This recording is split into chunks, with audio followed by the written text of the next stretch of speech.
If you like the story, you can support the author on Patreon, link is in the description. Chapter 21, Days passed. Due to the fact that it got dark soon after leaving the guild, Rex decided to go out to eat at a high-end, expensive restaurant owned by the Annapurna familia. That night, he spent almost 90,000 valis on food that was some of the best he'd ever tasted. People might think that spices in Danmachi would be as rare as they were in medieval times, but that wasn't the case. After all, this world did have a dungeon that produced fantastical monsters and materials, with the middle floor's large tree labyrinth housing a variety of exotic seasonings.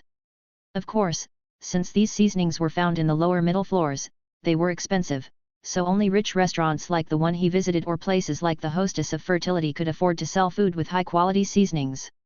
This was also one of the reasons the Hostess of Fertility was so popular: affordable food with superb seasonings. And the women. The all-female staff certainly didn't hurt. The next day, Rex went to the Goibniu familia and placed his order for weapons and armor. One might ask, why not go to the Hephaestus familia? Well, it was simple. Hephaestus specialized in mass-produced goods, while Goibniu focused on custom-made gear. Of course, that didn't mean Goibniu didn't do mass-produced items or vice versa, it just wasn't their specialty. Besides, since Goibniu smiths worked collaboratively, unlike the Hephaestus familia, where each smith worked alone and competed, commissioned equipment was completed faster. He then followed Rose's advice and got himself salamander wool, commissioning one of the Rapso familia shops to make clothes for him. Rose had suggested this to protect him from the fire of hellhounds, but Rex got it more so his clothes wouldn't burn from his own fire breath or the hellhounds. After that, he met up with the golden retriever known as Naza, who was way more excited to see him than he was to see her, like a dog reuniting with its owner after a few days apart. It didn't show on her face, but her tail betrayed her excitement, which made Rex more wary of those new appendages he kept forgetting about. He didn't really need any potions since, during his last mass scavenging, he'd gotten a few health and mind potions. Still, he went to pay off his debt and take her up on her discount for purchases above 30,000. He ended up buying 5 more mind potions, which came out to 49,300 valis after the discount. And then, what do you think of this? Rex asked, holding out his newly bottled blue dust. I've been forgetting about this. Naza's sleepy eyes flicked to the bottle, her expression unchanging at first, but as she leaned forward to inspect it, her purple eyes widened slightly. Is that blue papilio powder? She murmured. Yes. Rex replied, letting the girl take the bottle from his hand. I got it from a friend and was wondering if I could use it. Uncorking the vial cautiously, Naza brought it close to her nose, her canine ears twitching as she analyzed the scent. It could be inhaled, providing healing effects without any adverse reactions. She noted. Turning the vial gently in her hands, she added, typically, blue papilio powder disintegrates upon prolonged exposure to air. How did your friend manage to stabilize it? I don't know, Rex shrugged. But do you think I could sell it? You can. Naza nodded, her eyes narrowing. This form functions much like a health potion, which is bizarre. Normally, the powder requires purification to remove its inherent toxicity, which would turn it into something else. Her voice trailed off, then she looked up at him. Can I buy this? She asked, her expression softening as she tried to give the puppy dog eyes. Safe to say, her sleepy eyes made that impossible. Of course. Rex smiled, you can even have it for free. He, after all, had an infinity of that and he didn't need her broke money. He was a rich young master. Really? Her tail swayed gently behind her. Thank you, Rex. She offered a slight bow before carefully placing the vial under the counter. I'll be on my way then, Rex said, as Naza gave a small wave goodbye. I'm partially paying off their debt. Rex thought as he looked down at his reusable bag with the potion. But how do they get the money to keep making potions if no one is buying it? There is no way they are making profit, right? He thought for a while before shaking his head. I guess that's why Naza keeps putting me in debt, so I can come back to pay it and then buy something else since I was already there. That's right. He had left with a 25,000 debt after the female pharmacist decided to give him a high potion for only 20,000 instead of the 45,000 she was selling it for. He could have paid off his debt right then and there, or even used his dust to pay it off, but decided not to. What to do now? He had done all he needed to be done, so I guess I can use this chance to learn to read. The library was nearby, so he could go there and teach himself. It shouldn't be that hard. Nair he decided against it. Let's go to the dungeon today. He wasn't planning on going into the middle floor yet and just wanted to spend time in the lower upper floor getting used to his new and improved stats. So he made it down to floor 11 without once encountering a single monster. Well, he saw them, but instead of attacking immediately like they normally would, they just turned around and ran away. An effect of Predator, he assumed. He didn't even see the prey mark pop up like it had on Xanis yesterday. Even after wandering the lower upper floors, he hadn't been attacked once. The imps had scattered like frightened rats, and the orcs refused to even meet his gaze, they just left. He almost felt, emo. I feel like one of those protagonists with a menacing aura where everyone trembles in their presence. Rex glanced down at his clothes. Now I just need to wear all black and a cloak that will 100% hinder my fighting ability, and I'll fit the archetype perfectly. Ruhuhuhu. The deafening roar of a silverback shattered his thoughts. He turned his head slightly, catching sight of the 2-meter-tall beast charging toward him, its massive frame shaking the ground with each thunderous step. Ara, Rex sighed, running a hand through his hair as the silverback pulled back its tree-trunk-sized arm. A monkey that doesn't know its place. The silverback threw its fist forward, a blow powerful enough to crush a skull like an overripe fruit. Rex didn't even bother turning to face it. He simply extended his right arm, opening his palm. Boom! The impact crashed into his hand like a hammer against steel. The force didn't budge him an inch, but the energy transferred through his body, down his legs, and into the ground, spiderweb cracks radiating outward from where he stood. The silverback's eyes widened, its primal rage flickering into confusion as it locked onto Rex's glowing orange eyes. Then, a small red skull visible only to Rex appeared above its head. The beast froze, its entire body trembling, its once ferocious roar reduced to a whimper. Know your place, Rex said, his voice low and cold, almost bored. He released the silverback's fist, which remained suspended in midair, locked in its futile attack pose while it trembled. He stepped closer, his movements deliberate, each footfall echoing like a death knell. Trash! With a single, effortless punch, Rex's fist tore through the silverback's torso. A gaping, head-sized hole ripped open, its innards spilling onto the dungeon floor behind it in a wet, grotesque cascade. The beast coughed violently, a torrent of blood spraying across Rex's face before it collapsed backward, lifeless. Rex stood there for a moment, blood dripping down his features, his expression cold. Slowly running a hand across his face, smearing away the blood, with the dungeon light casting sharp shadows over his expression. Then, fuck, I was so emo, he cringed, using his shirt to wipe the blood from his face. How do people even act like that daily? And then girls will be fawning over him like he's some kind of savior. He lowered his now blood-soaked shirt, his gaze lingering on the hole in the silverback's chest. But still, he thought, flexing his fist, that was way stronger than I thought. He expected the chest to cave in, not just burst without any resistance. Is this the power of level 2, he thought, flexing his fingers. He hadn't felt it earlier when he first leveled up, but now, the raw power coursing through his fist was undeniable. Let's test this new power. The rest of the day was spent getting accustomed to his heightened prowess. Thankfully, he could turn off Predator's passive effect, otherwise, most monsters would freeze in fear the moment he decided to attack, leaving him with no way to properly test his strength. And because he had maxed out all his stats at level 1, the boost from leveling up had pushed him far beyond the capabilities of any level 1 monster on the upper floors. Which, ironically, brought about another problem. He launched himself into the air, his body twisting mid-flight as he delivered a flying kick to an orc's head. The impact was brutal, its skull shattered in like a watermelon struck by a sledgehammer, bone fragments and brain matter exploding outward. He landed lightly on his feet, only to be immediately swarmed by a pack of imps that darted around him like a school of piranhas, their tiny claws slashing wildly. His own claws moved faster, slicing through them with ease, their silver innards splashing around, and once the last fell, a silverback lunged from the fog, its massive arm swinging in a wide arc. Rex ducked low, the gust of air from the swipe ruffling his hair, and in one fluid motion, he dashed forward, closing the distance between them. His right hand shot out like a spear, claws piercing through the silverback's forehead with sickening ease and his hand sinking deep into its skull. He felt the warm, squishy resistance of its brain as he grabbed the magic stone lodged within and yanked it free, bits of grey matter clinging to his hand. The silverback's body disintegrated into dust before it even hit the ground. As he straightened, hard-armored monster came rolling toward him at full speed, but Rex simply extended his free arm, catching the heavy creature mid-roll like someone tossing him a basketball.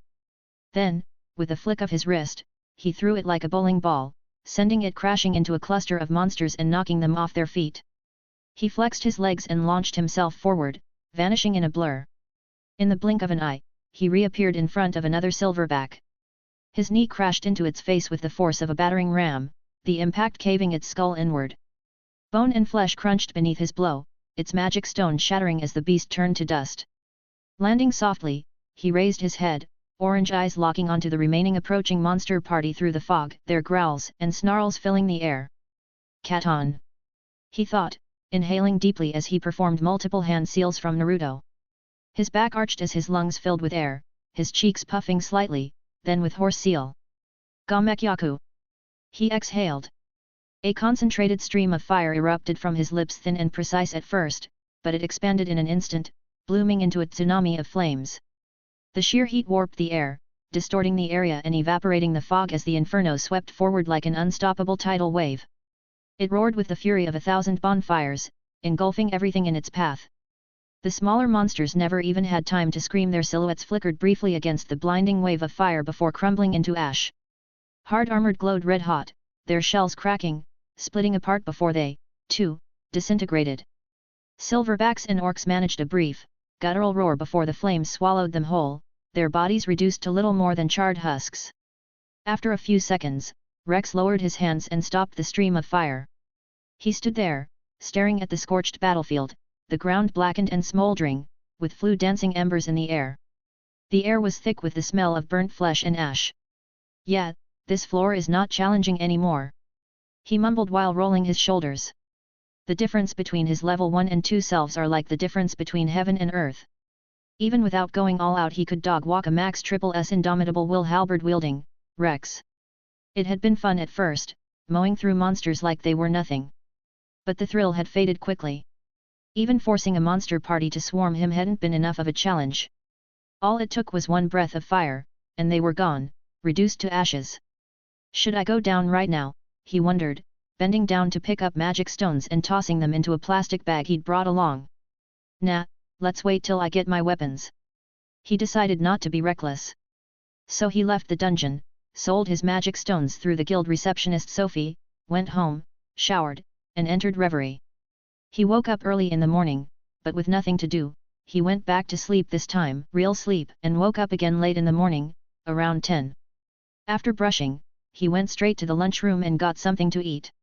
Damn, Rex thought as he ate lunch in silence. I legit don't have anything to do outside of the dungeon. At least back on Earth when he wasn't working, he had his mobile games like Mobile League or Genshin Impact, but here, there was nothing. What do people even do to have fun outside the dungeon? Walk around the city and look at random stuff? Shopping? Deciding not to dwell on it, Rex finished his meal and headed to the Rapso Familia shop to pick up his new adventuring clothes. After dropping the box home, he decided to stop being lazy and went to the library to teach himself to read with the assistance of Scavenger. That was how 2 days passed, with Rex dedicating himself to learning how to read and write. Naturally, with Indomitable Will granting him rapid skill mastery, he had already mastered reading Koine by the end of the first day. That left the second day open for him to start learning the languages of other races. The elves' language was Sindarin, which was a blatant ripoff of J.R.R. Tolkien's Lord of the Rings. The dwarves spoke Hazadol, a language that bore a strong resemblance to Icelandic. The Amazons' language was called Tupi-Guarani, while the Prums spoke Basque, another language from Earth. Meanwhile, the Chianthropes had their own tongue called Canis, with the beast humans having all their own languages. Beyond racial languages, there were also regional languages. The Far East spoke Japanese, while those in the northern mountains had a dialect similar to Sami. The majority of the Chaos Desert spoke Saharic, which was essentially Arabic from Earth. And then there was Koine, the universal trade language, much like English back on Earth, a mishmash of borrowed words from different races with simplistic grammar to make it easy to learn for most. Of course, it was impossible to become fluent in all of them in just 2 days. Instead, Rex focused on mastering the written forms of Sindarin and Canis. He could read and write them, but speaking and understanding them in conversation was another challenge altogether. Practicing in the library was out of the question, and without anyone to converse with, he couldn't train his ear to the nuances of the languages. Still, for now, it was good enough. But the true highlight of his second day came later that night. When he returned home, he found a package waiting for him at the entrance, a delivery from the Gods familia. It had arrived a full day earlier than expected. His equipment had finally arrived. He didn't open the box immediately, choosing instead to savor the anticipation for the morning, when he would head back into the dungeon. That night, he entered reverie, his body naturally waking after just 4 hours of reverie. Rex sat up in bed, the room still dark, the faintest glow of pre-dawn slipping through the curtains. He exhaled slowly, stretching his arms overhead, feeling the slight resistance in his muscles, before getting off his bead. He went to the bathroom, took a shit, brushed, skipped showering since he was heading into the dungeon anyway, and returned to his room to prepare for the day. The attire he had tailored wasn't extravagant or flashy, but it was perfect for his needs. First was a simple, form-fitting, charcoal grey undershirt that clung to his lean frame, accentuating his muscles. Paired with it were durable, fitted dark trousers with subtle hints of red, and around his waist, his utility belt. All the clothes were made from salamander wool, which was naturally red, but he had paid extra to have the color altered. He didn't want to be walking around in all red attire, he wasn't blood. With his clothes done, Rex moved over to the boxes and opened the first one. Inside were the armor pieces, the first being the dark red breastplate, its sleek design contouring his physique perfectly, reaching down to his upper abdomen. Next were the dark red gauntlets, extending up to his mid-biceps, and segmented to ensure mobility, each finger capped in crimson metal, subtly pointed to give a claw-like appearance. The final piece of armor was the pair of long, dark red boots that stopped just below his knees, designed with the same segmented style as the gauntlets. With the armor worn, he turned to the final boxes, containing his new weapons. His main weapon was a halberd, slightly longer than his previous one. Its design was a copy of Lay's Ritz halberd from Fate's Day Night, but with a reversed color scheme predominantly dark red with white accents on the blade, hook, and spear tip.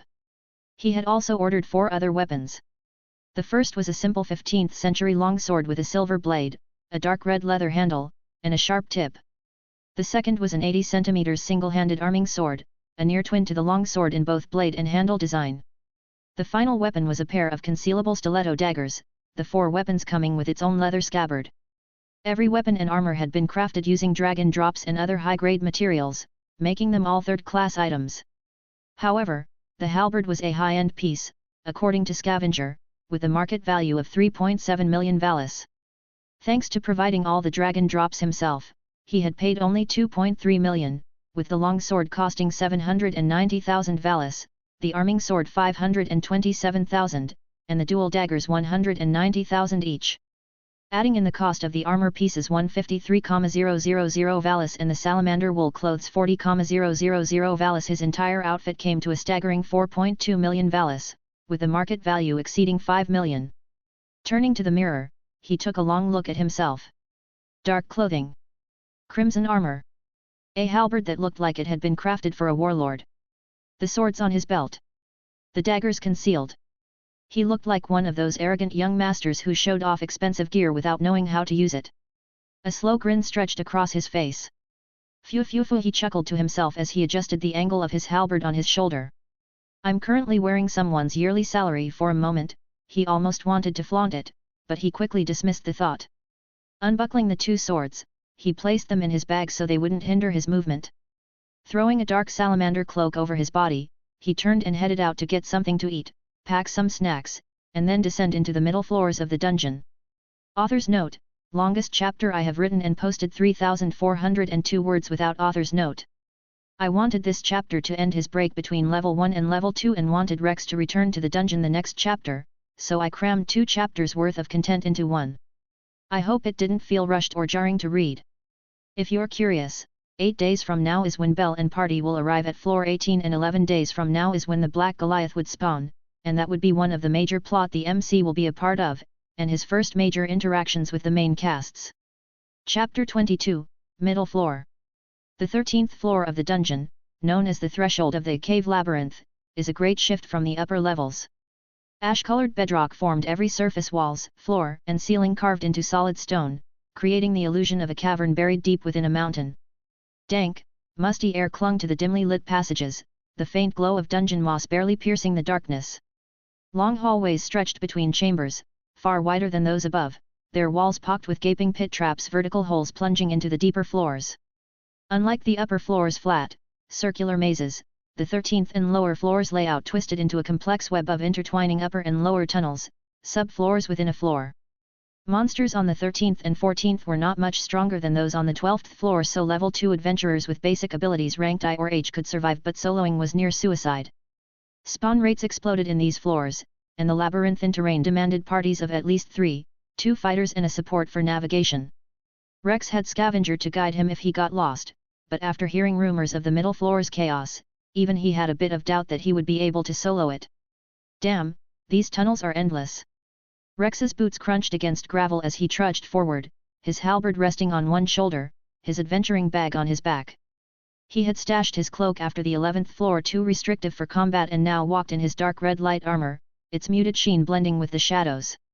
How long have I been walking? This was the first line, the tunnel linking the 12th floor to the 13th's first chamber. Now he understood the name. The path stretched on endlessly, which was starting to get annoying. Tap, tap. His ears twitched as a faint scuffle echoed ahead, followed by a strong, acrid, unpleasant odor, similar to burning wood or smoke. Hellhound. His nose wrinkled. Dogs always reek. 3 hulking shadows materialized in the darkness, their crimson eyes slicing through the dim light. The hellhounds prowled closer, muscles rippling beneath jet-black hides as they stepped into the light. Each stood 4 feet at the shoulder, their 8-foot bodies dwarfing wolves, closer to tigers in scale. Talons screeched against stone as they advanced, drool dripping from jagged obsidian teeth as a guttural growl rumbled through the hallway, vibrating the air like a war drum. Holy Rex's eyes widened as he shifted into a combat stance with his halberd. Way bigger than I imagined. Before they charged, his eyes widened as he activated Predator on them. Like always, a red skull appeared above each of their heads, however they didn't freeze, they weren't weak enough for primal terror to immediately activate. Oh, who the 3 hellhounds howled, then they charged at once, their monstrous bodies surging forward with explosive acceleration. The 80-meter distance between them vanished in the blink of an eye, and the first lunged, jaws stretching wide, fangs glistening, aiming straight for Rex's throat. Rex jerked his halberd horizontally, its dark red shaft slamming into the hellhound's jaws just as they clamped down, the force driving him back a step, boots grinding against gravel. The creature's weight pressed against him, drool dripping onto the halberd's shaft in thick ropes, its crimson eyes locked onto his with feral hatred. Then, with a brutal twist of his hips, he torqued the halberd sideways, leveraging the beast's momentum against it. The hellhound's jaws wrenched open with a crack of bone, its massive body hurled sideways like a ragdoll. It crashed into the wall with a deafening boom, stone fracturing under the impact, dust and debris raining down as the creature slumped, dazed. The second hellhound was already on him and it swiped a paw the size of a shield, claws glinting as they arced toward his ribs, but Rex pivoted, the talons passing inches away from his armored breastplate. Now beside the hound, before the beast could go for another attack, he whipped the halberd axe head downward, shearing through the hellhound's spine with a wet crunch, splitting the creature at its hip. Viscera erupted as the 2 halves collapsed, legs twitching, entrails spilling across the floor in a steaming heap. The third hellhound growled, retreating to reassess the situation as the first beast shook off its daze, rising unsteadily. They circled Rex as he removed and tossed his bag to the side, one positioning itself to his side and the other one in front, and then they both growled and lowered their heads. Sparks danced around their maws, then embers glowed between their jagged teeth, and with a roar, they each expelled a torrent of fire. Flames surged forth like twin rivers of living light, one from his front, the other from his left, casting long, distorted shadows along the walls, before slamming into him and merging into a searing pillar that engulfed him completely. For 3 seconds, the inferno roared from the hellhound's jaws, spiraling around him in a blazing vortex, then it slowly sputtered out. As the flames faded, embers drifted lazily to the ground, revealing Rex standing untouched. Smoke curled from his armor and clothes, but not a single burn marred his body. The hellhound's eyes widened, a flicker of confusion breaking through their fury. Rex seized their moment of confusion and dashed forward, closing the gap between himself and the nearest hellhound in 3 explosive strides. The beast immediately lunged at him, but Rex drove the halberd's lance tip upward in a vicious thrust, timing it to meet the creature's snarling lunge.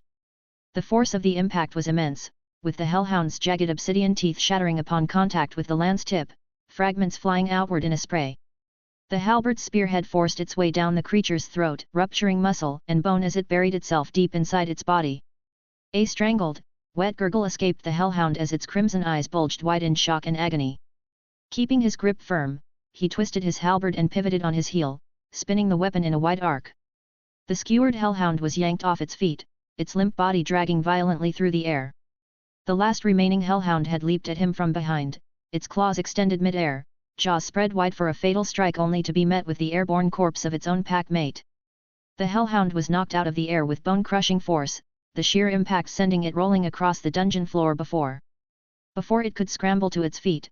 He yanked the halberd free from the dead beast's maw in a spray of viscera, then reversed his grip mid-spin, bringing the axe head down in a brutal overhead arc, decapitating the last hound. With the hound twitching beside its pack mate, Rex exhaled, looking down at the dogs. They're heavier than they look. Each beast likely weighed over 317 kilograms, 700 in freedom units, surpassing even the silverbacks of the upper floors. No wonder their attacks had a lot of weight behind them. Damn! He rolled his shoulders. And these are considered the weaker monsters here. He also couldn't cheese this floor with primal terror like he could on the upper floors. Not that it bothered him, though. Kneeling, he pressed his gauntlet palm against one wolf's skull. Scavenge. The body disintegrated into dust. +1 strength, +4 endurance, +3 dexterity, +2 agility, +2 magic. Hey! He nodded. That's some good fucking shit. A flicker of satisfaction crossed his face at the magic stats jump. At least these dogs are good for farming magic. Much better than that damn dragon. He had expected killing an infant dragon would give him a huge stat boost, but the nerf was brutal. What should have been triple-digit gains had been slashed to double digits, none even crossing 20. At first, it seemed like scavenge should still give him the same amount of stats, since it absorbed up to 10% of a monster's total stat points. But after thinking about it, he had a theory: Scavenger's absorption rate was influenced by his own level compared to the monster's. When scavenging from a higher level monster, he wasn't just pulling from its current stats, he was also absorbing the hidden stats it had accumulated from previous levels. For example, when he was level 1, scavenging from a level 2 monster let him take from both its level 1 hidden stats and its level 2 stats, giving him a much larger overall gain. By that same logic, now that he was level 2, scavenging from a level 4 monster wouldn't just give him its level 4 stats, it would also let him pull from its level 2 and 3 hidden stats. So, the bigger the level gap, the more he could extract. However, scavenging from a monster of the same level meant he could only absorb from its current stats, not the accumulated ones from before, hence the drop in gains from the infant dragon. Scavenge proved his theory correct, and he understood it was a way to balance out the skill, but come on. It annoyed him. Sure, dragons gave more stats overall, but the time sink was ridiculous. Compared to trekking across entire floors just to find one infant dragon, staying on floor 13 and grinding wolves was just more efficient, especially now that he knew they gave magic stats. He repeated the process with the other 2 hounds, then grabbed his bag that he had tossed to the side. I should probably get a new one, he thought as he wore it. Maybe those expensive ones lower floor adventurer supporters use. Continuing his walk, he entered the first room, a cavernous expanse with its ceiling vaulting over 15 meters high. Stalactites and stalagmites spiraled upward and downward, some thick as ancient trees, others slender as needles, their ash-gray surfaces streaked with bioluminescent moss that cast a green glow in their surroundings. The chamber stretched into endless shadow, pit traps gaping between formations, the air thick with damp stone and iron-tinged blood. Oh! A roar that he recognized echoed, and Rex spun to see a silverback charging, its fist a blur as it hurled a punch at his skull. He jerked his head sideways, the attack whistling past his ear with a violent whoosh, the displaced air tousling his hair. In one fluid motion, he gripped his halberd and swung it horizontally. The axe head cleaved through the silverback's waist with a wet chunk, bisecting it cleanly. The upper half toppled forward, guts spilling, but Rex sidestepped, letting it slam into the ground with a meaty thud, then the lower half crumpled backward, legs twitching. Not much stronger, even in the middle floors. He hooked the halberd's blade under the silverback's skull, splitting it like a melon. His gauntlet plunged into the pulpy brain, retrieving the magic stone. After shaking off gore, he tossed it into his pouch, deciding not to absorb the stone of any monsters that also spawned on the floors above. If this floor turns out to be easy, I should just go down and start farming crystal mantis. Rex's thoughts echoed as he strode deeper into the cavernous chamber. Crystal mantis monsters with bodies forged from crystal were his next target.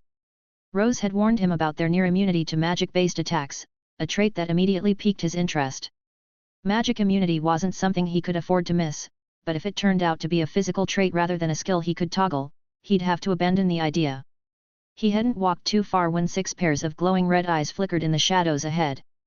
Almiraj. 3 rabbit-like humanoids burst from the darkness, each barely 110 centimeters tall, their stone tomahawks glinting in the dim light, and Rex dropped his bag and halberd before charging with only his gauntlet. The first Almiraj vaulted forward with startling speed, its lean body twisting mid-air as it launched a roundhouse kick at his head. Simultaneously, another hurled its tomahawk, the weapon spinning through the air with a low hum. Rex jerked his head sideways, the kick passing his ear with a sharp whoosh, and in the same motion, his left hand shot out, snatching the tomahawk mid-flight. He then pivoted on his heel, slamming the weapon into the skull of the first attacker, shattering its bone with a sickening crunch with blood spraying in a crimson arc. He then dropped low, ducking under a tomahawk swung at his temple by another Almiraj that lunged from his left. Mid-crouch, his right fist snapped upward, the gauntlet cracking into the creature's ribcage. The Almiraj wheezed, ribs splintering inward, before collapsing in a twitching heap. 2 more closed in from opposite sides, one leaped vertically, tomahawk raised for a downward chop, while the second spun low, aiming a scything strike at his ankles. Rex raised the tomahawk he held to block the overhead attack, while sidestepping the ankle attack. His free hand latched out as he grabbed the rabbit by its oversized ears, causing it to scream as he swung it down at the one that went for his ankle. Their bodies collided with a loud thud, bones cracking just as another tomahawk whizzed toward him. Rex jerked his head to the side, the weapon passing by his cheek, and lunged at the thrower. Closing the distance, he used the Almiraj he still held by its ears like a bat and slammed it down at the thrower, then immediately tossed his own tomahawk at the last one. The weapon spun through the air with a swoosh, and before the last one could react, the blade plunged into its skull, killing it. Its body dropped back with a thud, then there was silence. Yeah, these guys are as weak as Rose said. Rex glanced at the 6 mangled corpses. Despite their appearance, they were surprisingly only slightly weaker than a silverback, and unless they ganged up in large numbers, especially with their throwing tomahawks, they posed little threat to a level 2. Even Rex knew he might struggle if more than 10 swarmed him at once. Holding up the mangled rabbit still held in his hand, he thought, scavenge. +0 strength, +0 endurance, +1 dexterity, +1 agility, +0 magic. He stared at the screens, brow furrowed. Damn, I knew they were weak, but this little. He chalked it up to bad luck and absorbed another stone. He gained only +1 in dexterity. Wow, even imps gave better stats when I was level 1. He picked up the drop from the second body, a bundle of white fur. Maybe I should just sell their stones instead of absorbing them. 1 hellhound stone had given him more stats than all 5 Almiraj combined. They were practically useless. Sure, absorbing them would speed up his growth, but selling the stones for extra cash seemed like the smarter move. Nah, we'll keep absorbing them. Who knows, he might get a good skill or physical property from them, whatever it may be. Speaking of that. A low growl rumbled through the chamber. Already? Hellhounds. Again. He was starting to see why soloing these floors wasn't ideal for a level 2. The first wolf lunged, its massive maw gaping wide as it aimed to bite Rex's face clean off, but his hands shot forward, one gauntlet palm slamming into the top of its snout, the other gripping its lower jaw. The force of its charge shoved him back a few inches, his boots scraping against the stone floor before he dug in, halting the beast's momentum. Just as its hind legs touched the ground, it swiped a massive paw at his head, but Rex ducked low without releasing its jaws, letting the claws whistle over his head.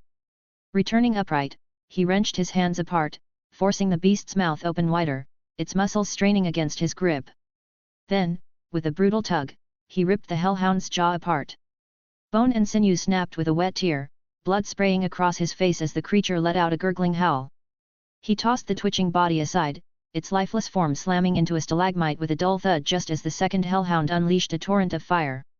The blast roared toward him, engulfing him entirely while continuing on its path. Ha!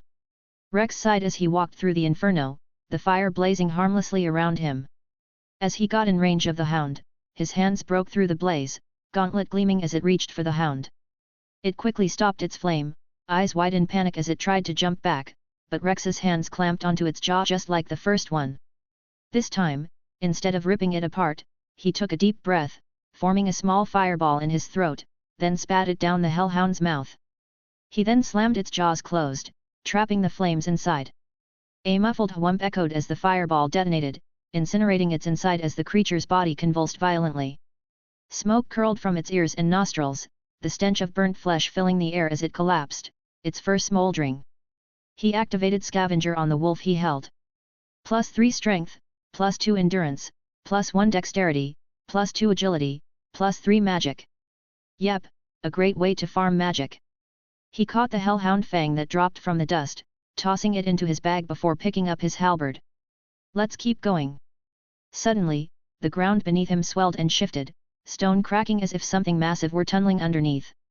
Rex immediately leaped backward, soaring through the air just as a dungeon worm burst from the ground. The beast had no head nor eyes, just a gaping maw lined with serrated teeth at the end of its worm-like body. Its width rivaled a python's, its length stretching down its hole as its upper body jerked mid-air, aiming for Rex. He twisted his body, narrowly avoiding its attack, and landed while sliding back. Just then, his senses picked up something and he instantly ducked low, allowing a hard armor to fly over him, whistling past where his skull had been moments ago. Jesus Christ, he grumbled, adjusting his grip on the halberd. At least let me walk more than 100 meters into the room. Chapter 23, Discovery. Rex spun his halberd in a wide arc, the axe head glinting as it deflected a downward slash from a sword wielded by a minotaur's with a loud cong, sending sparks flying. Using the momentum from the attack, Rex pivoted on his heel, leaning back from a wild swing from another sword-wielding minotaur. A lamia mormis immediately lunged at him from the left, claws slashing at Rex's ribs.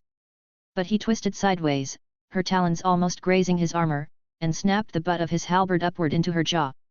The impact was brutal, the sound of shattering bone echoing through the air as she reeled back, her serpentine tail lashing wildly in pain and fury. Without pause, a second lamia struck from his blind spot, her orange tail whipping toward his legs, but he vaulted over the tail strike, flipping and landing behind her.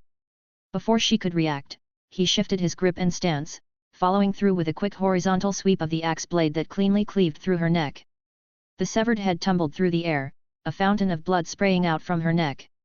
Rex continued through with his horizontal slash, his momentum carrying him into a spinning motion, the arc of his blade meeting the descending cleaver of the first minotaur. Sparks flew as the weapons scraped past each other, the force of the impact sending the minotaur stumbling backward, its footing momentarily unsteady. Before Rex could press the advantage, another minotaur came charging in, its horns lowered, aimed directly at his midsection. Still moving with the momentum of his spin, Rex twisted his body further, angling his halberd's shaft low. He planted the butt of the shaft into the ground and vaulted over the charging beast, letting its horns sweep harmlessly beneath him. Soaring above the minotaur, he wrenched the halberd's butt free from the ground, spinning mid-air with the weapon. Then, with a ferocious arc, he brought the axe down as the minotaur passed beneath him. The blade cleaved through its waist, splitting the beast cleanly in two.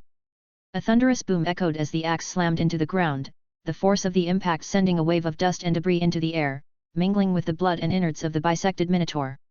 Landing, Rex immediately dashed at the nearest lamia mormis, shielding its face from the flying debris with its slender arm. His halberd arced in an horizontal swipe, the axe blade cutting through the monster's raised arms and neck in a single motion. A spray of blood splattered across Rex's face as the lamia's head and limbs separated from its body, its face frozen in confusion. He turned away as the creature crumpled to the earth, its body writhing in its final moments. His nictitating membrane slid away from his red-ringed eyes as he surveyed the remaining monsters, 2 minotaurs with swords and 1 lamia mormis. One minotaur raised its sword high, roaring as it charged straight at Rex, its powerful hooves kicking up dirt. The second minotaur flanked its partner slightly to the right, its sword poised for a diagonal strike. As the first minotaur's blade descended, Rex swiftly twisted his torso, allowing the weapon to crash harmlessly into the ground beside him. Using the opening, he thrusted his halberd forward, the lance head digging through the creature's abdomen, coming out from its back with intestines warped around it. The second minotaur was already upon him with a horizontal slash, its cleaver aimed for Rex's ribs. Anticipating the strike, Rex ripped his halberd free from the first minotaur and flicked it upward, intercepting the attack with the shaft. Then, with a shift in stance, he countered with a downward chop, his halberd's axe head burying itself deep into the Minotaur's shoulder, bones splintering under the force, killing it with a roar. At that moment, the Lamia struck from behind him, her snake tail coiling tightly around Rex's leg, anchoring him in place as she lunged. His eyes widened slightly in surprise as it lunged towards him, its claws extended toward his throat. But with a powerful wrench, Rex broke free of her hold, then he pivoted on his heel while pulling his halberd from the Minotaur's shoulder and delivered a horizontal slash. His halberd's axe split her head in half at the mouth, her upper jaw and skull flying into the air, landing meters away with a wet thud. Rex dodged the monster's body as it continued its forward momentum, the body falling onto the ground, writhing before going lifeless. Hoo-ah! He released a breath, his ears twitching as he listened for any more monsters nearby. None. Fuckers really jumped me the moment I stepped into this floor. He mumbled, massaging his left shoulder as he looked at the 6 dead monsters. Rex was currently on the 15th floor of the middle floor, having just descended after returning from his break after his first 5-hour shift in the dungeon's 13th and 14th floors. They had become practically useless to him since the level 1 monsters there no longer provided any stat gains. After reaching G in all stats, even the strongest level 1 monsters, like the Almiraj, gave him nothing. Before that, even, he had been scraping by with minimal gains with only the Hellhounds and Dungeon Worms offering any meaningful improvement. The reason he hadn't ventured deeper earlier was simple: doubt. In the middle floor, the high spawn rate meant every fight risked drawing in more enemies until the adventure were overwhelmed. That's why teams were essential. With extra fighters, they could divide the horde, kill faster, and finish battles before the noise attracted more monsters. On the upper floors, Rex had been able to handle things solo. He could dispatch monsters quickly, rarely causing a monster party, and his passive stamina and health regeneration from Predator allowed him to fight longer. If things got too dicey, he could always rely on his fire breath or simply retreat. But the 15th floor was a different beast. Here and below, every monster was level 2, so the fight lasted longer, especially since he's solo. If he had come down here before getting an average of E in his stats and more than 10 monsters ganged up on him or worse, a monster party, he'd be in deep trouble. This skirmish had confirmed his fears. How did I get caught off guard by that snake's tail? He thought, looking down at the Lamia Mormis, whose head he had severed in half. I had 5 predator stacks and Kyoken. As a variant of the Lamia on the lower floors, the Lamia Mormis is quite similar to her.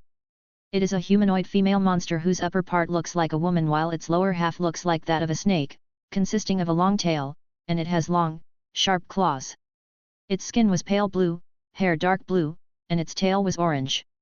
I could have ended this in seconds with fire breath, so I guess I was never in any real danger, he thought, crouching beside the Lamia Mormis and placing his palm on her abdomen to absorb its magic stone. I know some people from Earth who will say hear me out on this shit. And if you're curious, no, you can't fuck it. It has no snake hussy nor nipples. The Minotaurs also don't have a 13-incher, so no girls can ride them. People are wired. He shook his head. Scavenge. +2 strength, +1 endurance, +3 dexterity, +2 agility, +0 magic. At least the hounds still give me magic. He thought, turning to touch the Minotaur behind him. +3 strength, +2 endurance, +0 dexterity, +2 agility, +0 magic. Picking up the Minotaur horn drop, Rex stood and walked over to the next monster. This time, he didn't squat but placed his foot on its head and activated Scavenger. +1 strength, +1 endurance, +1 dexterity, +3 agility, +0 magic. He had recently discovered that Scavenger worked through any body part, not just his palm. And it took me a week to figure that out, he muttered, shaking his head. If I missed something that simple, what else am I overlooking? He paused as he absorbed another monster's core, his thoughts drifting. Rex called up his status screen, his eyes scanning the familiar details. Rex Magnus. Level 2. Strength E442, Endurance F398, Dexterity E423, Agility E418, Magic G236. Predator I. Skill. Scavenger. Harvest stats, skills, magic, properties, or treasure from corpses and evaluate quality. Skill, powerful body, body furnace. Magic, blue papilio powder, fire breath. Physical property, sharp retractable claw, nictitating membrane. Indomitable will.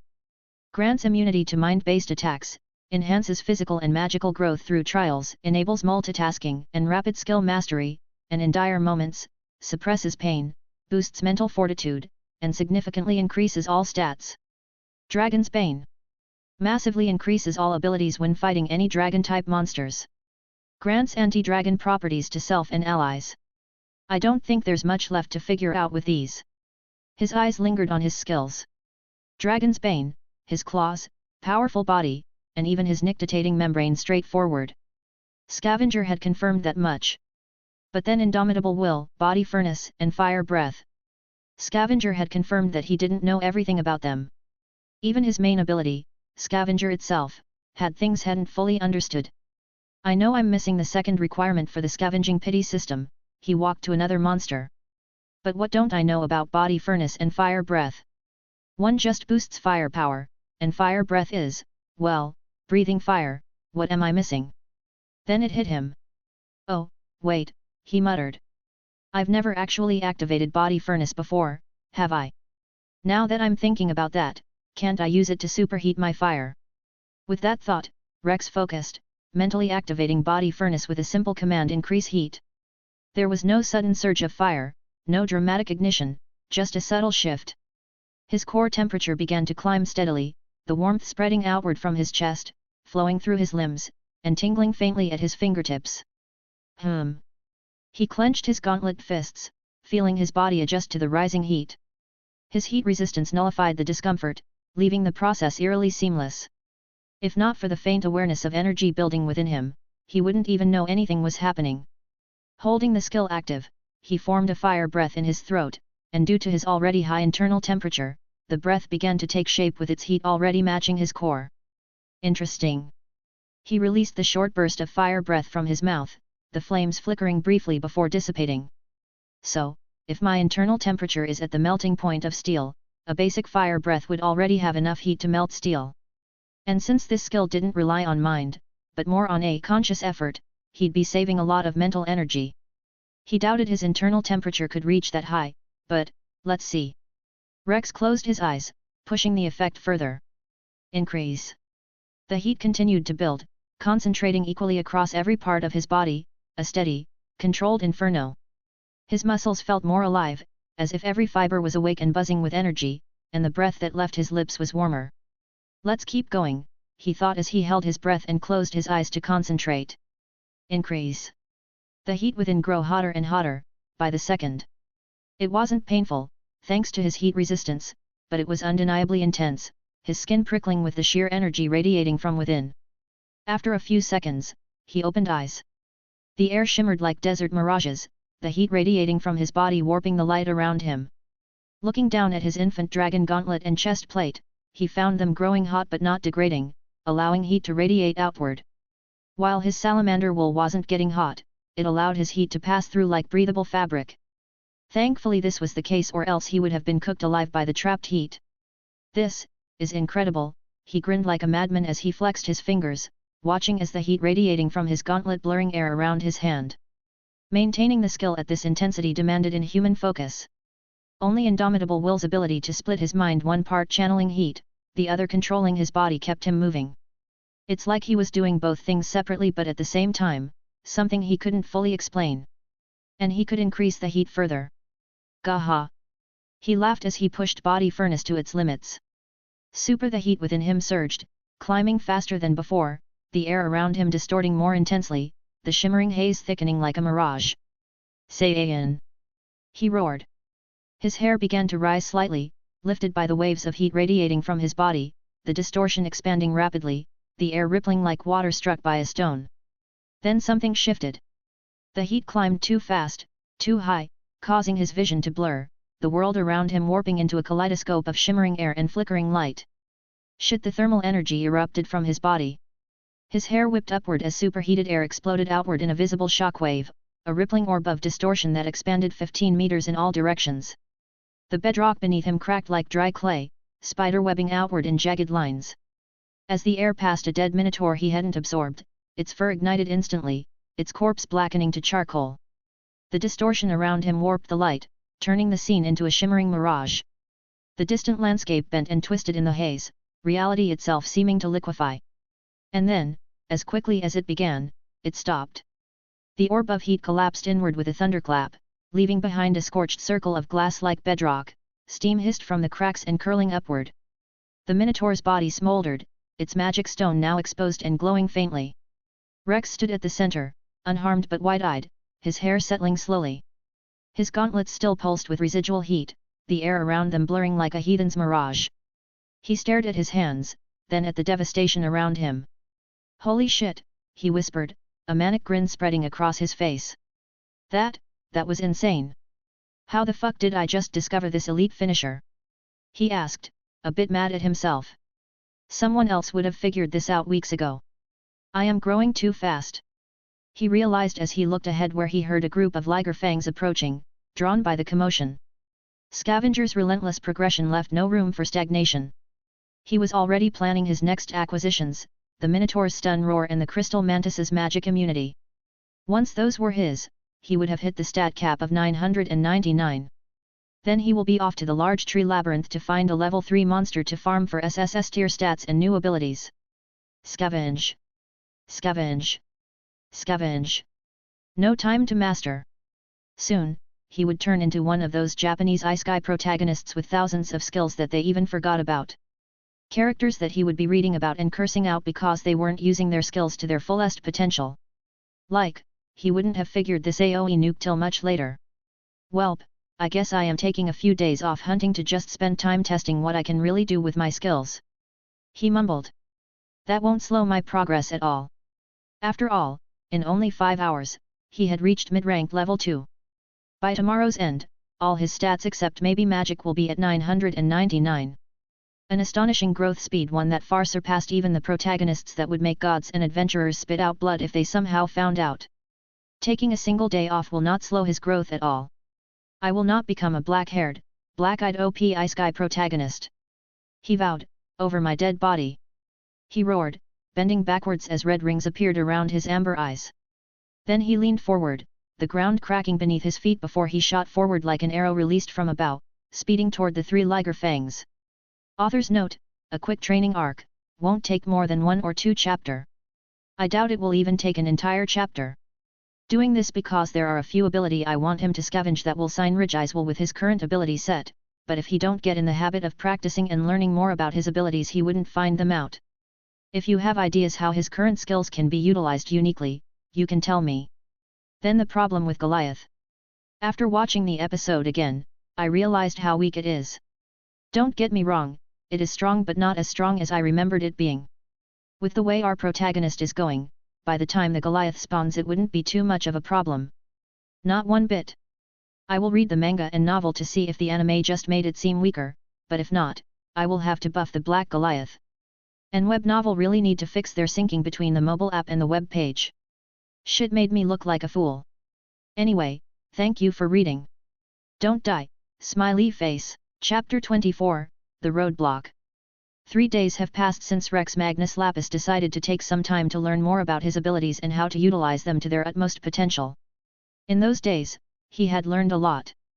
For instance, body furnace could be used for detoxification by superheating his bloodstream to purge poisons or venoms before they took effect. He also discovered that he could increase his internal temperature high enough to overpower his own heat resistance, effectively burning himself from the inside out. Thankfully, blue papilio powder existed to heal him, otherwise, well, things would have ended badly. Beyond that, he had tested the limits of Indomitable Will's mental compartmentalization. Currently, he could only maintain 4 separate minds working simultaneously, not counting his main one. This allowed him to handle tasks like using body furnace, strong body, blue papilio, and another skill all at once while fighting. However, if he tried to add something like Scavenger's judgment ability to evaluate another concentration-based skill, it became a case of trying to draw a circle with his left hand and a square with his right. The distraction could cause one of the minds to collapse, halting its task entirely. Next was how well he could combine. Rex sighed. I need to stop talking to myself, he mumbled, picking up a drop from a crystal mantis, one of its wings. It turned out that the crystal mantis's crystal exoskeleton was a physical property, which made sense. In the end, he hadn't scavenged it. It was a shame because their magic-resistant bodies were incredibly powerful, enough for them to withstand higher potency of his fire breath than hellhounds or maybe even infant dragons with built-in fire immunity, since his fire breath is a magic. Of course, the crystal mantis didn't have complete immunity, but it was already strong as it was. And since skills grow with their user, it might have eventually granted him complete magic immunity at its highest level or something similar. Well, whatever, he thought, standing up. There should be more monsters with magic resistance in the lower floors that come as a skill. He yawned. I should probably be returning now. When he woke from his reverie, he would head down to the lower middle floor and continue farming for max stats as his 3-day training arc had come to an end. That floor, being a grass-type location, shouldn't be too hard for him since he was essentially a fire/physical type. But I do need to spend some time learning about the monsters on those floors, he thought as he started running, using Scavenger to guide him toward the entrance leading to the upper floors. Rose should help with that. I really don't want to start reading books. From the 17th floor, it took him almost an hour to climb up to the first floor, thanks to how massive the floors became the deeper you went, and this was done without fighting anything, just straight up sprinting. Even this hour time was considered fast, as any normal adventurer would likely need a map to navigate the floors and find the doors leading to the next level. That would require multiple fights with monsters and stops for mapping, so the average time to travel from the 17th floor to the surface was about 2 hours. The middle floor's cave labyrinth were so vast that getting lost was almost guaranteed, and getting lost in the dungeon often meant never finding your way out. If that wasn't bad enough, in the lower floors, you will need multiple maps just to navigate different sections of the same floor. It was a nightmare. Scavenger is really a clutch skill, Rex thought as he walked through the wide hallway of the first floor, known as the beginning road. I don't know what I will do if I had to rely on paper maps and constantly check them just to get around.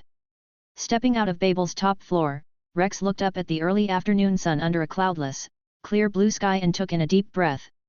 Damn, I missed this air.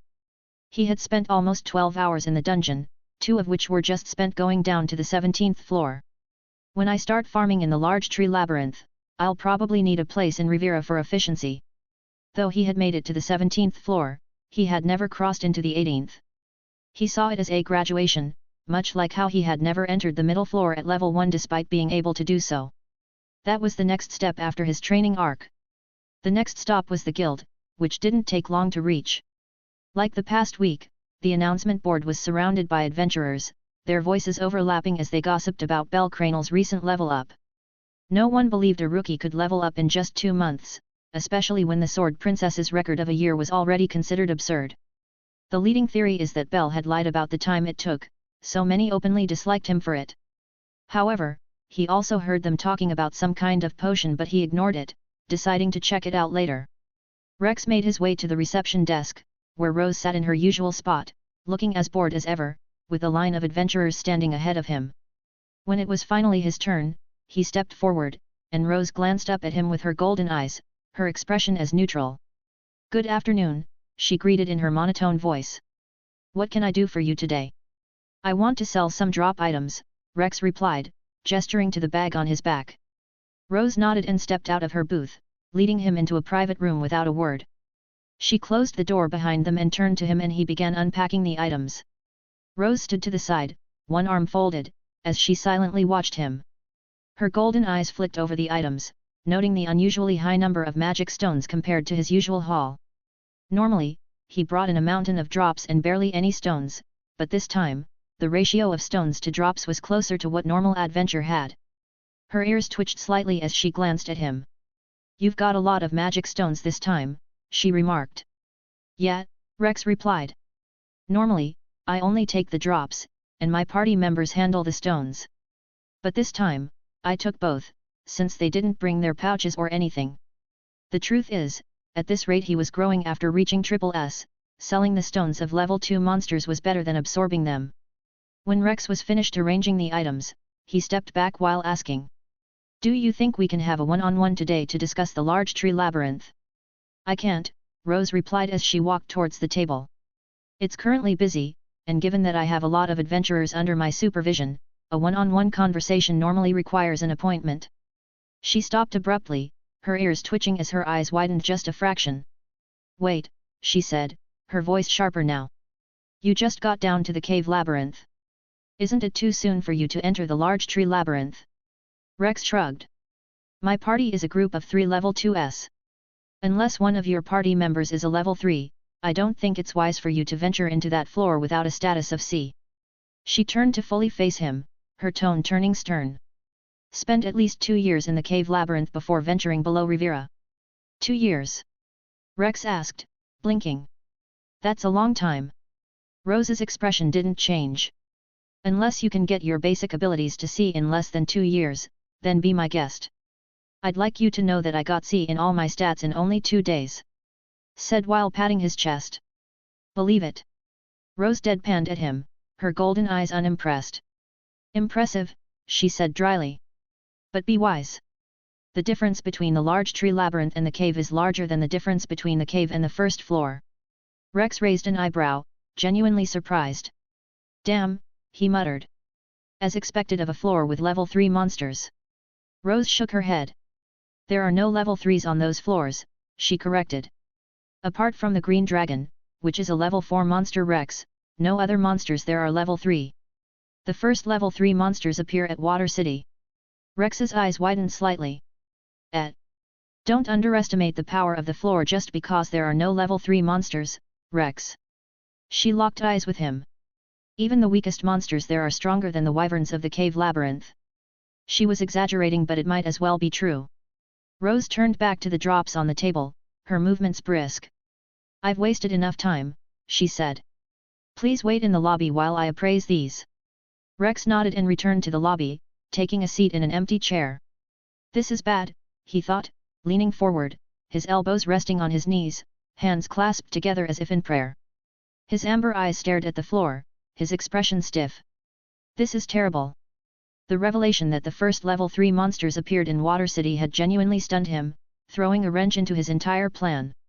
He had assumed level 3 monsters started appearing in the large tree labyrinth, with level 4 monsters in Water City. It had made sense in his head. Upper floors, level 1. Cave labyrinth, level 2. Large tree labyrinth, level 3. Water City, level 4. Dense forest ravine, level 5. Deep floors, level 6+. But now, as he thought more deeply about it, he realized how flawed his logic had been. Yeah, I was hella stupid for thinking that, he sighed, running a hand through his hair. Isn't Udius, the monster Rex the sword princess killed about a week ago, a level 6? Why the hell would the floor monsters be as strong as the floor boss? This meant he would have to cross the large tree labyrinth to reach Water City for level 4 stat farming, a task that now seemed impossible. He couldn't do it, and he knew it. At his current level, exploring the cave labyrinth solo could be considered easy.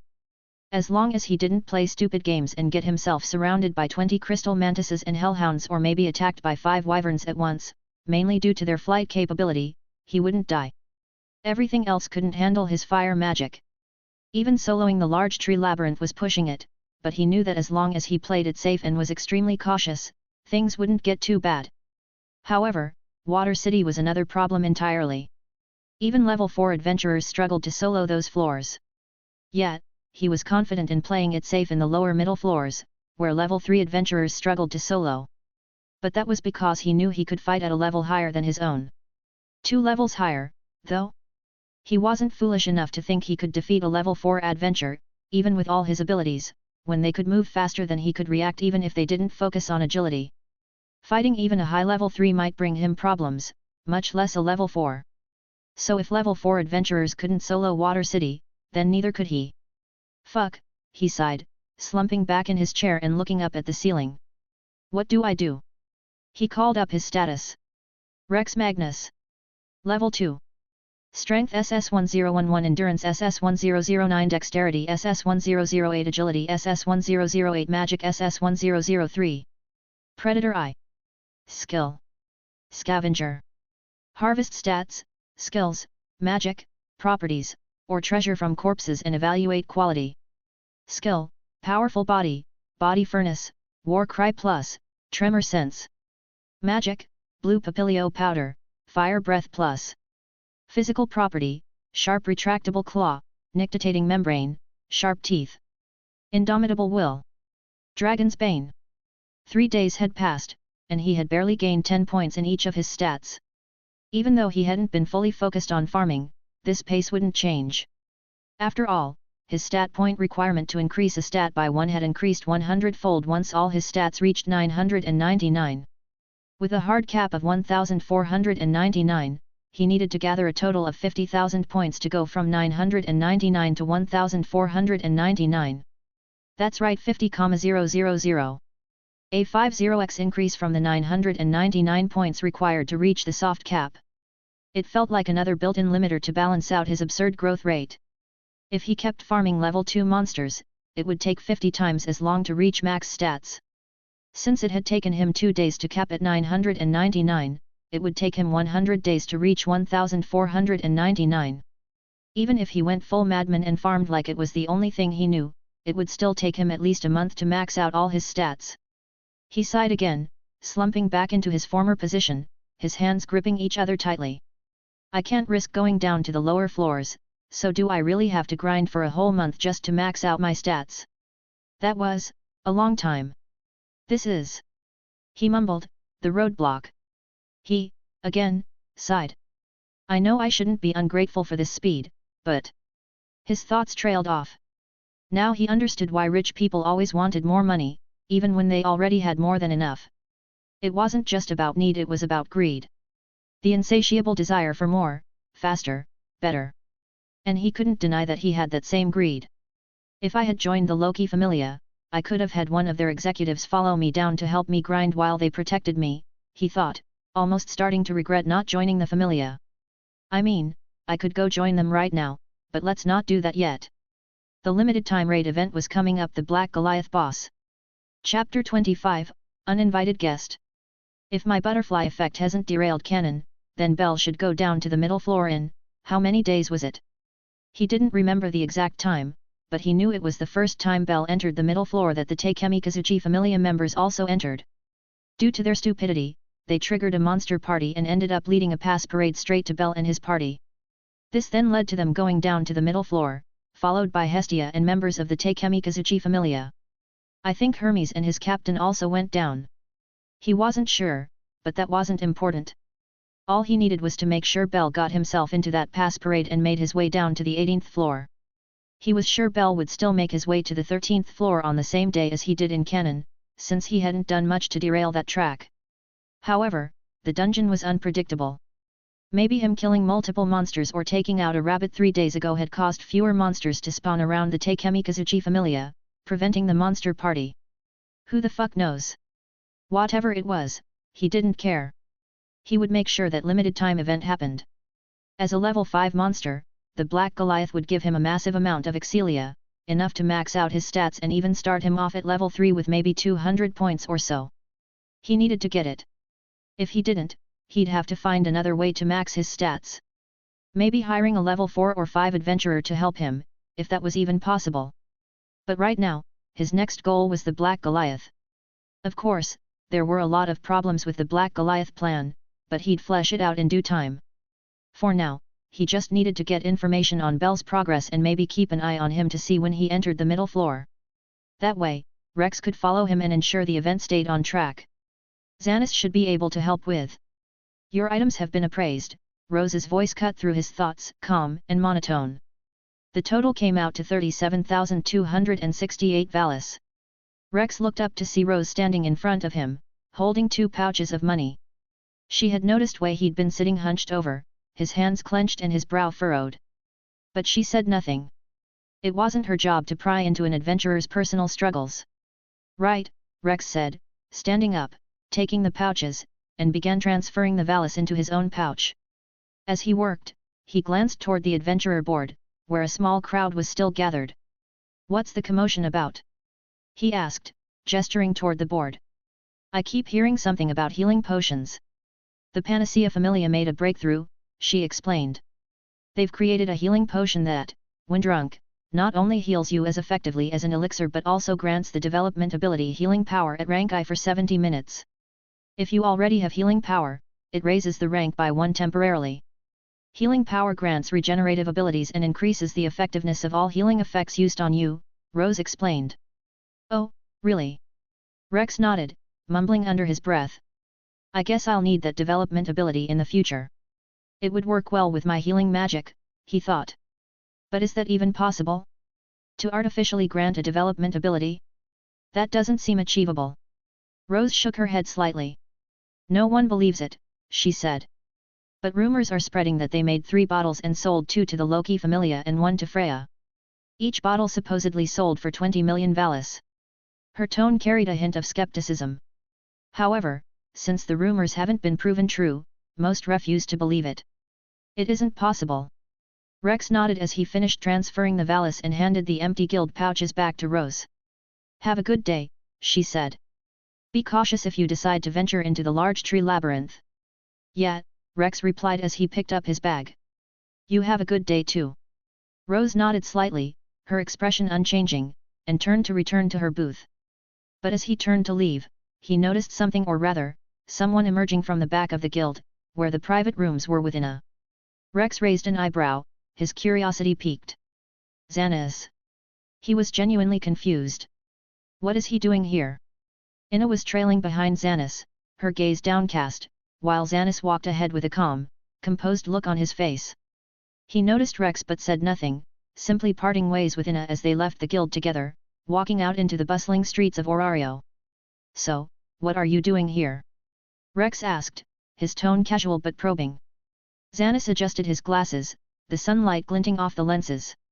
I came to confirm the 1-month ban lift on Soma's wine production. He replied. While also submitting my side of the contract with the Ishtar familia to the guild. Took you long enough, Rex said, glancing at the man. What was that? 1 week? Was the Ishtar familia hard to work with? Surprisingly, no, Xanas shook his head. They were quick to accept the deal. It was convincing Soma to let me sell his drinks outside the familia that was the problem. He muttered under his breath, who knew a god could be so adamant about something? Rex nodded. And now? Now everything is in order, Xanas said, a hint of satisfaction in his voice. The first batch of wine will be sold tonight at the Billet Babili. 60,000 valis per shot, or 1,800,000 per bottle. A shot is as expensive as a failed Soma, he mumbled. Isn't that too pricey? You sure it'll sell? For reference, 1 bottle is about $12,000. Don't worry about that, Xanas said, pushing his glasses up with a confident smile. Soma's wine is well known, and the Berbera will be the ones serving it while entertaining their customers. I'm sure the 6 bottles I sent to the Ishtar familia will be sold out tonight. Rex did the math quickly in his head. That's around 11 million. His eyes narrowed slightly. And how much of the margin will we collect? 50, 40, 10. Xanas sighed. Ishtar familia take 50% for distribution, security, and hosting at Billet Babili. We take 40, and the guild take 10% for licensing and oversight. Damn. Rex mumbled, he expected more of a 60-40 split with Soma taking 60. He didn't even think of tax. I am sure the value of the wine will increase, so the price will increase too. Tonight will decide the future, Xanas said, glancing in the direction of the pleasure quarter. We shall see how things go. And what were you doing with that elf? Rex continued, his tone casual but curious. I believe her name was Ina. It turns out she was the one who investigated and reported the familia, Xanas replied with a chuckle. I just told her to stick with her desk job and stop meddling in business that isn't in her job description. That there are people in the guild who handle that, and she isn't one of them. He shrugged. Of course, I didn't threaten her. I'm not stupid enough to threaten a guild employee. Just a light talking to. Ah, Rex nodded, somewhat agreeing with Xanas's approach. What about the blue papilio dust I gave you? Have you managed to sell it? After Naza had told him it could fetch a higher price than the wings, he had handed 14 bottles to Xanas to see if he could sell them for extra cash. Right, that, Xanas mumbled. The Panacea familia quickly bought all of them for 900,000 valis. He glanced at Rex. Then, a few days later, they announced a new kind of potion. You think the dust helped in the creation of that new rumored potion? Rex asked, sidestepping a little cat girl who was trying to pickpocket him. The girl stumbled and ran off, empty-handed. I doubt that dust can be used to create a potion that grants a development ability. It's probably just a coincidence. Coincidence? Xanas kicked another pickpocket in the chest, a little girl, not hard enough to kill her, but enough to send her sprawling to the ground. He kept walking as if nothing had happened. I think not. Rex tossed a 500 Valis coin to the girl before continuing on. If you're right, then we were robbed. Right, Xanis mumbled. If they really sold those potions for 60 million and our powder was used to make them. His face twisted into something ugly, but he quickly composed himself. But let's wait and see. They kept talking as they made their way back to the familia home, mainly about Rex's progress, as they hadn't spoken much since the last time he'd burst into the office and taken the position as leader. When they reached the familia home, Rex stepped back to walk a few steps behind Xanis and to his right, ensuring they didn't appear as equals as they entered the main building. Chandra immediately trudged toward them, his heavy boots thudding against the stone floor.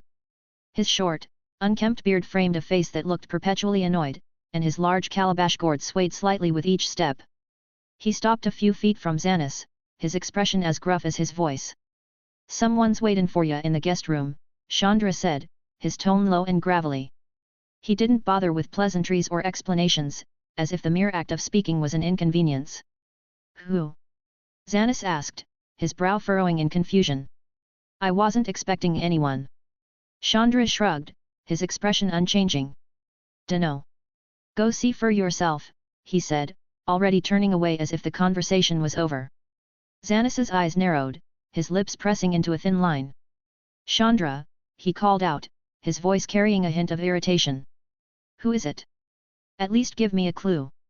The dwarf paused at the doorway, glancing over his shoulder with a look that could only be described as exasperated. "Feet ain't just fur decoration, Xanis," he said dryly, his tone dripping with sarcasm. "Use 'em." With that, Chandra disappeared down the hall, his footsteps echoing faintly as he walked away. Xanis stared after him in annoyance for a moment before sighing and running a hand through his hair. "Who do you think it is?" Rex asked, glancing at Xanis. "I really don't know," Xanis mumbled, pushing up his glasses as he tried to think of who it might be. "Might be someone from Ishtar or maybe another business." He trailed off, then started walking. "Come with me." "All right," Rex replied, noticing the curious glances from the people around them. Xanis began walking, and Rex followed. When they entered an empty hall, Rex grabbed his shoulder. "I'm not coming with you." "What?" Xanis looked back, confused. "Why? It might be someone from your black market dealings," Rex explained. "I'm not getting involved." Xanis looked at him like he was stupid. "You think they'd come to me publicly like this? It's nothing like that." He removed Rex's hand from his shoulder. "Then why do you want me to come with you?" Rex asked, raising one brow. Xanis stared at him for a few seconds, then added, "Please." "I knew it." Rex almost shouted, pointing at the man's face. "I don't know who came to visit me, so I need insurance," Xanis whispered, moving Rex's finger from his face. "If it's anything bad, you can stop them with that predator development ability of yours. I'm certain no one visiting us will be higher than a level 2, so the fear factor should work, right?" "Nah, fuck that," Rex turned away. "That's on you, lil brother."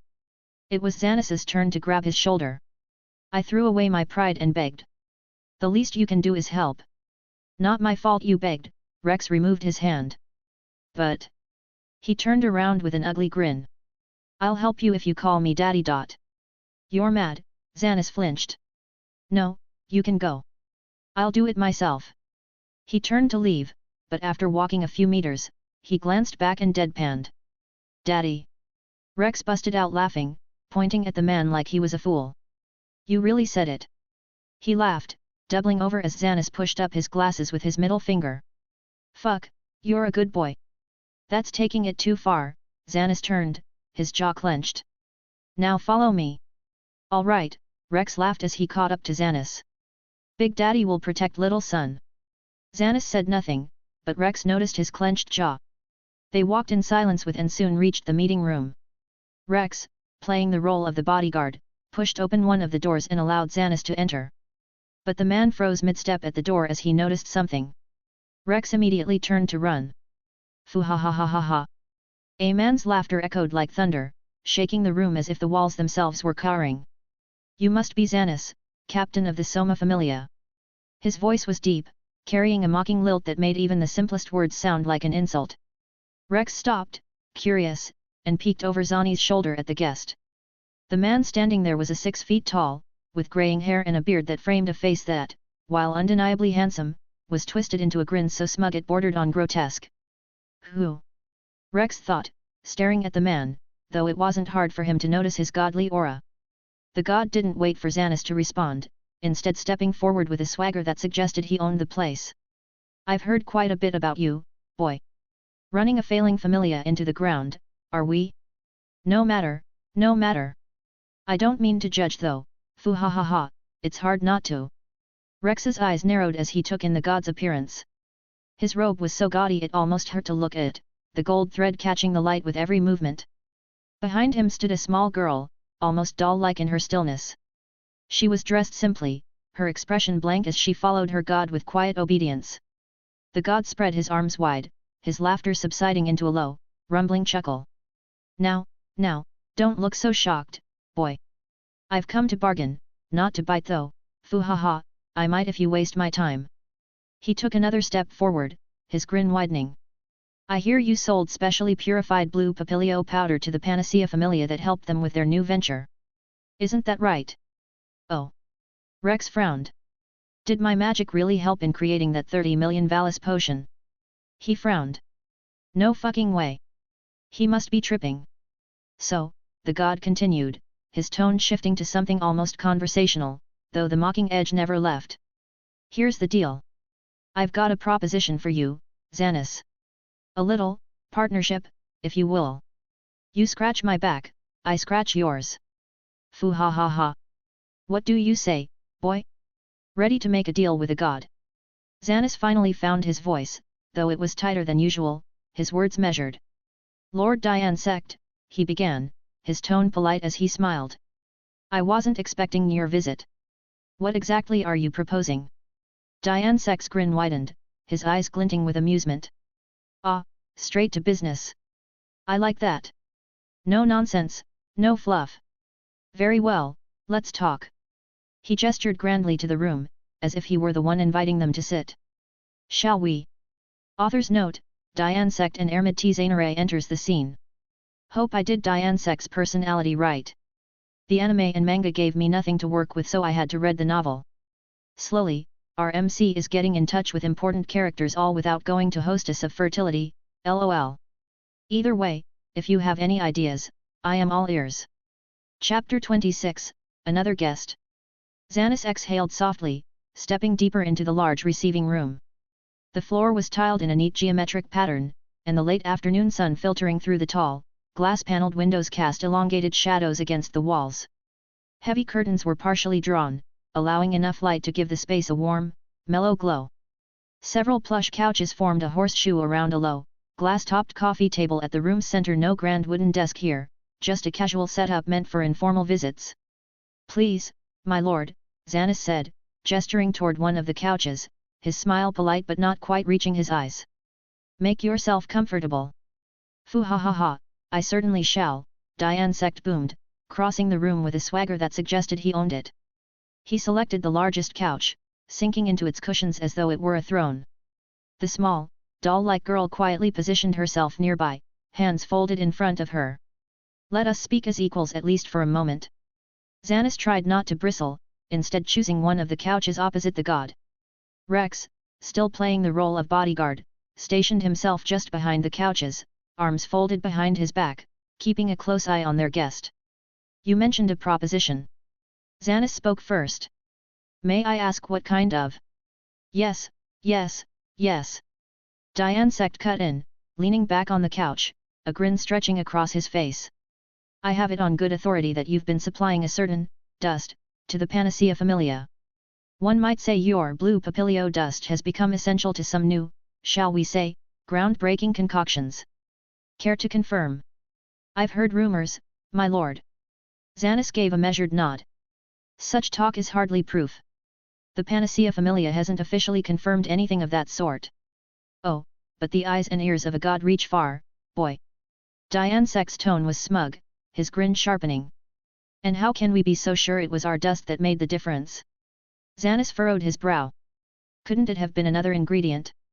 Or some new refinement in their process? Foo ha ha. You really are slow, boy. Diansect let out a deep, booming laugh, shaking his head. I've got everything. Panacea has every last reagent, every rare herb, every precious catalyst, and even more. Save for one. Your dust. Xanas opened his mouth to question further, but Diansect waved a hand in the air, cutting him off. Ah. Let's not waste time on trivial things, yes. He chuckled. Now, back to business. Diansect leaned forward slightly. So here's what I propose. He spread his hands theatrically. Supply me with the same dust. No, supply me exclusively and I will ensure that your familia never wants for coin again. Exclusivity. Xanas repeated slowly before clearing his throat. I can't agree to any deals just yet, my lord. The truth is, I don't even know if the dust is worth anything. He shook his head slightly. I don't know its effects, its value, or even if the Panacea familia actually used it in their potion. For all we know, it could have just been a coincidence, something they bought in passing while discovering something else entirely. He spread his hands in a measured gesture. And if it turns out to be a fluke? A worthless ingredient that happened to be in the right place at the right time? What then? Diansect's grin widened into something almost manic, his eyes alight with excitement. Foo ha ha ha. That's a risk I'm more than willing to take. So, what do you say, boy? Why don't we form the contract and make history together? Before Xanas could respond, Rex's gaze flickered toward the door as it was pushed open. They just walk in like they own the place. He thought as he watched the new arrivals stride in with an air of entitlement. A tall, handsome male elf held the door open, his demeanor exuding effortless elegance. Behind him followed a fair-skinned woman, her presence commanding yet gentle. Mommy. Rex blinked her appearance. She stood 5 feet 8 inches, her softly curvaceous and matronly figure exuding warmth and grace. Her honey blonde hair was tied into a loose, elegant bun, a few tendrils escaping to frame her beautiful face. She wore a flowing robe in shades of cream and soft green, embroidered with intricate patterns of vines and flowers, that draped gracefully in a slightly loose fit, and atop her head sat a circlet of woven silver leaves. As she entered, her emerald green gaze settled on Diansect. It is no surprise to find you here, Diansect, she said in a smooth, measured tone. Where there is profit to be made, a god like you is never far behind. Diansect's grin only widened, his eyes twinkling with amusement. Foo ha ha ha. Well, Panacea, it's been too long. Still pretending virtue alone can change the world? While you coddle the sick, the rest of us are making real progress. His voice dripped with mockery, his posture lounging as though he owned the room. Panacea did not rise to his bait, merely offering a patient smile as if dealing with a stubborn child before her gaze shifted to Xanas and Rex. I apologize for our abrupt arrival. I hope we are not imposing. Not at all, my lady. Xanas let out a strained chuckle, gesturing toward the couch opposite Diansect. Please, have a seat. You can sit on my face, mommy. Rex thought before clearing his mind. What the fuck is wrong with me? Panacea moved to the offered seat, gracefully settling herself on the large couch, now seated directly across from Diansect, leaving Xanas caught between the two gods. 2 gods are here just for my dust. Rex glanced at the 2. They even brought their captains. One was Ermit Zanare of Diansect, a level 2 healer, and the elf is Durlan Herrick of Panacea, a level 4 alchemist. Xanas, do your thing. Ask why the fuck my dust is important. Diansect chuckled, leaning forward with a self-satisfied grin. See, boy. Even Panacea has come running. Doesn't that confirm the importance of your product? Now, let's get back. Panacea raised a hand slightly, calmly cutting him off. I must apologize, Captain Xanas, for acquiring your purified blue papilio dust at such a low price. We did not recognize its full significance until one of our familia members tested it. Her emerald eyes softened as she continued. I would hate for such an oversight to be seen as deception. She gestured slightly, and her captain beside her stepped forward, placing a heavy pouch on the table. Here is the full payment, adjusted to its true worth. 7 million valis, as compensation. Taking this moment, Xanas cleared his throat and eyed the pouch on the table. I appreciate the payment, but before I accept, I need to know something. His tone was careful. Why is this dust so important? All I know is that it's a purified form of blue papilio powder that can be used as is to heal instead of being turned into a potion. But beyond that? I don't know its real worth. Sect smirked, leaning back into the couch, his golden threaded sleeve catching the light. Well then, let's hear it. Since you've gone through the trouble of making this little show, enlighten us, he said, waving his hand toward Panacea with an exaggerated flourish. Panacea, unconcerned with his theatrics, gave a graceful nod toward her captain. Duerlin, please. Blue papilio dust is invaluable because it seamlessly interacts with reactive agents, acting as a stabilizing bridge between volatile ingredients. He begun, it prevents corrosion and preserves potency throughout the brewing process. Simply put, it stops ingredients from cancelling each other out or breaking down before they take effect, and each grain disperses restorative energy evenly, keeping potions from surging unpredictably or losing potency. He paused, glancing at Xanis to ensure he was following. This means higher quality results in advanced regenerative potions, stamina restoratives, and even detoxification potions. Unlike most stabilizers, it enhances without overpowering, making it one of the best core bases available. He paused once more. To put it plainly, your blue papilio dust surpasses Luminara arborea in almost every way as a core base, nearly twice over in effectiveness. Ermid's purple eyes widened slightly as she glanced at Sect, the shift barely noticeable. Rex and Xanis both turned to Sect, watching his reaction. For a brief second, there was silence. Then, the god erupted into laughter. Foo ha ha ha. Worthier than I thought. Sect boomed, slapping his knee. A fine surprise indeed. Ha ha. He wasn't capping. Rex shouted in his mind. He didn't fully grasp the alchemic implications, but he sure as hell knew what Luminara arborea was. It was the flower the Panacea familia had been searching for, the one in the largest 3 labyrinths. He'd seen the commission on the board, its reward increasing multiple times, reaching 13 million before it was removed just a few days ago. So why did they buy mine for only 8 million? He thought, glancing at the goddess and her captain, then back at Xanis. I can't just blurt that out. I am a guard dog. So he lightly kicked the back of Xanis' chair. I see. Xanis mumbled with a nod, then turned, eyeing Rex with a questioning glance. Do you by any chance know about the flower? Xanis asked, bringing Rex into the conversation. He nodded. I saw it on the commission board for 13 million valis. Before Xanis could speak, Duerlin interjected. The dust becomes truly effective only in high dosages, with a single bottle worth about as much as a high potion 500,000 valis. A rare find indeed. Sect mumbled as he glanced at Xanis. Now tell me, who was the genius behind its purification? Surely you didn't stumble upon it by accident. All eyes turned to Xanis, who suddenly felt as if he were caught between 2 storms waiting to clash. He shifted slightly in his seat before answering. I'm sorry, my lord, but if the dust is truly worth as much as you say, I simply cannot say who made it. Foo ha ha. Sect let out a theatrical sigh, shaking his head. Are you afraid I'll steal them from you, boy? Come now, don't be so cautious. If they are truly this skilled, they deserve to be recognized, don't they? Xanis held firm, knowing that any misstep here could bring unwanted consequences. These 2 familias weren't just influential in Orario, they supplied potions across kingdoms, making them indispensable to adventurers and nobility alike. Annoying one, let alone both, was not an option. Panacea remained serene, but her emerald eyes gleamed with understanding. No need to push him, Sect. Some knowledge is earned, not given. She turned to Xanis, her voice as soothing as ever. But I would like to assure you, Captain Xanis, that I hold no ill will in this matter. If the dust's creator wishes to remain hidden, so be it. Fine, fine. Sect clicked his tongue but remained grinning. Hidden in plain sight, lol. Rex felt like a side character in this matter. As the conversation dragged on, he found himself growing more disinterested by the minute. I should have just gone to sleep. He glanced at the 2 other attendants who were occasionally chiming in, unlike him, and decided to use Scavenger to glance at their stats again.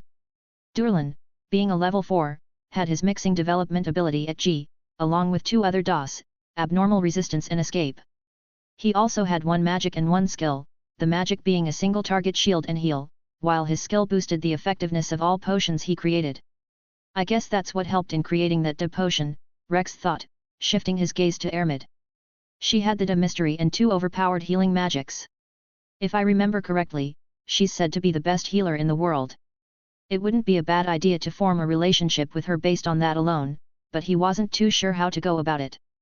Speaking of magic, in the past few days, he had acquired a few new abilities. One was the physical property Sharp Teeth, which he got from the dungeon worm. It was a passive ability that made his teeth sharper.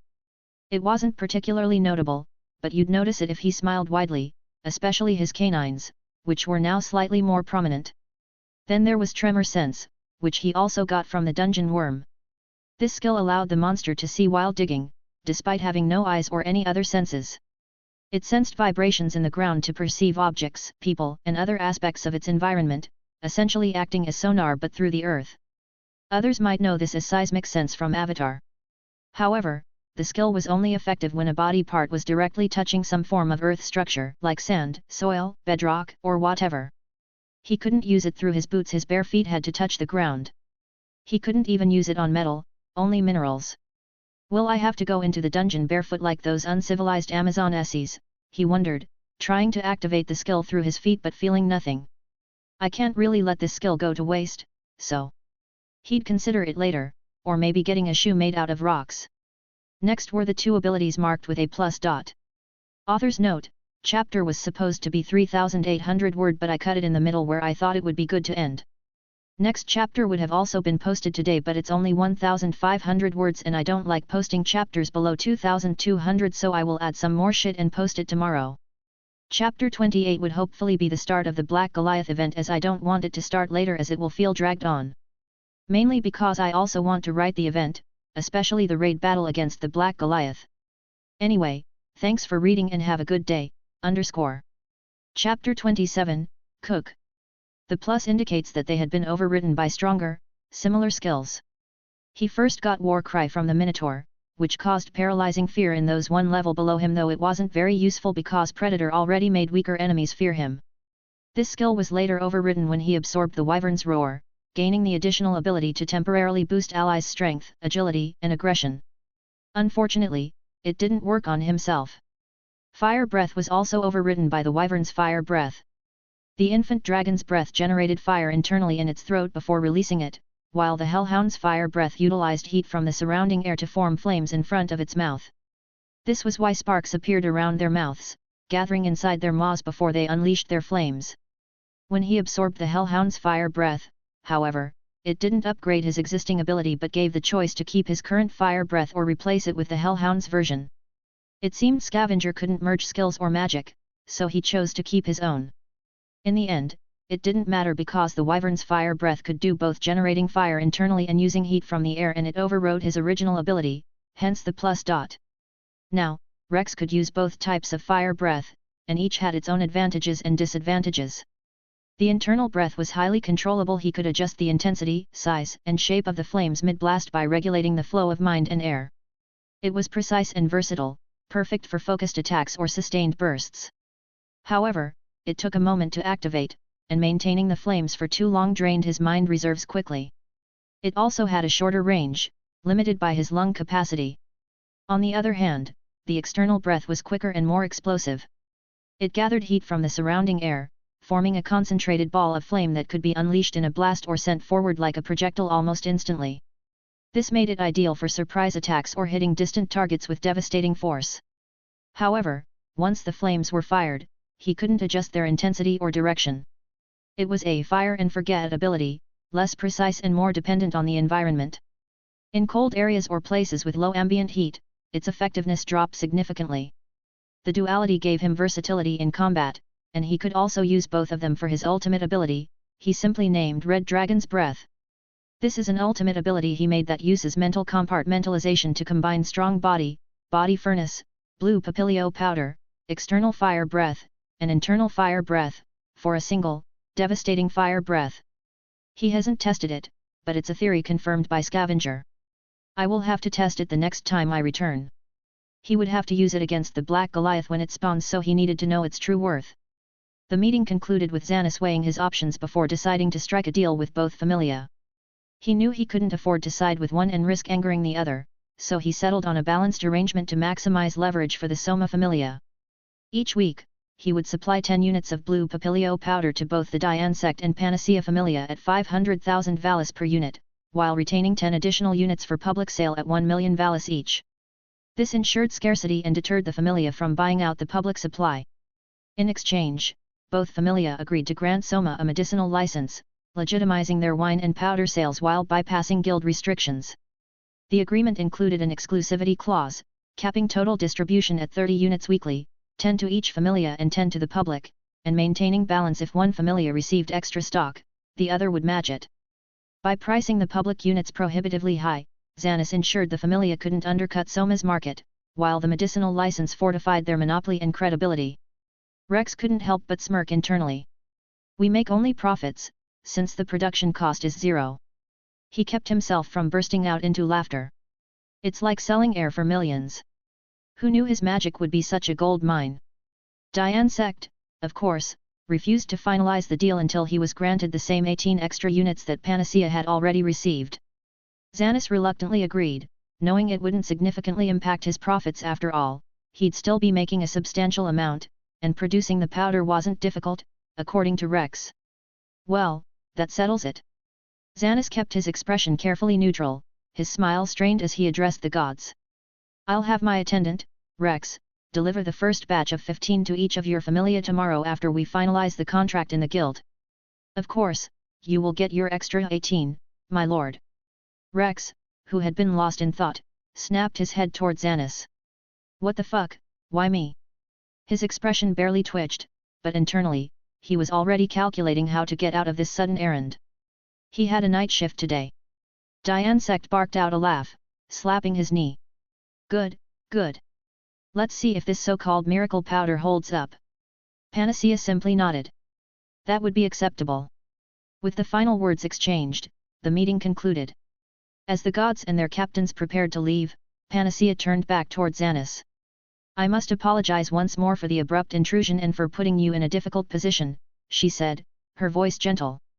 She gestured to Durlan, who stepped forward, reaching into his pouch to produce 2 large fancy bottles. As a token of goodwill, please accept these 2 elixirs. Consider them an apology for the way this meeting unfolded. A generous gift. Xanis accepted the case without hesitation, offering a respectful nod. I appreciate the gesture, Lady Panacea. Diane Sect scoffed. Ha! Trying to one-up me, are you? He chuckled but made no further remarks, clearly unbothered by the exchange. As the gods departed, Diane Sect couldn't resist a final jab.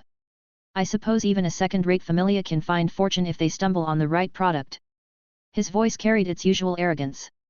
Panacea remained composed, offering a subtle smile. And yet, even the finest potions cannot cure a god's pettiness. Diane Sect's laughter echoed as they exited, leaving behind a tense silence when Ermid closed the door. The moment the doors shut, Xanis let out a long, loud sigh, his entire body deflating like a punctured balloon as he sank into his chair, hands covering his face. And that's it. Rex clapped his hands together, breaking the silence. I told you I was going to bring more prestige to the familia, and I was right. A single day, and we made 8 million. And tomorrow, we'll make. He trailed off, suddenly calculating. Holy shit, 18 million more. His eyes widened. We made 26 million in 2 days. He suddenly roared, oh my god. Xanis flinched as Rex grabbed his shoulder from behind, leaning in. We fucking made 26 million in 2 days. He shouted directly into Xanis' ear before throwing his hands up and laughing. Since this isn't part of the familia expenses, we can basically pocket all 26 million. Look at that. Xanis grinned at this as Rex continued. You needed years to save up to 90 million, and at this rate, in a month, we'll hit 90 million, and in 2, we'll be past 100. Xanis' grin stretched wider, twisting into something almost inhuman, a grotesque reflection of sheer greed. But then Rex leaned in again, positioning his lips beside Xanis' ears, but all of that. He whispered. It's going into making me a first-class weapon. Don't get your hopes up for that grimoire. Xanis' dream shattered into 1,000 pieces, his hideous smile vanishing instantly. Motherfucker. Rex straightened, cracking his neck. But seriously, why did you make me the one to deliver the dust? Xanis sighed, rubbing his temples. It was just a spur-of-the-moment decision, but it shouldn't be much of a problem. It's not like they set a specific time where you had to deliver it. Guess I have to do it, then. Rex nodded, walking around the couch as he headed for the door. Also, have someone spy on that kid that leveled up in 2 months? Xanis asked, still sunken into the couch. Why is that? No reason, he replied, and your spy should watch him carefully, especially when he enters the guild and speaks with his advisor. I believe her name is Ina. He glanced back at Xanis as he held the doorknob. The moment the spy hears he's entering the middle floors, I want them to report to me. Xanis didn't question it. That means you need to be somewhere the spy can reach you quickly. Rex paused, just now realizing the implication. Damn, he muttered. Xanis leaned back. So, no dungeon diving for however long you want this spy to watch the boy. It shouldn't take more than a few days. He paused. I doubt it'll be a week, Rex mumbled, uncertain. He sighed, running a hand through his hair. I guess I can use this time to learn about the monsters in the large tree labyrinth. Have the spy find me in the guild library, on the 3rd floor. As he opened the door, he paused and looked back. Matter of fact, just have the spy watch him in the guild during the mornings. No following him around. After all, Belle was also being watched by Freya. He didn't want to draw that goddess' attention to himself. Come to think of it, he left the room, closing the door behind him. Won't I start turning to the Soma familia? Not only had they secured a contract with the business giant that was the Ishtar familia, but the 2 gods of the largest medicinal familias in the city had just personally visited them, accompanied by their captains. It was inevitable eyes would turn toward the Soma familia. However, most would likely assume that the visit was related to Soma wine, believing the 2 familias had come seeking it as a medicinal help after seeing it distributed through the Ishtar familia. So we should sell the dust anonymously, Rex thought as he stopped walking. That would keep them discreet. Everyone would assume he was merely selling wine to the 3 major familias so they wouldn't get visited by more alchemic familia for contract. I should tell Xanis that.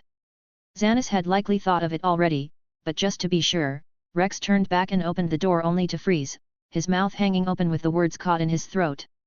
Xanis, the captain of the Soma familia, was kneeling on the ground in front of the couch where Panacea had sat, his face buried in the fabric as he sniffed the spot where the goddess had been sitting. Rex's mouth remained agape as he stared at the man, who slowly lifted his head.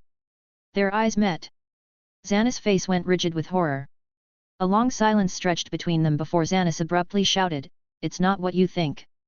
The door slammed shut. Rex sped away. I saw nothing. He thought, his pace quickening as he made his way to his room to grab his things for a shower. Like the other high-ranking members in the familia, his room was in the main mansion, in the same building as Xanis and Soma. Those 2 occupied the highest floor, the 4th where Xanis' office was also located, while Rex, Chandra, the late Canoe, Prime and others lived on the 1st through 3rd floors.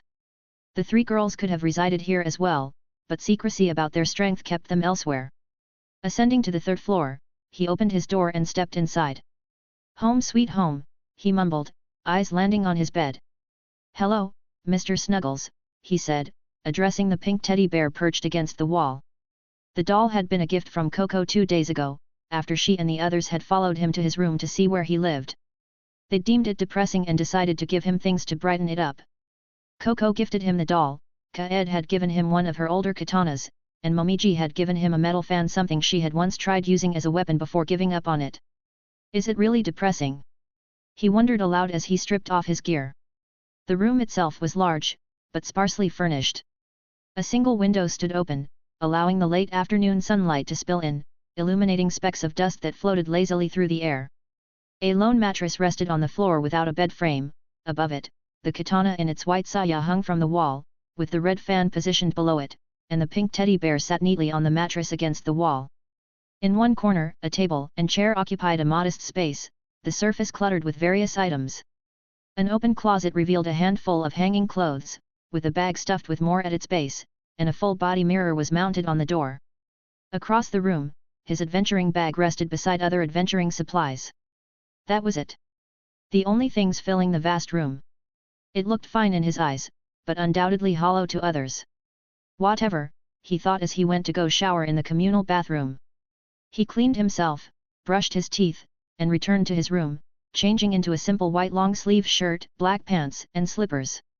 Dinner had just begun being served, but he wanted to make his own meal in the kitchen, one only Soma, Xanis, Chandra, and now he was allowed to use it in this building. The moment he pulled the door open, he found the three little musketeers standing outside, Kaed's fist poised mid-knock. His eyes moved to the smallest girl in the back. "Hi, Coco," he greeted enthusiastically with a wave. Coco's eyes lit up as she waved with a bright smile. "Hi, Rex." Kaed's rabbit ears shot up as she pointed at him and declared, "You don't see us." "Oh my," Momiji's fox ears drooped as she wiped away invisible tears. "I feel hurt. Oh, hi, you two." Rex turned his attention to the two. "What brings you here?" Kaed scoffed, folding her arm. "We were gonna invite ol Mr. Broody to dinner, but now I dunno if I wanna bother." "Aw, I am sad," Rex mocked a childish voice as he stepped out of his room, the three girls moving aside to let him close the door behind him. "But I was going to make myself food. I'm tired of eating from the dining hall." Kaed tilted her head, her rabbit ears twitching slightly. "No way, you can cook." "Of course." Rex nodded as he walked. "I'm 23. Why wouldn't I know how to cook?" Kaed scoffed, crossing her arms. "Yeah, I ain't buying it," she said as they began walking. "Where would you even learn to cook?" Momiji asked, walking beside him. "I want to learn too." "I taught myself," Rex replied. In truth, Prime Rex had never learned to cook, but back in the orphanage on Earth, the sisters had made all the kids take home economics. Since he lived alone, he'd been forced to build up cooking skills. Taking McDonald's home every night after work was not healthy. He considered himself a good cook. Not great, not professional, but good. "Alright then, big shot. Show us what you got." Kaed grinned and elbowed Momo beside. "Right, Momo, Dancha wanna see if he can actually cook or if he's just bluffin'." The girl nodded. "Well then," Rex cracked his knuckles. "I'll show you my skills." The four entered the kitchen, the scent of lingering spices and oils in the air as Rex moved toward the storage area. He pulled out a fresh piece of chicken meat and, without hesitation, began preparing his ingredients. The three girls sat nearby on the kitchen island, talking to each other as Rex used some of the high-quality spices and sauces stored in the cabinets. The rich, sweet aroma of the broth gradually filled the kitchen, making their noses twitch in anticipation. Finally, after 30 minutes, he set 3 bowls of steaming chicken soup in front of them, stepping back with a confident nod. Momiji leaned in, her fox ears perking up. "It smells good," she mumbled. "Something about this feels off." Kaed crossed her arms with suspicion. "I don't trust it. It's delicious." Rex waved his hand. "Go on. Try it." The three girls hesitated, staring at the golden broth and tender pieces of meat floating within. "It looked as good as it smelled. There shouldn't be any problem, right?" Kaed suddenly poked Coco's arm with a smirk. "Didn't ya say you wanted to try Rex's cookin'?" she reminded her. "So why don't ya go first?" "Me?" Coco blinked, confused. "Wasn't you the one who said that?" she wanted to ask. "You should try it." Momiji nodded, smiling encouragingly. "I'm sure it's good." "Then why don't you try it?" Coco didn't say that as she glanced at Rex, who simply nodded with an easy smile. Taking a deep breath, she scooped up a piece of chicken with her spoon, letting the broth drip slightly before placing it into her mouth. Her eyes widened instantly. "Delicious!" she exclaimed, her entire face lighting up in bliss. Kaed leaned forward, still doubtful. "For real?" Coco's reaction was almost too exaggerated. She was practically glowing. Kaed and Momiji exchanged glances before cautiously picking up their spoons and taking a bite. And then they froze. At that moment, Xanis walked into the kitchen, sniffing the air. "What's that smell?" he muttered as he stepped in, his gaze flickering over the three girls staring at him before settling on Rex. "It smells good." Rex grinned mischievously. "Hello, Mr. Sniffles." The three girls turned to him in surprise. Sure, Rex was a level 2 now, like Xanis, so they were in a way equal, but the way he so casually addressed the captain was borderline rude. Yet, surprisingly, Xanis ignored it and instead walked toward the pot, peering inside. "You can cook." "Yep." Rex noted. Xanis glanced at him again, pushing up his glasses. "So it's you who've been sneaking into the kitchen at night." Rex ignored that as he grabbed another plate, filling it with soup before holding it out to Xanis. "Have a taste." Xanis took the bowl, looked at it, then glanced back at the three girls who nodded simultaneously, with Kaed sticking up a thumb. Let's see then. Xanas scooped up a spoonful before placing it in his mouth. His entire body jolted. Ugh, what is this? He roared, spitting it back into the plate. Who let you cook? The taste that assaulted his tongue was beyond comprehension. It was worse than eating dirt, worse than licking a used boot. No, it was even worse than eating something utterly inedible. The salt, pepper, and overpowering sauces made it a monstrosity of a dish, so vile that swallowing was a battle against his own instincts. He glared back at the girls. Who let him cook? Ha ha ha ugh. Kaed doubled over, cackling before her laughter turned into a retching sound. Hwaerg. She choked, her ears flopping as she vomited onto the floor. Momiji, clutching her stomach, barely made it to the trash can before emptying her mouth. Meanwhile, Coco just sat there, silent tears streaming down her cheeks, her expression filled with betrayal as she stared at Rex. The corners of Rex's mouth twitched before he burst out laughing, unable to contain himself. He had deliberately made it smell and look amazing while ensuring the taste was an abomination. The first time he cooked for them, he had to make it memorable. As Xanas, Kaed, and Momiji recovered from their suffering while Coco quietly wept, Rex continued laughing. The moment was frozen in time, a ridiculous, absurd, yet oddly heartwarming instance of daily life. Perhaps in the future, when they looked back, they would feel a strange sense of nostalgia. Of course, it was just as likely that they would hold a deep grudge against him for this culinary crime and never let him cook again. But Rex didn't mind. They would remember this. And so would he. It turned out that work and dungeon diving weren't everything in life. Moments like these stupid, messy, human moments were fun. In the blink of an eye, 3 days passed. Author's note: next chapter should be the start of the first limited time event. Thank you all readers for your love, comments, and stones. I can't repay such great kindness, so I can only repay you with my body. Chapter 28, Takemikazuchi Familia. A lot had happened in those 3 days. First, given that the Soma Familia now had a guaranteed weekly income of 10 million valis amounting to 40 million a month, Rex instructed Xanas to reduce the members' mandatory quota. Previously, they had been required to contribute between 3 to 6,000 valis a week, totaling 13 to 26,000 a month. Now, that amount was lowered significantly to just 1 to 2,000 valis a week, or 5 to 9,000 a month. Rather than hoarding the excess funds for himself, Rex chose to reinvest some of that weekly income into improving the familia since he didn't have any real need to burn through 10 million valis every month. Strengthening the familia's structure and providing better working conditions would yield better long-term results. The decision was well received. As the saying goes, a hero does one bad thing, and he becomes the most hated person in the world, while a villain does one good deed, and everyone loves him. That sentiment rang true as Xanas announced the lowered quotas. The members, who had long been burdened by financial pressure, practically worshipped him for it, as they could now buy more Soma. Their enthusiasm only grew when he followed up with an even bigger declaration pardoning all outstanding debts owed by familia members. However, he made one thing clear: with the lowered quota, there would be no more excuses. Everyone was expected to meet their contribution without fail. The first night of selling Soma in Bullet Bobili also went as well as Xanas had expected. All 6 bottles sold out in less than an hour after the pleasure quarter opened for the night, bringing in a total of 10.8 million valis. Since the Soma Familia only received 40% of the profits, they ended up with 4.32 million, while the Ishtar Familia took 5.4 million, along with the added benefit of increased traffic to the pleasure quarter. It was obvious who got the better end of the deal, but that was expected.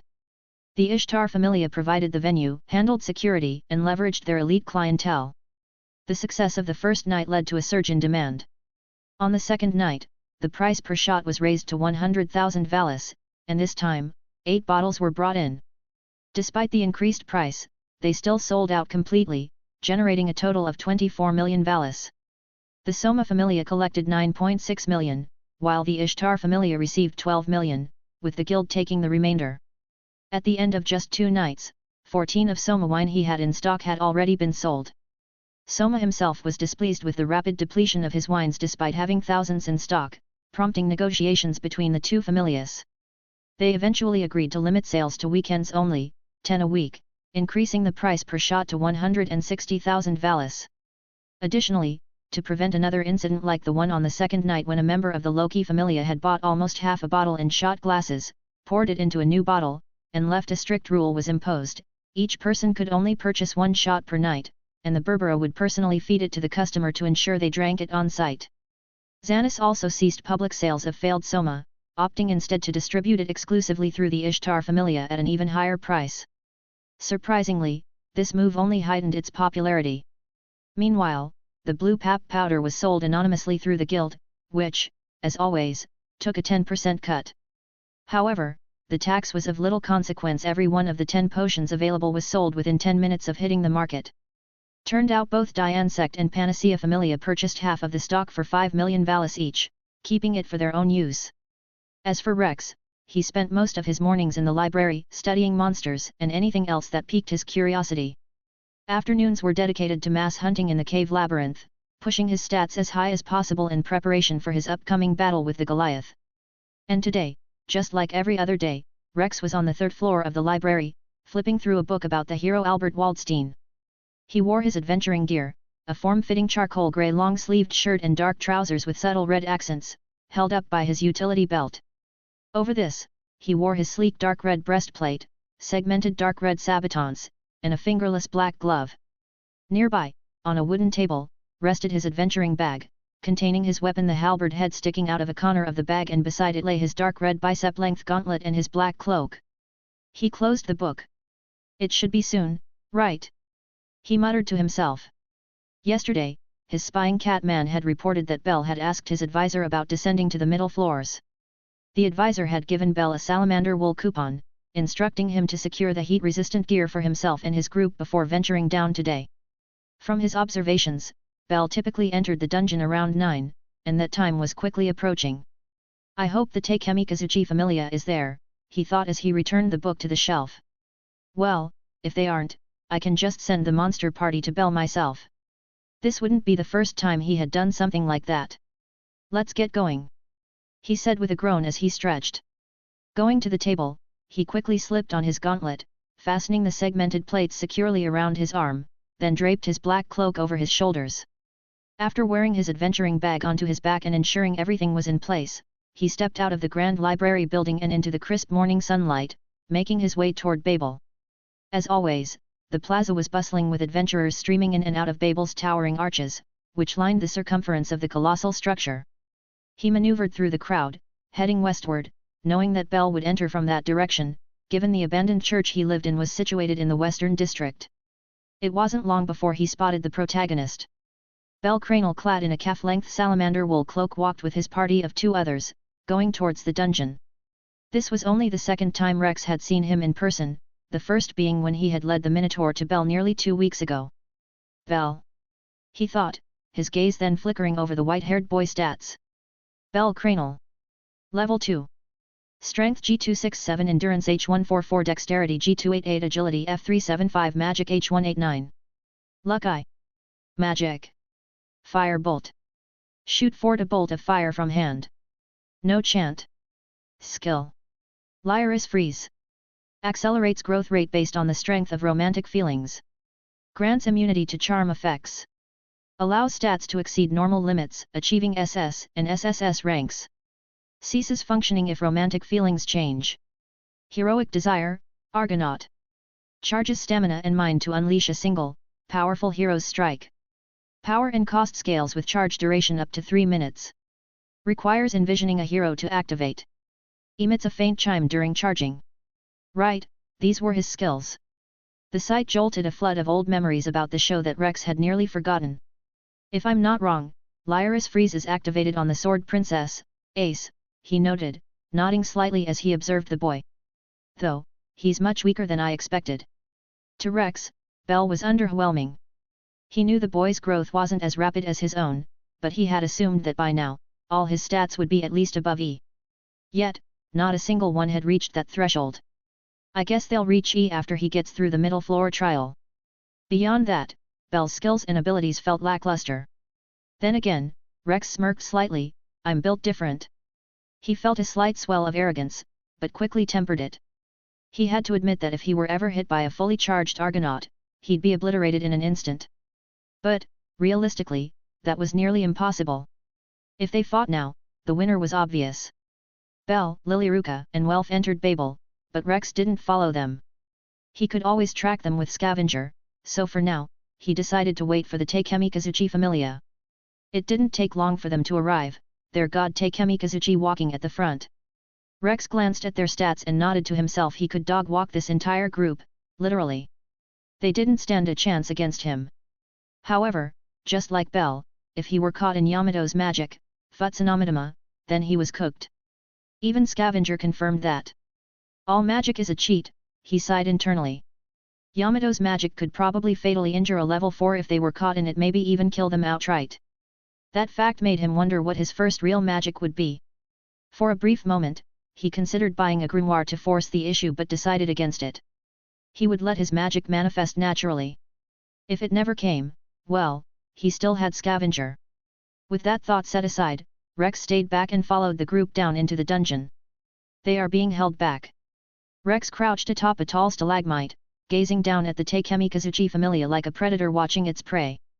The 6 members of the familia were engaged in combat against 2 silverbacks and 2 hellhounds, and they were struggling. Rex knew better than to compare others at his level to himself, especially if they weren't Belle, but what he was witnessing was almost pathetic. Their fear of the hellhounds was making them fight like fools. It made sense, to some extent, as he would have been scared if he didn't have fire resistance, but still, this bad? If Waka and Mikoto, their 2 level 2s, had come down alone with their supporter, they'd have had a much better time. Not that it mattered to him. He was only here for the monster party. Based on his hypothesis, the event should trigger when Belle's group got close enough, leading this struggling team straight into their path. And Belle's group was getting closer. Any moment now, he mused, watching from above as more monsters, imps and bad bats were drawn by the commotion. They weren't a real threat, but if the Takemikazuchi familia wasn't able to deal with them, then... Duka had noticed the shift. The seasoned fighter locked in, stepping forward with Mikoto as they cut through the monsters with newfound focus. The rest of their team, seeing the shift in momentum, hesitated and fell into a supporting role, the archer and supporter occasionally assisting. At this rate, they would wipe out the monsters before the monster party could trigger. This is bad. Rex's eyes narrowed as he activated Scavenger to mark Belle as his treasure. Belle's group was just 1 room away. The Takemikazuchi familia will be able to take care of these monsters, and while they are resting, Belle's group will enter this room and they will likely meet. His butterfly effect had indeed caused fewer monsters to spawn around the Takemikazuchi familia. The monster party and the event will never become reality. I can't let that happen. His gaze shifted to the 4 members standing at the back. A well-placed fireball at their feet would disrupt their rhythm, but that wouldn't be enough to trigger a monster party. And he had no intention of outright killing them or hurt them too much. What to do? His eyes flickered around, then toward the ceiling, spotting a hanging stalactite. A smirk crept onto his face. Lowering his center of gravity, he crouched deeply, his fingers tightened around the shaft of his halberd as he drew it from his back, the polished metal gleaming dimly under the cavern's light. The jagged stalagmite beneath him groaned under the tension of his weight. Then, with an explosive burst of power, Rex pushed off, shattering the tip of the stalagmite as he propelled himself forward and up. His cloak billowed behind him as he twisted in midair, his halberd sweeping outward in a deadly arc. The force behind the swing sent a sharp gust rippling outward. A streak of silver cut through the darkness, the halberd's keen edge carving a thin, precise slash along the middle of the stalactite's length. Rumble. The massive rock formation shuddered as he landed on another stalagmite, fine cracks webbing out from the point of impact. Below, the 4 Takemikazuchi members looked up as debris and dust began to rain upon them. Duka and Mikoto, mid-fight, turned sharply at the disturbance, their eyes darting between their teammates and the incoming danger. Get back! Duka roared. A heartbeat later, its immense weight succumbed to gravity. The streamlined shape of the stalactite sent it plummeting toward the ground at terrifying speed. The 4 adventurers reacted instantly, leaping out of the way as the colossal rock slammed into the cavern floor. Boom! The impact sent a thunderous shockwave rippling through the chamber, its force strong enough that even Belle, in the adjacent room, momentarily heard the echo despite his focus on the rabbit-like monsters attacking him. A dense cloud of dust surged outward, swallowing the area in a choking haze. Ignoring the remaining monsters, Duka and Mikoto dashed into the billowing fog. Rex remained perched above, his keen eyes tracking the movement below. He knew they hadn't died. He had watched them all evade the direct hit, but the explosion of rock fragments had likely struck some of them hard. He sniffed the air, catching the faint metallic tang of fresh blood. Not enough for a fatal injury. His gaze moved to the far side of the room. Seems like only one of them got hit bad.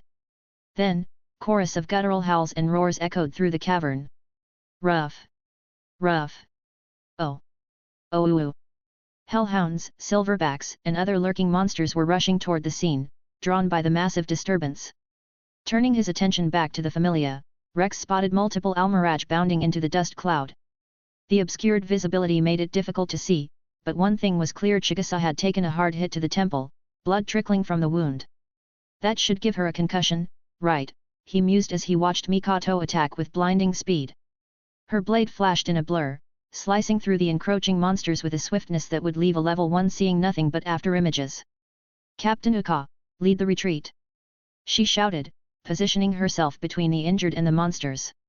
I'll cover you. Uka, without hesitation, hoisted Chigusa onto his back. Thanks, counting on you. He called back. Everyone, move. The other 3 had also been struck by the explosion, but none were injured badly enough to hinder their movement. They fell into formation behind Uka as he led the retreat, as Mikoto took her place in front of the monsters to cover their retreat. Hey Aeon! She roared, charging the first almiraj with lightning speed. She easily dodged one of the rabbit's tomahawk strikes and countered with a flash of her blade, splitting the monster cleanly down its middle. As a level 2, she could handle herself, as long as she wasn't overwhelmed by more than 10 of these creatures at once. But... Her breath hitched as she spotted even more monsters approaching. More than she could handle alone. She instinctively took a step back, then stopped. Rather than retreating, she chose to stand her ground and fight. Dumbass, Rex thought as he watched from above. If things got bad, he would step in. But for now, he didn't need to. Mikoto, that's enough. Uka's voice rang from ahead. Catch up to us. On my way. Mikoto didn't hesitate. She turned sharply and sprinted at full speed, quickly catching up to her party, who had built a considerable lead. Rex followed like a shadow, leaping effortlessly from stalagmite to stalagmite, moving above them like a spectre. He was fortunate this part of the dungeon was dense with rock formations. If it had been one of the more open sections, he would have been forced to descend and run along the ground, which would have been far less ideal. Things are going well, he thought as he observed their path. The entrance to the hall leading to the next room was visible on the far wall, and Uka had spotted it, steering his group toward it. The moment they crossed into the next room, they would see Belle's party, drawing them into the chaos. But this was too much. His gaze flicked to the ever-growing swarm of monsters. If they led these creatures to Belle, the boy would die, no question about it. Perched atop a stalagmite, Rex watched as the Takemikazuchi familia sprinted through the entrance, hounds barking and silverbacks roaring in pursuit. A few of the faster hellhounds and almiraj darted through first, slipping past the main bulk of the horde and entering through the door. It was time to intervene. He couldn't let the rest through. Well then. In an instant, red skulls appeared above each of the monster's head. He activated mental compartmentalization and opened his mouth. His sharp canines gleamed as sparks and fire flickered to life around his mouth, rapidly condensing into a swirling, yellow-orange fireball in front of his fanged maw. The light illuminated his face for a fraction of a second before whoosh he fired. The projectile streaked down the room, lighting up the area, before slamming into the ground just before the incoming monsters. Boom! The ground erupted as the fireball made contact. Nearby monsters were caught in the blast, some incinerated instantly, others flung back into the oncoming horde. Before the dust could settle, another fireball that had formed in his throat was launched downward. Boom! A blinding flash lit up the area as the second swirling mass of heat and compressed energy struck the ground, vaporizing more of the front line of monsters and sending a shockwave through the area. Rex didn't stop. Even as the explosion roared, another fireball began condensing in front of his mouth while he simultaneously shaped another in his throat. He had perfected this rhythm, 2 fireballs forming at once, using his inner and outer fire breathing simultaneously. After about 2 seconds, first shot forward, scorching the air before smashing into the ground, and the second followed about a second later. Asterisk boom! Boom! Asterisk! The dual explosions rang out, their concussive force casting erratic shadows across Rex's expressionless face. From his vantage point, he fired relentlessly, sending destruction down like a relentless barrage. Every 2 to 3 seconds, pairs of fireballs fired almost simultaneously ripped through the monster horde, reducing them to charred remains. And then silence. The once roaring monster wave was no more. The battlefield was littered with smoldering corpses, the acrid scent of burnt flesh thick in the air. Easy peasy, lemon squeezy, Rex thought, exhaling a breath of hot air. Though, if he didn't have the higher ground to spam fireball and fought them on ground level, it will be on a whole nother level of difficulty. His magic reserves would have been drained by the barrage of fireballs, but the sheer number of kills had replenished him almost instantly due to Predator activating on them. It was as if he had barely expended any energy at all. Ignoring the fallen magic stones and loot, he leaped from the stalagmite, landing with a resounding boom, dust swirling around him. Without hesitation, he sprinted out the dust toward the entrance leading to the next room. They definitely heard what was happening. Rex thought as he entered the long passage, but seeing as no monsters had returned, this means they are still chasing the Takemikazuchi familia. By now, they should have passed it on. So now, he has to make sure Belle survives and make it to the 18th floor. The limited time raid boss event must happen. Author's note, it seems my yin energy has surged, overwhelming my yang essence. This imbalance has left my meridians chilled and my chi flow sluggish, manifesting as this wretched cold. I must meditate and restore harmony, lest my cultivation suffer further stagnation, so there might be no chapter tomorrow. I hope this chapter was a fun read to all of you, so I will humbly ask for your stones. Thanks for reading and stay warmo. Chapter 29, Death Match. As Rex entered the new room through the tunnel, he saw that the Takemikazuchi familia had indeed passed on the pass parade to Belle's party. The party of 3 was now entering a tunnel, with monsters chasing behind them, while Rex stayed in the back of the wave. I wish I had some kind of invisibility skill, he thought. There was no way for him to go around the monsters to see what was happening to Belle and his party without drawing the monsters and the party's attention. But they should be able to handle this. Staying far back, he followed the monsters into the tunnel.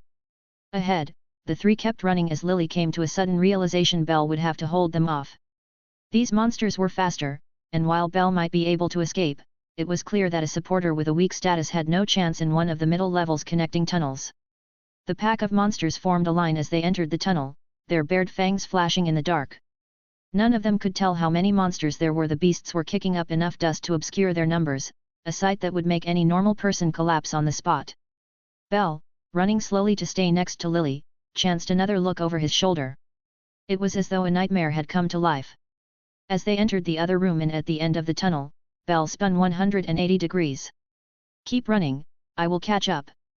Belle shouted, and before the other 2 could object, he planted his feet, and squared his shoulders in the face of the oncoming wave of monsters.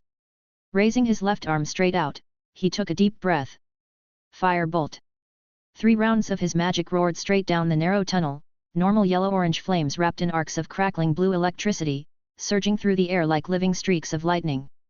The rocky pathway was engulfed in a flood of searing flames, the inferno spreading in an instant, swallowing everything in its path. The monsters in the front barely had time to react before they were incinerated, their bodies reduced to charred remains as the flames consumed them utterly. A powerful blast of hot air rushed outward from the blazing tunnel, washing over Belle, his cloak billowing as shadows danced on his face. Fire and lightning, hey! Rex, at the back, had seen the fire die down before killing the monsters in the rear. I guess it makes sense fireball and lightning bolt to make firebolt. He nodded at his ingenuity to come up with the connection. Then he heard something and glanced back as more monsters approached from behind. Now I'm between 2 waves of monsters. If the ones at the back noticed him, they would ignore Belle's party and go for him instead, which was not ideal. His eyes darted around the tunnel for a place to hide, but found none. A thought crossed his mind and he quickly removed his gauntlet, threw it into his bag on his back, and then felt the veins on his forearm bulge. His black claws emerged, and he stretched his left arm up, piercing his claws into the dungeon's bedrock wall. Once they were embedded, he pulled himself up with that arm, his muscles tensing as he lifted his body. Quickly, he stabbed his right claw higher up than the left, securing his grip before repeating the motion, alternating his arms in rapid succession. The faint scraping of his claws against the stone echoed through the tunnel as he moved with fluid precision with his feet pressed against the wall, pushing off slightly to assist his ascent. His speed made him look like a lizard scaling the rough surface. When he reached the top, where the wall connected to the ceiling, he halted, placing his feet on some loose stones for better stability. His nails remained embedded in the rock, holding up his weight along with his bag filled with weapons and supplies. Just then, another wave of monsters, mainly Almiraj and hellhounds, rushed past beneath him without looking up, heading straight for Belle's party. I guess I'm Spider-Man now, he thought as he looked down the dark tunnel that was barely lit by the blue bioluminescent light. He couldn't see what was happening ahead, but he heard as Belle and the others fought off the monsters. However, more were coming from the side of the tunnel. Mr. Bell, Mr. Welf, he heard Lilyruka speak. Lily recommends we retreat. We need to rest and regroup. There will be no end to the monsters at this rate. I forgot she talks like one of those cutesy anime characters that think referring to themselves in the third person is adorable. Rex's face contorted in disgust. But it just makes them sound like they got dropped on their head as a baby. Staying on the wall, he mumbled in a mocking tone, Rex thinks your plan is marvelous, Lilyruka. Rex thinks it's obvious that we need to retreat, rest, and regroup since we are obviously outnumbered and tired, but you mentioning it makes it sound extra correct, Ms. Obvious. With a cringe, he watched as more monsters ran past below him. Sounds hella dumb, he thought. He exhaled sharply before loosening his grip on the wall. One hand at a time, he carefully unhooked his claws from the bedrock, lowering himself at a controlled pace. Once his feet met solid ground, he rolled his shoulders, shaking off the lingering tension. Let's go, he thought. Following them from afar, he watched as the dungeon slowly but surely drained every bit of mental and physical strength Belle and his party had left. Everything ate away at their endurance, the howls of monsters echoing from the distance, the ground quaking beneath their feet, and, of course, the monsters constantly attacking them.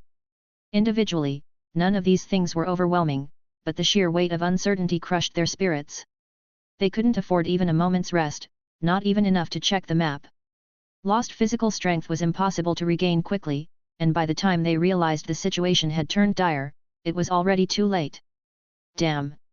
Rex peered from behind a large boulder far back in a long tunnel as Belle's party finally took care of a group of Almiraj, their weak, hunched-over forms gasping for breath, their bodies barely holding on. I really have it easy. Predator and his other abilities made things too easy for him. Low on stamina? No worries, just land a few easy kills and it's back to full. Running low on mind and out of potions? Not a problem, fam. Hurt with no healing potion, well, we have healing magic. Surrounded? Fire breath. Lost? Scavenger. Help me. Comparing himself to the protagonist made it glaringly obvious he was practically playing on easy mode. Well, in the future, Belle should gain more skills and magic that would. Crack. A sharp noise interrupted Rex's thoughts, his head snapping toward the ceiling. Belle, due to his body on the verge of collapse after an hour of half fighting and half running, couldn't immediately pinpoint the sound. His weary eyes darted around the tunnel, as he searched for the source. The walls looked as solid as ever, so they weren't birthing any monsters, but the noise was growing louder. Crack, crack. The ominous sound reverberated from all around them, multiplying as echoes bounced through the tunnel. Hey! Belle was the first to figure it out. The sound was coming from above. Welf and Lily followed his gaze and gasped as a network of cracks spread across the ceiling, branching out like a web. The fracture lines stretched far down the tunnel in both directions, expanding with each passing second. More cracks. More echoes. It was getting harder to tell whether the sound came from new splintering rock or from the deep reverberations. What kind of movie shit is this? Rex thought, looking back at the trio. Have they suddenly lost their senses? Why the fuck are they just standing there watching? He remembered this part from the show the moment the ceiling collapsed and crushed Welf's legs. It had red flag written all over it. What if this time it crushed the young smith's head instead of his legs? Uncertainty. Run! He almost wanted to yell as a chunk of stone fell from the ceiling. The entire tunnel groaned, no longer able to bear the weight pressing down on it. Idiots, then he realized. Wait. I am also in the tunnel. The ceiling shattered with a thunderous roar, and from the crumbling rock, a swarm of bad bats burst forth. Kai-a-a-a-a-a-a-a-a-a. A chorus of high-pitched squeals rang out as the bad bats birthed from the ceiling took flight for the first time, and the dim lights from above was blacked out by countless shadows swarming through the air. Shrouded in darkness, Rex, Belle, and the others could barely make out the heavily damaged ceiling until it finally gave way. Belle's, Lily's, and Welf's eyes widened in horror before they sprang into action.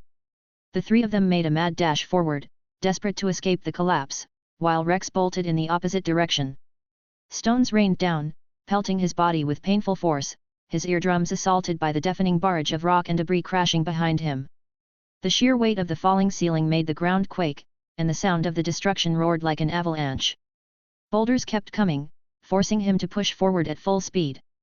He barely made it out before the tunnel collapsed entirely behind him, a massive cloud of dust billowing out, rushing behind him and swallowing him whole.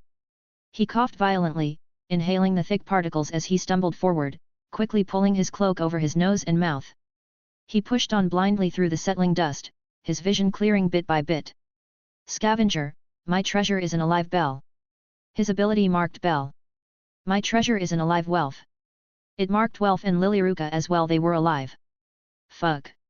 He turned back toward the tunnel as the dust settled, now sealed behind a thick wall of rubble, completely blocking his path to the protagonist.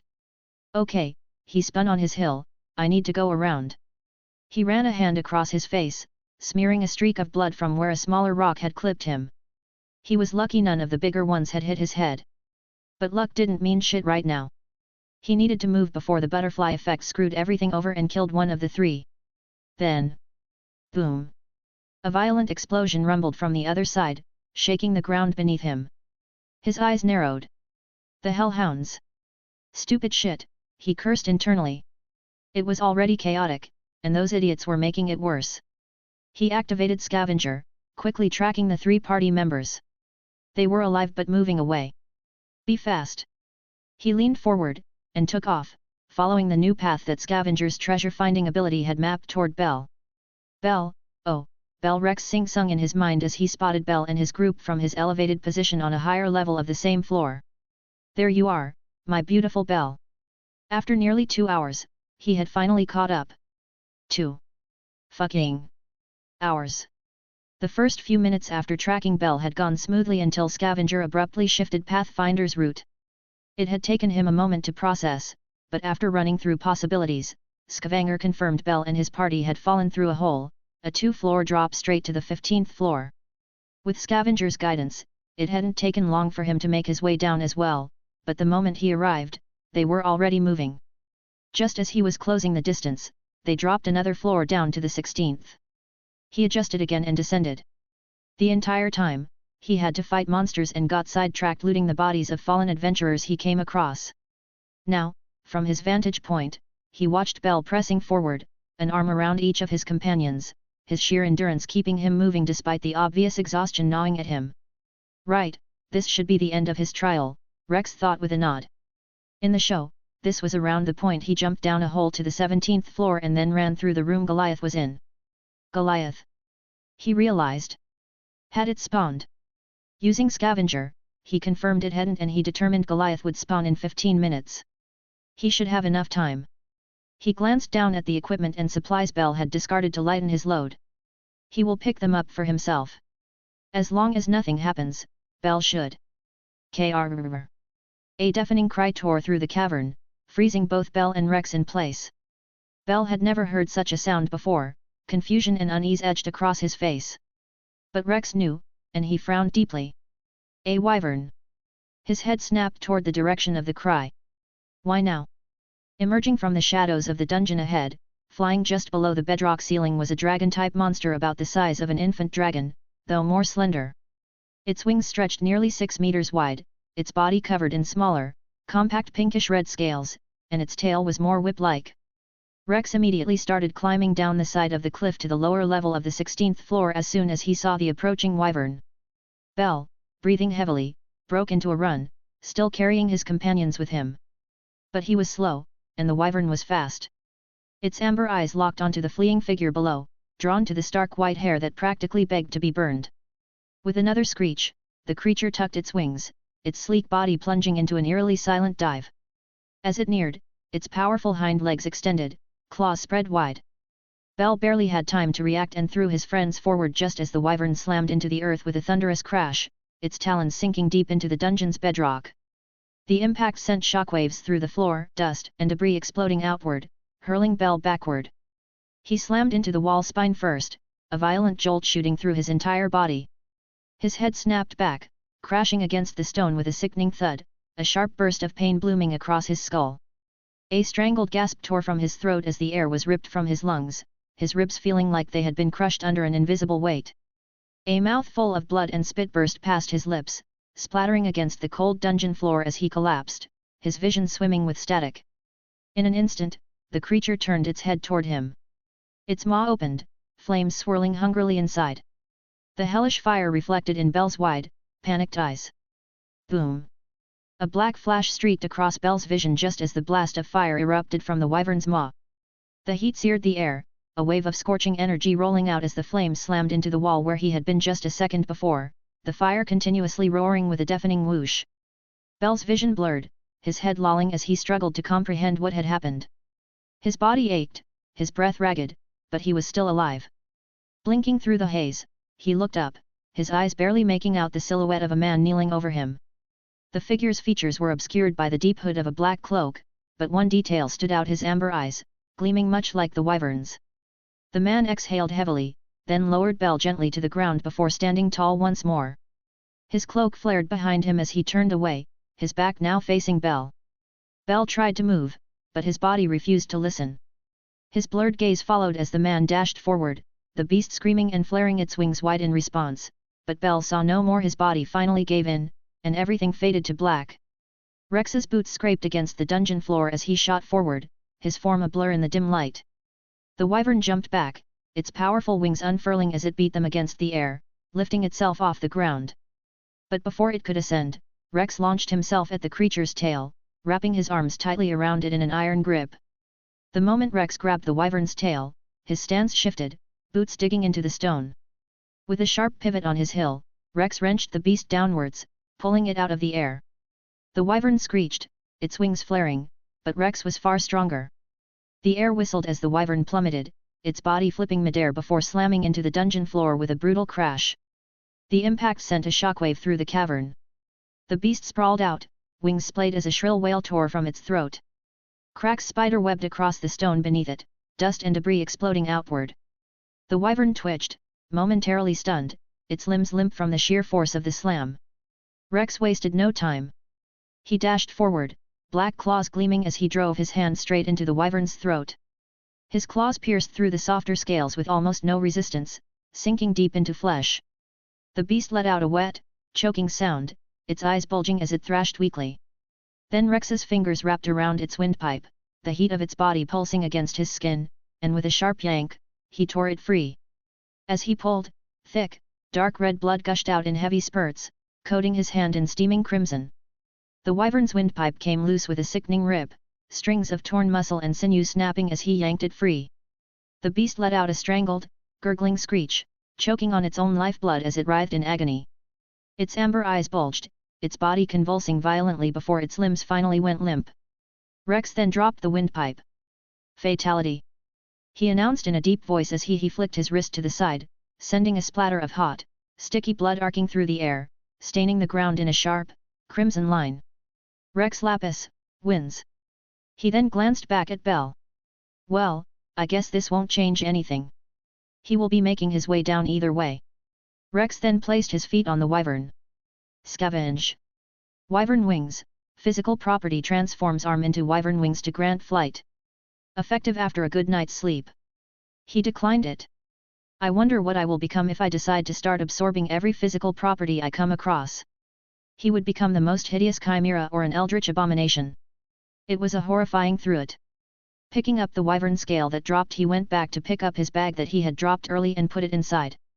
He then picked up the things that Bell had tossed and put it inside his bag before glancing at the smaller Lilyruka. It's terrifying how small a grown Palom is. He could literally put her inside his bag with no problem. No time to waste. He needed to get down before Goliath spawns and then pass the trio off to the Loki familia. I can just place them in front of the entrance to the 17th floor and allow the Sword Princess to see them, right? He thought with a nod. Let's do that.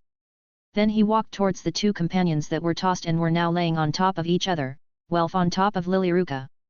Now, he folded his arm. How do I carry the three of them without worsening their injuring?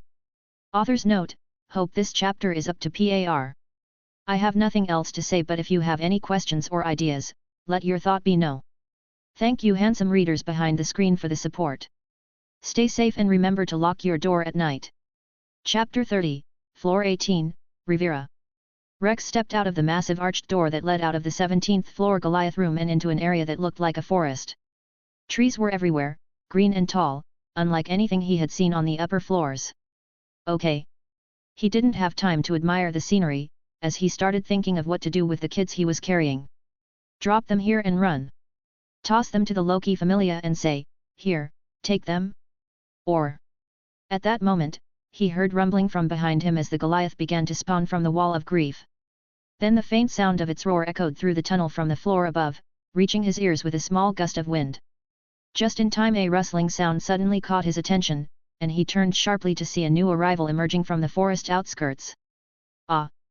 Walking toward him was a very beautiful light-skinned young woman with long golden blonde hair, golden eyes, and a slender, athletic build.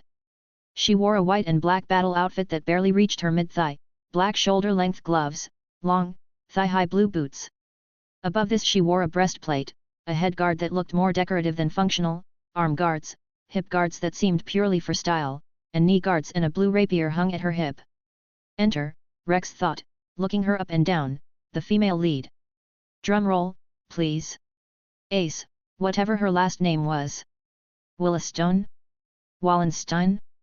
Willowstone.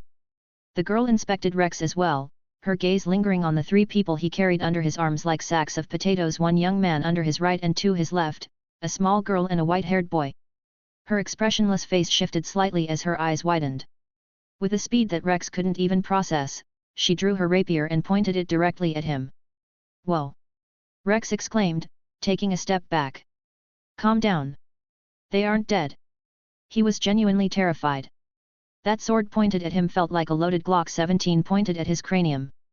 If she decided to attack, there was nothing he could do about it. He would die. Do the Loki familia kill? He pushed the thought aside, focusing on the situation. I found them collapsed, and I saved them, he explained, moving slowly as if dealing with a wild animal. He squatted down, keeping his eyes on her, and carefully placed Welf on the ground before arranging the other two beside him. They're alive, he said, gesturing at their rising and falling chest spells specifically. Well, you couldn't see it rise and fall, but he was sure she could hear his breathing. And they also looked better with almost no injuries due to the fact that he had been continuously using his blue papilio powder magic on them while walking. Now, he said, slowly backing away. I'll be on my way, Sword Princess.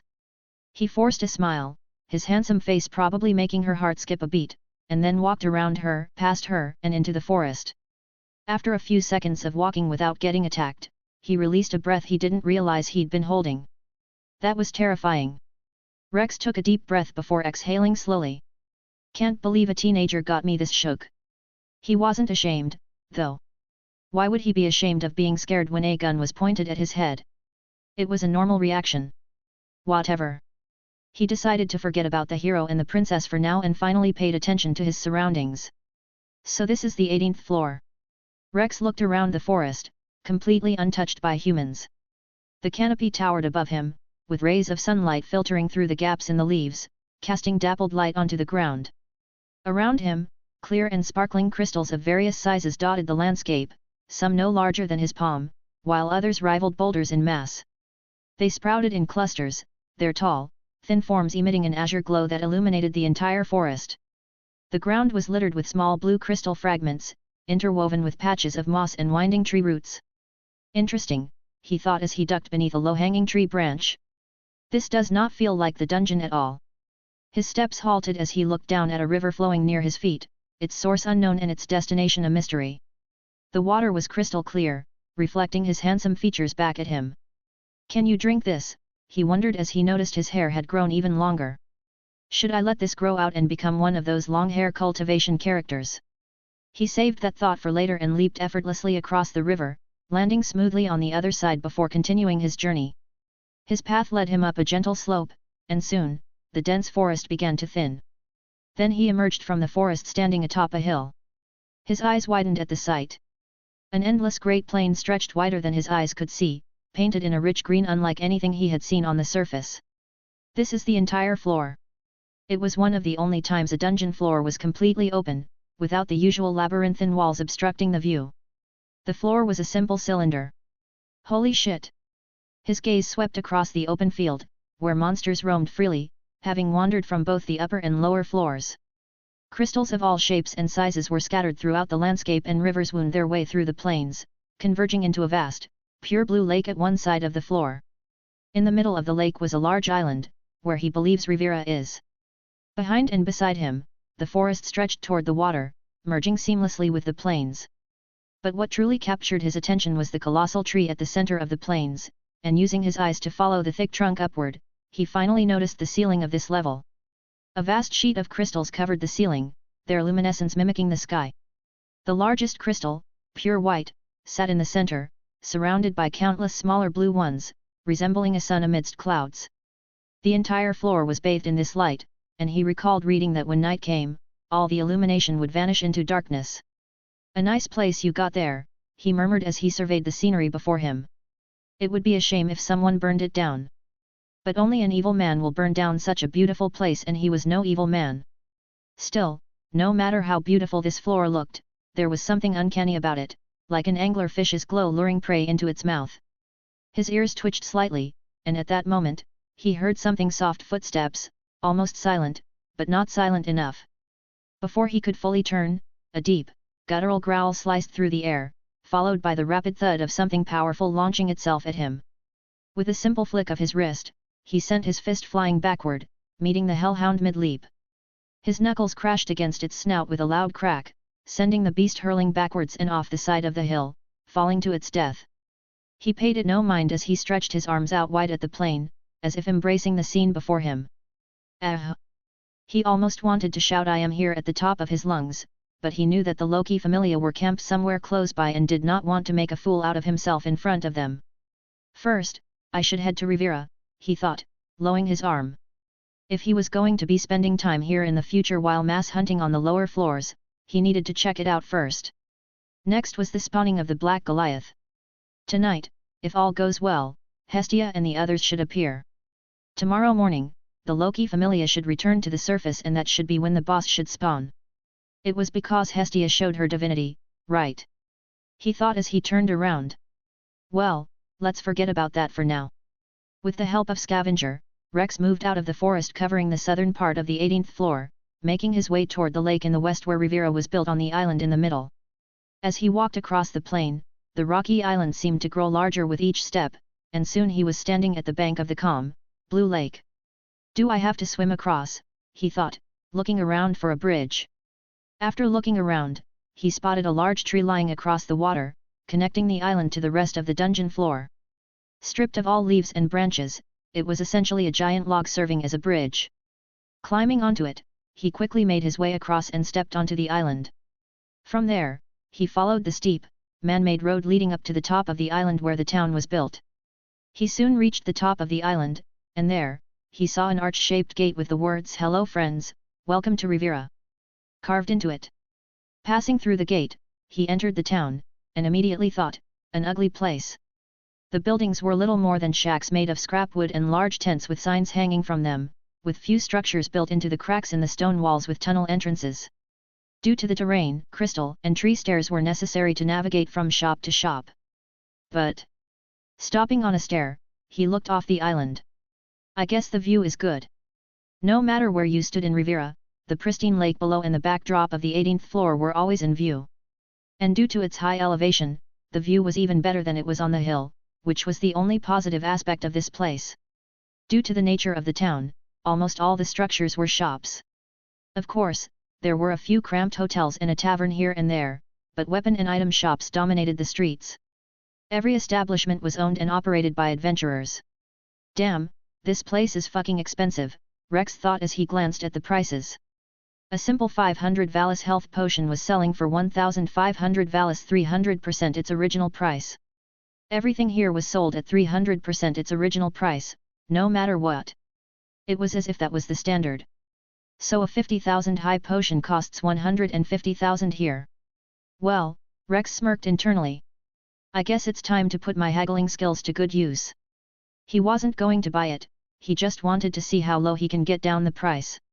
He held up the high potion to a level 1 adventure.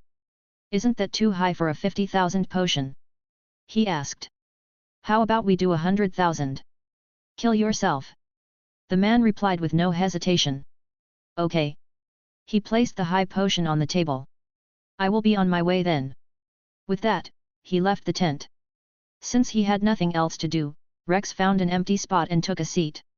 He spread out his black 15,000 Valis salamander wool cloth on the ground and arranged the items he had scavenged on his way down. A few weapons, mostly swords, some armor, a handful of normal health potions, 2 mind potions, and 1 high potion. He even laid out the items he'd taken from Bell and his team, Welf's greatsword, Bell's short sword, his broadsword, his buckler, and Lilaruka's crossbow. He leaned against the crystal behind him, watching people go by while casually checking their stats. Most adventurers on this floor were level 2 or 3, with the level 1s being mostly supporters, making this small town stronger than 99% of all the settlements on the surface. The first group to stop by was a team of 3 level 3 adventurers, a male human swordsman, a beautiful female elf mage, and a male catman rogue. A powerful group, and their matching emblems suggested they were from the same familia one Rex didn't recognize. The swordsman, who seemed to be the leader, stepped forward with a smirk. I don't see any prices on these, he said, squatting to inspect the items. Does that mean they're all free? My fist and your face will make a good couple.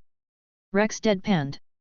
The swordsman blinked in confusion, and the elf behind him chimed in, he's implying he's about to punch you in the face. The swordsman looked back at her, then at Rex's deadpan expression, and nodded. I like that, he mumbled before asking, do you have any more high potions? No, Rex replied. Okay then, give me all your potions. The swordsman said, reaching for his pouch. 200% market value, right? Nah. Rex met his eyes. 2000%. There was a long pause before the swordsman asked, you serious? Deadass. They stared at each other for a moment before the swordsman suddenly snatched the high potion and shouted, go, go, go. The group of 3 level 3s bolted like thieves. Rex didn't even bother chasing them. He doubted he would even catch them. Besides, the potion was something he'd scavenged, not bought with his own money, so he'd lost nothing. Time passed, and more people stopped by his stall, but no one bought anything. The prices were too high. Apart from the trio in the morning, no one else attempted to steal anything. 3 hours later, the elf from the group returned. She gave a small bow. I apologize for what we did earlier, she said, her head low. So I came to repay. In a flash, the graceful elf snatched the 2 mind potions, turned around, and ran. Rex almost gave chase, but she soon disappeared in the crowd. He could track her smell, but he was too lazy for that. Damn, I got screwed over twice by the same group. He felt stupid. Just then, the surroundings began to grow darker as the crystals in the dungeon's ceiling started to fade. Afternoon in the dungeon was over, and night was about to begin. There was no red twilight between the two, the sky shifted abruptly from blue to black. Soon, the city was cloaked in darkness, with only the faint blue glow of crystals scattered across the ground piercing the shadows. Magic stone lamps flickered to life, and the city transitioned to nighttime. A few stalls packed up for the night, but Rex stayed, waiting patiently. And after a few minutes, they're here, he thought with a smile. This whole time, he had been using Scavenger's treasure pathfinder to track Hestia, and she had been getting closer. Now, she was on the 18th floor. What an overpowered ability! He gave a light chuckle. Now we wait for the morning. He still couldn't remember the exact reason the Black Goliath spawned, but with all of them now on this floor, he'd have to wait and see if things went according to fate or if the butterfly effect messed everything up. Packing up, Rex went to the 17th floor for his final round of farming before the Black Goliath spawns, but it turned out that the boss hadn't been killed yet by the Loki familia, so he just found some high tree to enter reverie. Nothing happened in the night, and soon morning came, the light from the faintly glowing crystals on the ceiling casting a warm glow on the dungeon. Stretching, Rex got down from the 3. I feel like a real adventure now. He smiled, looking up at the rays of sunlight coming through the gap in the canopy. My first overnight stay in the dungeon. It was not as bad as he thought. Apart from the constant moving of the monsters below him, nothing else happened. And the tree was also rather comfortable.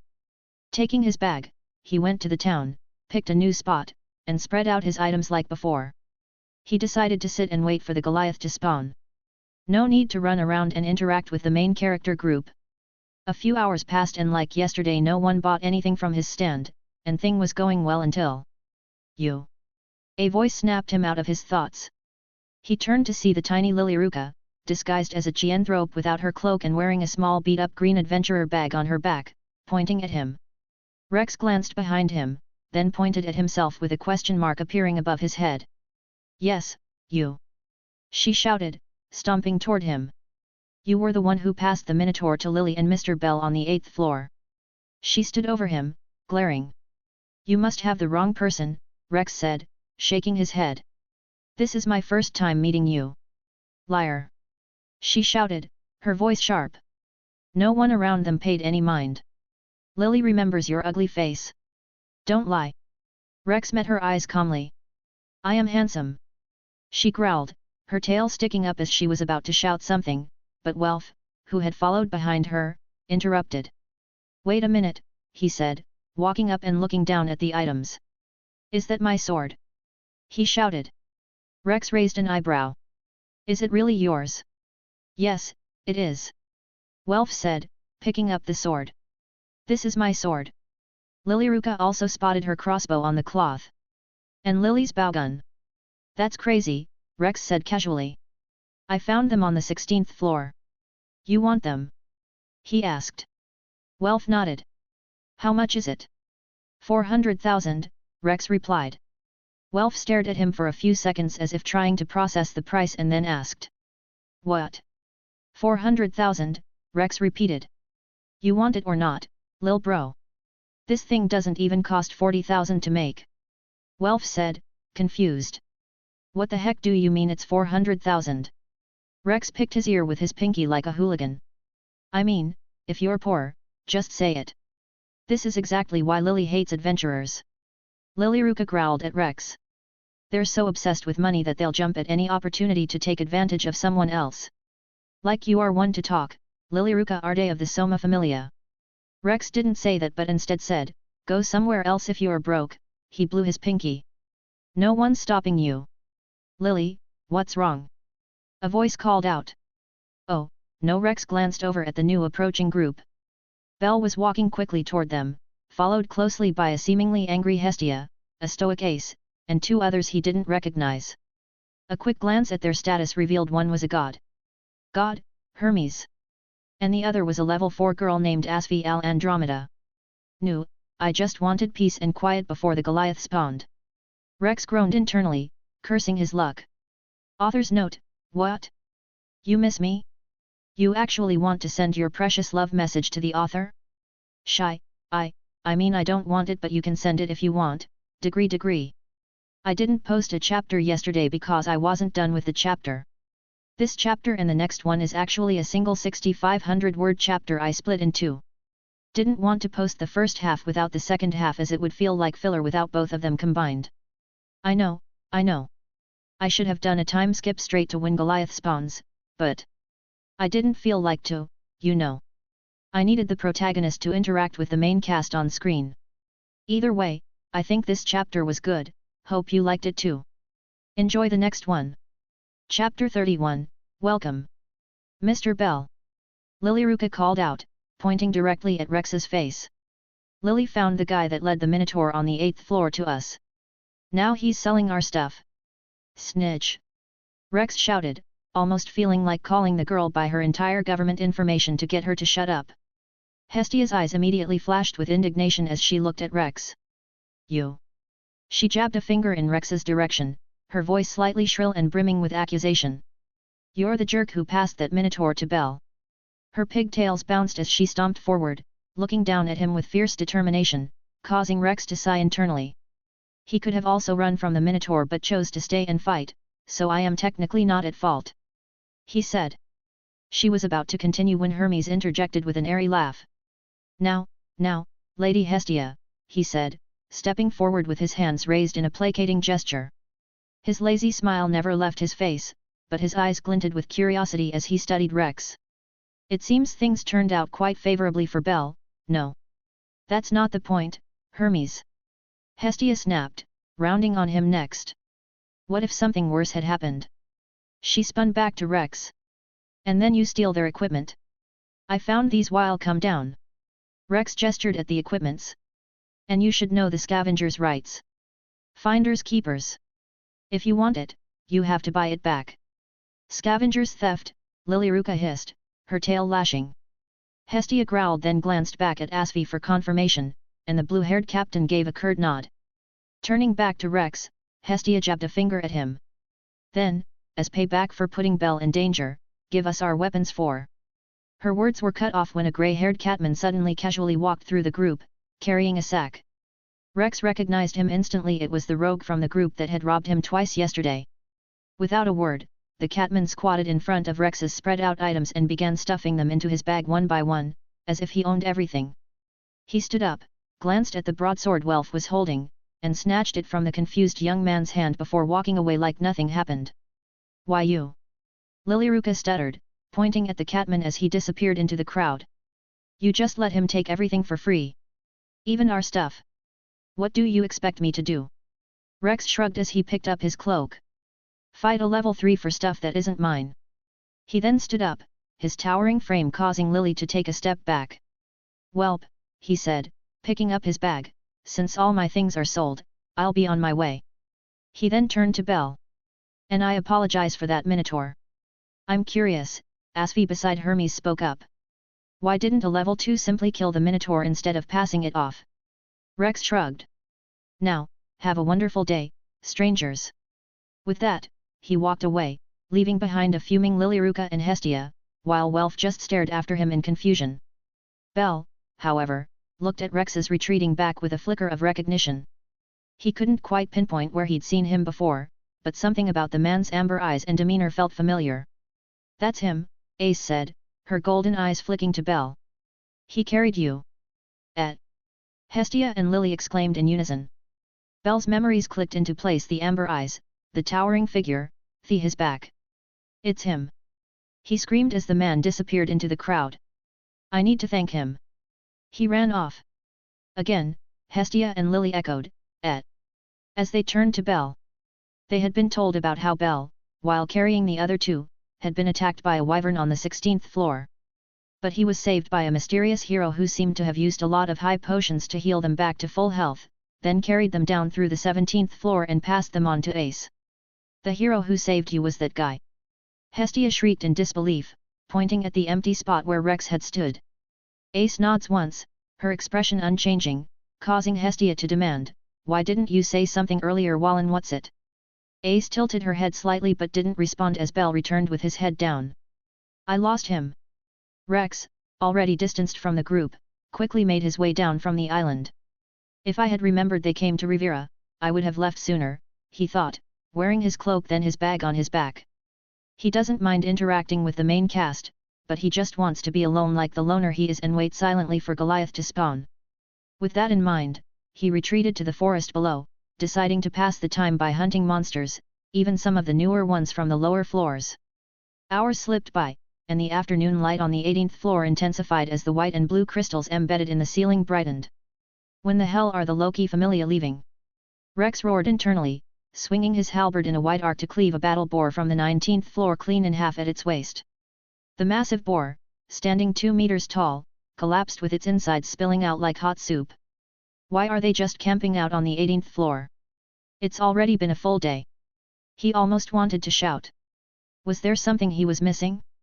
Another butterfly effect caused by his presence? What the fuck? Why was this Goliath edging him? Sighing, Rex forced himself to calm down and crouched to scavenge the magic stone from the boar's remains. But as he reached for the boar's body, a rustling sound caught his attention. He glanced to the side and saw 2 figures emerging from the foliage, Belle Cranel and the god Hermes. I'm nowhere near Loki's camp, though, Rex thought, looking his eyes at the duo. Noticing Rex bent over the boar's carcass, Belle's eyes widened, and he rushed forward, bowing deeply. Thank you for saving us.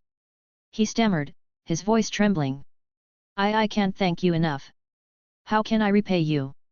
Rex sighed, pulling a dagger from his belt to make it seem like he was about to dig out the monster's magic stone. You're the kid who leveled up in 2 months, right? He asked, his tone casual. Then I'll wait. When you become a first-class adventurer, I'll come and collect my payment.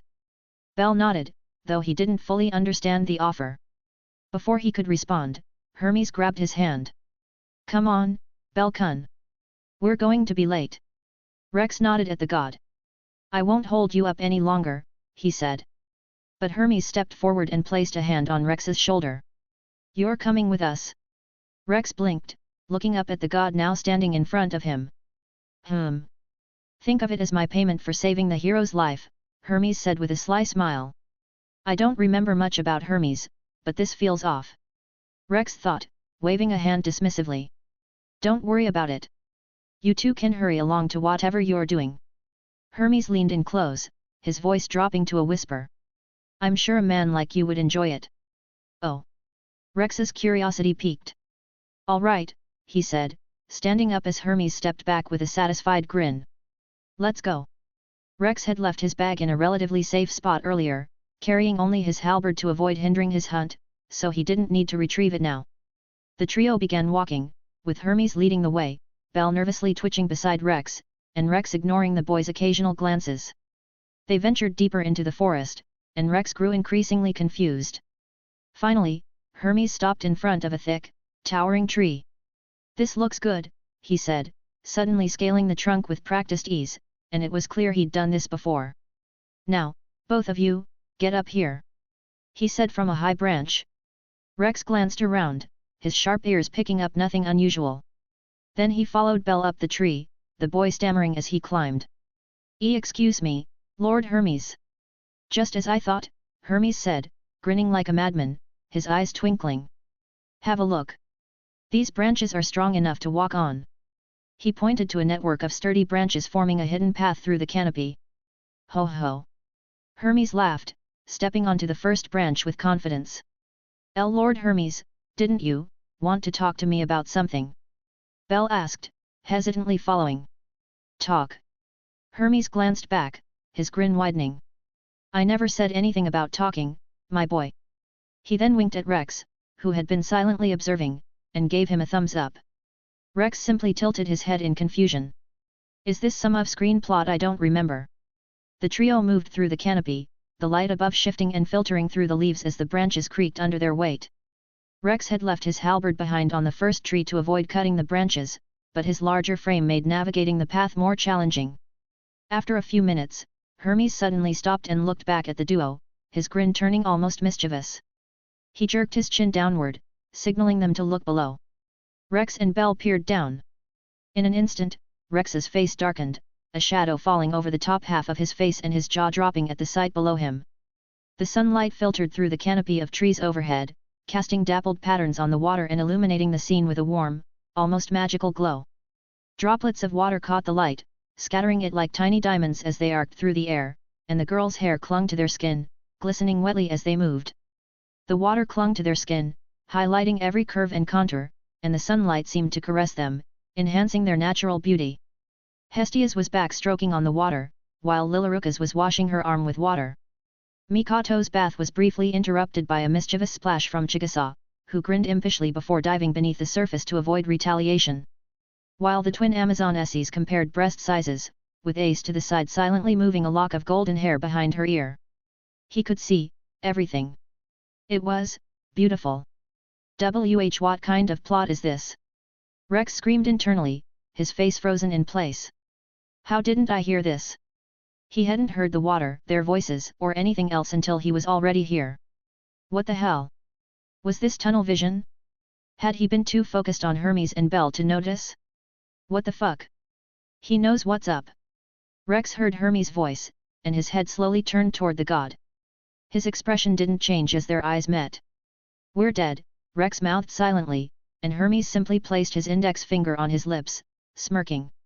This is a man's duty, Hermes whispered, his voice dripping with mischief. Isn't this fun? He flashed the most disgusting smile Rex had ever seen, surpassing even Xanis. Let's go back, Lord Hermes. Bell shouted, leaning forward as if to stand up and pull Hermes away. Ah, if you move too much. Hermes began. Crack. The branch beneath them screamed out in pain. Rex's eyes widened, and without a second thought, he turned around, sprinted across the bridge of branches they had come with, running with all his might. A loud splash erupted behind him as he bolted, but he didn't turn back. As he ran, he managed to glance down and noticed a group of heavily armored girls from the Loki familia. They were standing guard in the forest below to stop men with evil desire from approving the bathing girl. Thankfully, they hadn't looked up as the black shadow flashed by. Rex quickly reached the last tree, grabbed his halberd, and leaped down. He hit the ground running, darting through the forest at top speed, the leaves and rays of light flashing by. It took a few minutes before he finally stopped, breathing heavily. Whistle. Rex froze at the sound, his heavy breathing stopping. You're pretty fast for a level 2. Came Hermes' voice. Rex only now noticed the god perched on his back, arms wrapped around his neck and legs around his waist like a child. You know how to run away. Hermes grinned at the heavily sweating Chienthrope. Have you done this before? Get off me, Rex snapped, momentarily forgetting he was talking to a god. Hermes obliged, stepping off with a raised hand, palm upward. You enjoyed it, though, Hermes said, his smirk widening. Rex took a deep breath, calming his racing beating heart, then shook his head. Nuh-uh. Hermes pointed at something, and Rex looked down. His eyes widened as he noticed the tent in his pants. He deadpanned, then slapped it. No horny. The tent began to shrink, much to Hermes' shock. You can control that. Hermes exclaimed, his interest piqued even further. Rex bowed slightly, his tone formal. Well, Lord Hermes, I'll be on my way. Before Hermes could respond, Rex turned and sprinted off again, hearing the sound of someone approaching quickly, probably one of the guards. He dashed to the spot where he'd hidden his bag, grabbed it, and disappeared into another part of the forest. Now alone in this forest, Rex took the time to beat his little Rex. Maybe 3, maybe 5, he lost count, and he only stopped when the sky turned black and night had fallen. And the Loki familia hadn't left. 2 days. Rex was starting to really wonder if he had fucked things up. Maybe there was a time skip in the show. He grumbled while eating a meat he had roasted with his fire breath. There was no seasoning, which made it tasteless and rough, but his sharp teeth easily tore through it. He decided that when he was done eating, he would have to go and check if Goliath was killed. If it is, he will do some night hunting on the 17th floor. After resting. He was too tired after killing a few billion kids. Boom. The whole forest was suddenly brightened up when a pillar of light shot all the way up toward the sky with a loud boom, a single column of radiant light that was visible anywhere on the night floor. As the brilliant white flash of entangled beams struck the crystal-coated ceiling, the resulting explosion sent the monsters below it into a frenzy. The cacophonous array of frightened squawks echoed all throughout the 18th floor. It came from the far east, not too far from his current position. Soon, the light disappeared and giant chunks of crystal started falling from the ceiling like glimmering blue rain. Whelp! Rex took his bag and his meat and started jumping from branch to branch, not curious enough to investigate the source of that magic. He took this chance to check out Goliath, only to find it still alive, so he just hunted on the 18th floor for a while before finding a tree to enter reverie. That night, he was woken up once by a boar that kept charging to the tree to make him fall to kill him. He got down, killed it, switched 3, and returned to reverie. Apart from that, nothing else happened that night, and he woke up in the morning to see Loki familia was leaving. Finally! Rex roared to the sky, tears flowing down his eyes. Finally! He was starting to think something went wrong. Now, all he has to do is wait a few hours and see if Blackie will spawn. But first, he decided to try to look for Belle and the others. Taking his bag hanging on the branch beside him, Rex made his way up a hill so he could have a better vantage point. He walked for a few minutes, finding his way to a tall hill that is only shorter than the island Rivera is located on. The entire floor seemed to fall, the air becoming eerily still as an unseen pressure came down on everyone. What the fuck? As quick as it came, it left, leaving him stunned. What was that? He looked towards the ceiling. Black Goliath wasn't spawning, so. His eyes widened as he remembered a part of the show where he had forgotten. Was that Hestia divinity? He rushed to the top of the hill to look for Hestia and the other, and then the ground beneath his feet shook. No, the entire floor started shaking. Zat, za the vibrations became more intense, causing the leaves to rub against one another. Every feature of the 18th floor seemed to shiver around him the next moment. Something above them cast a massive shadow over the stage. He looked up and a crazed grin slowly appeared on his face. The entire ceiling of the 18th floor was covered in millions upon millions of crystals, each providing light, but the largest one of these, the sun of the floor, had something inside it. A humanoid creature. A piece of it reflected onto every surface of the massive white crystal, as if it were inside one big kaleidoscope, blocking the source of the light, each one of its movements casting a shadow across the vast landscape. Then, crack! Thick lines of cracks started appearing on the crystal as the thing started moving inside the crystal. Several pieces of crystal fell from the sky, glinting in the sky as they fell to the ground with loud booms, with more and more cracks appearing on the surface of the crystal as the black thing inside the crystal started punching and kicking from within. The monsters lurking in the forest howled at the sky, the sound of their vicious howls mixed with the cracking sound coming from above and resonated through the whole landscape. A moment later, a new series of echoes joined the chorus from the south the rock slide. Rex's head snapped in that direction, his grin remaining as he saw the exit to the 17th floor get blocked off. Same for the entrance to the 19th floor between the large root of the massive tree in the center of the floor. Roots moved and tangled like snakes, closing off the entrance. The cracks were growing, scattering like a spider web of lightning as the thing stuck its face out from the top of the crystal, shaped like an open lotus flower, with a thunderous boom. Welcome! Rex stretched his arm towards the sky like a devotee welcoming their god. Its massive eyes glared at anything that moved as it stared down from above, then its shoulders and chest emerged with another explosion of crystal shards shooting out in all directions. With most of its upper body free, it opened its gigantic jaws. The creature roared and so did Rex. Black Goliath. Author's note, second half of the 6,000-word chapter. Was it good? Honest opinion. I think it was good, but that's just me. Next chapter will be the Goliath fight. Might not post it tomorrow since I need time to actually sit down and map how the fight should go. Like, should I switch between POVs? Stick to Rex's POV? All those good stuff. Also, if you're curious, the bright flash of light in the night is from an event that happened in Sword Oratoria. If you want to read more, I will post a link to the manga where you can read it in the paragraph comment.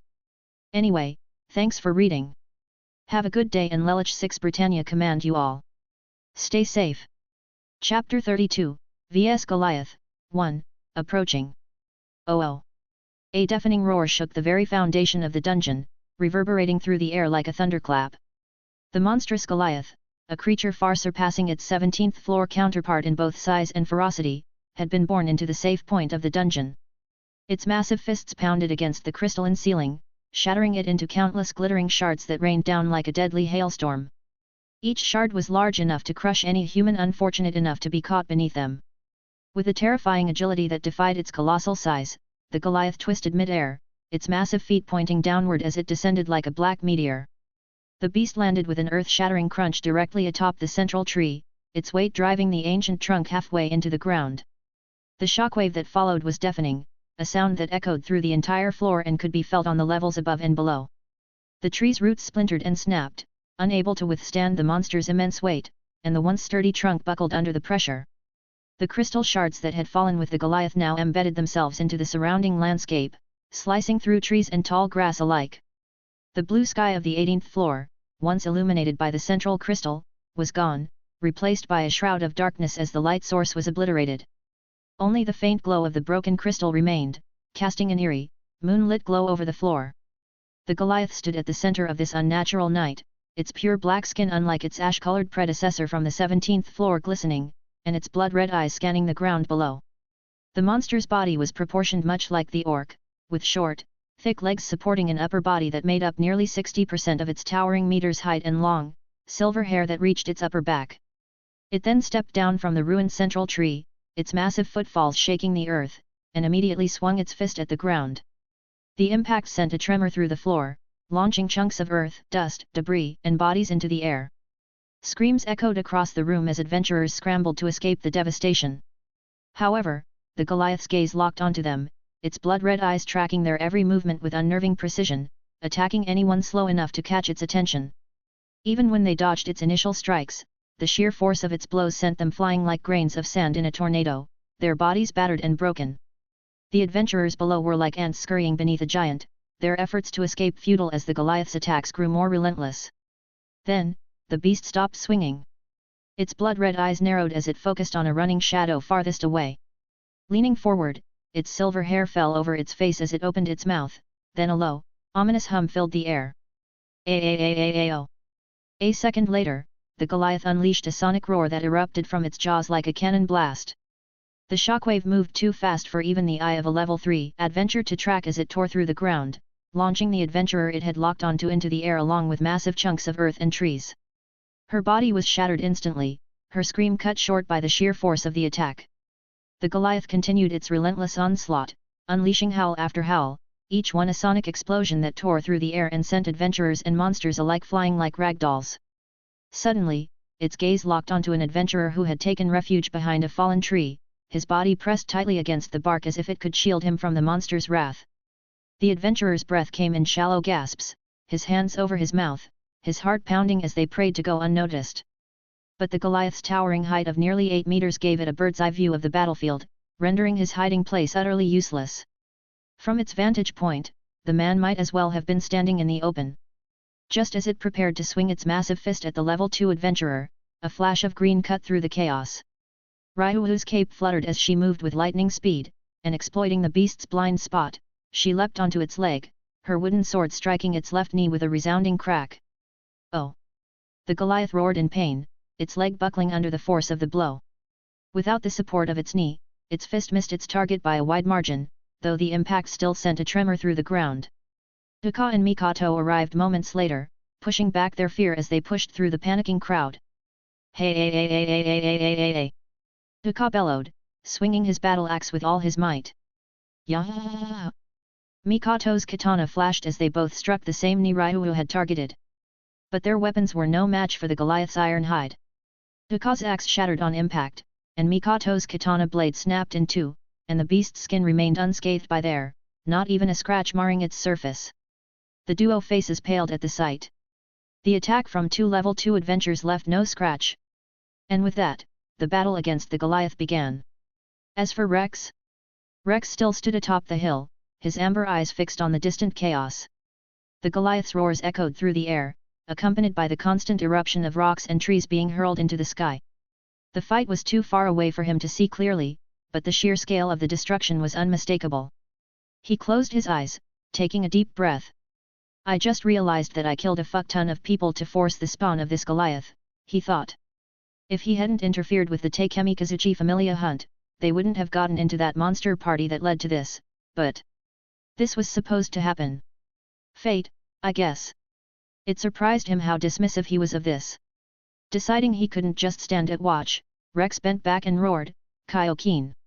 His voice thundered across the hillside, his amber eyes gaining a crimson ring, his muscles tightening and becoming more defined as his hair bristled at the ends. His scream drew the attention of nearby monsters, their growls and snarls echoing through the forest as they turned toward him. Rex calmly set his bag on the ground, pulling out his long sword and arming sword before placing his black cloak inside the bag. Wearing his bag again, he stood tall, blades in hand, and just then, a minotaur's massive fist came hurtling toward him like a rocket. He spun on his heel, the fist flying past his head, and in one fluid motion, his long sword flashed upward, severing the minotaur's arm clean at the shoulder. Blood sprayed in an arc as the monster roared in pain, but before it could react, Rex's blade struck again, decapitating it in a single, brutal stroke. The headless body crumpled to the ground with a heavy thud, its head rolling to the side a moment later. Ruuu!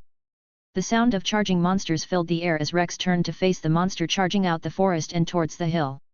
He walked forward slowly at first, his blades glinting in the dim light, before breaking into a sprint to meet the monsters. The first to reach him was a battle boar, its tusks gleaming as it charged, but Rex sidestepped, spinning gracefully as the boar barreled past him. As it charged past him, his arming sword slashed along the beast's side, cutting a deep gash that spilled its steaming innards onto the forest floor. The boar collapsed, its momentum carrying it forward in a bloody heap.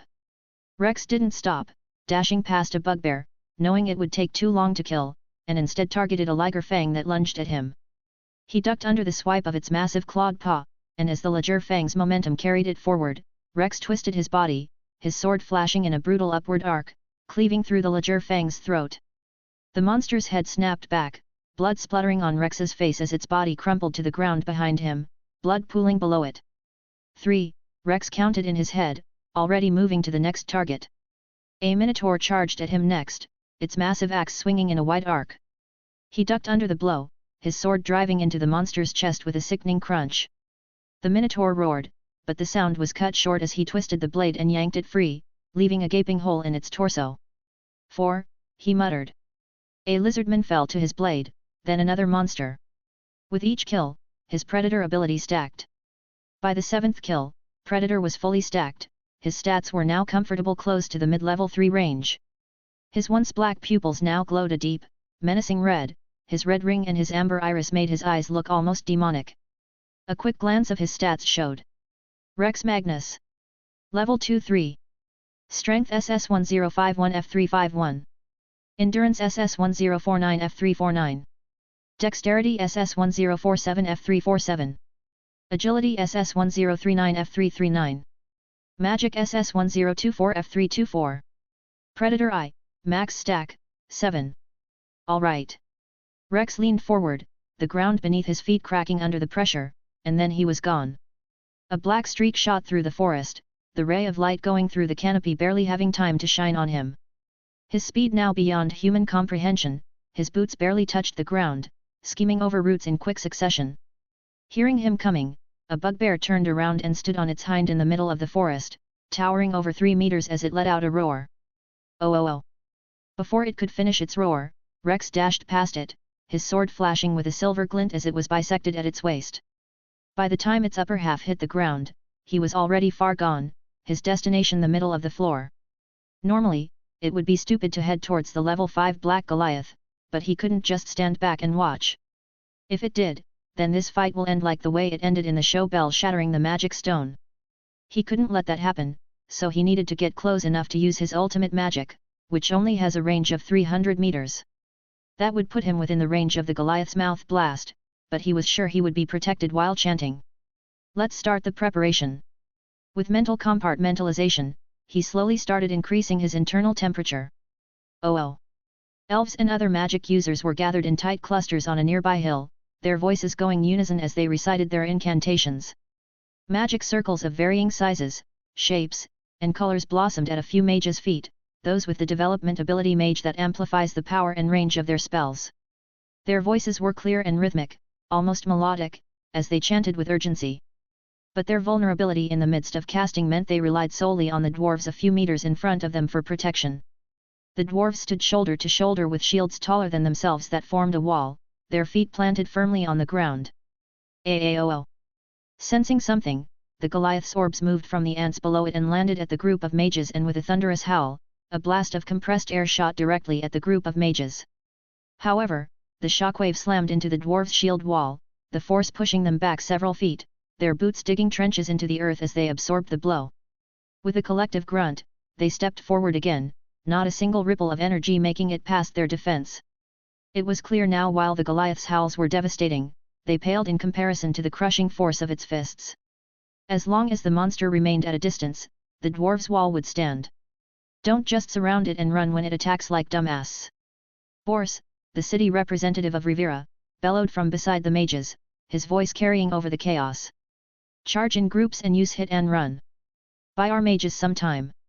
At his command, a wave of level 3 adventurers and a handful of level 2s surged forward, charging toward the Goliath. They broke into smaller parties of 4 or 5, as they closed the distance.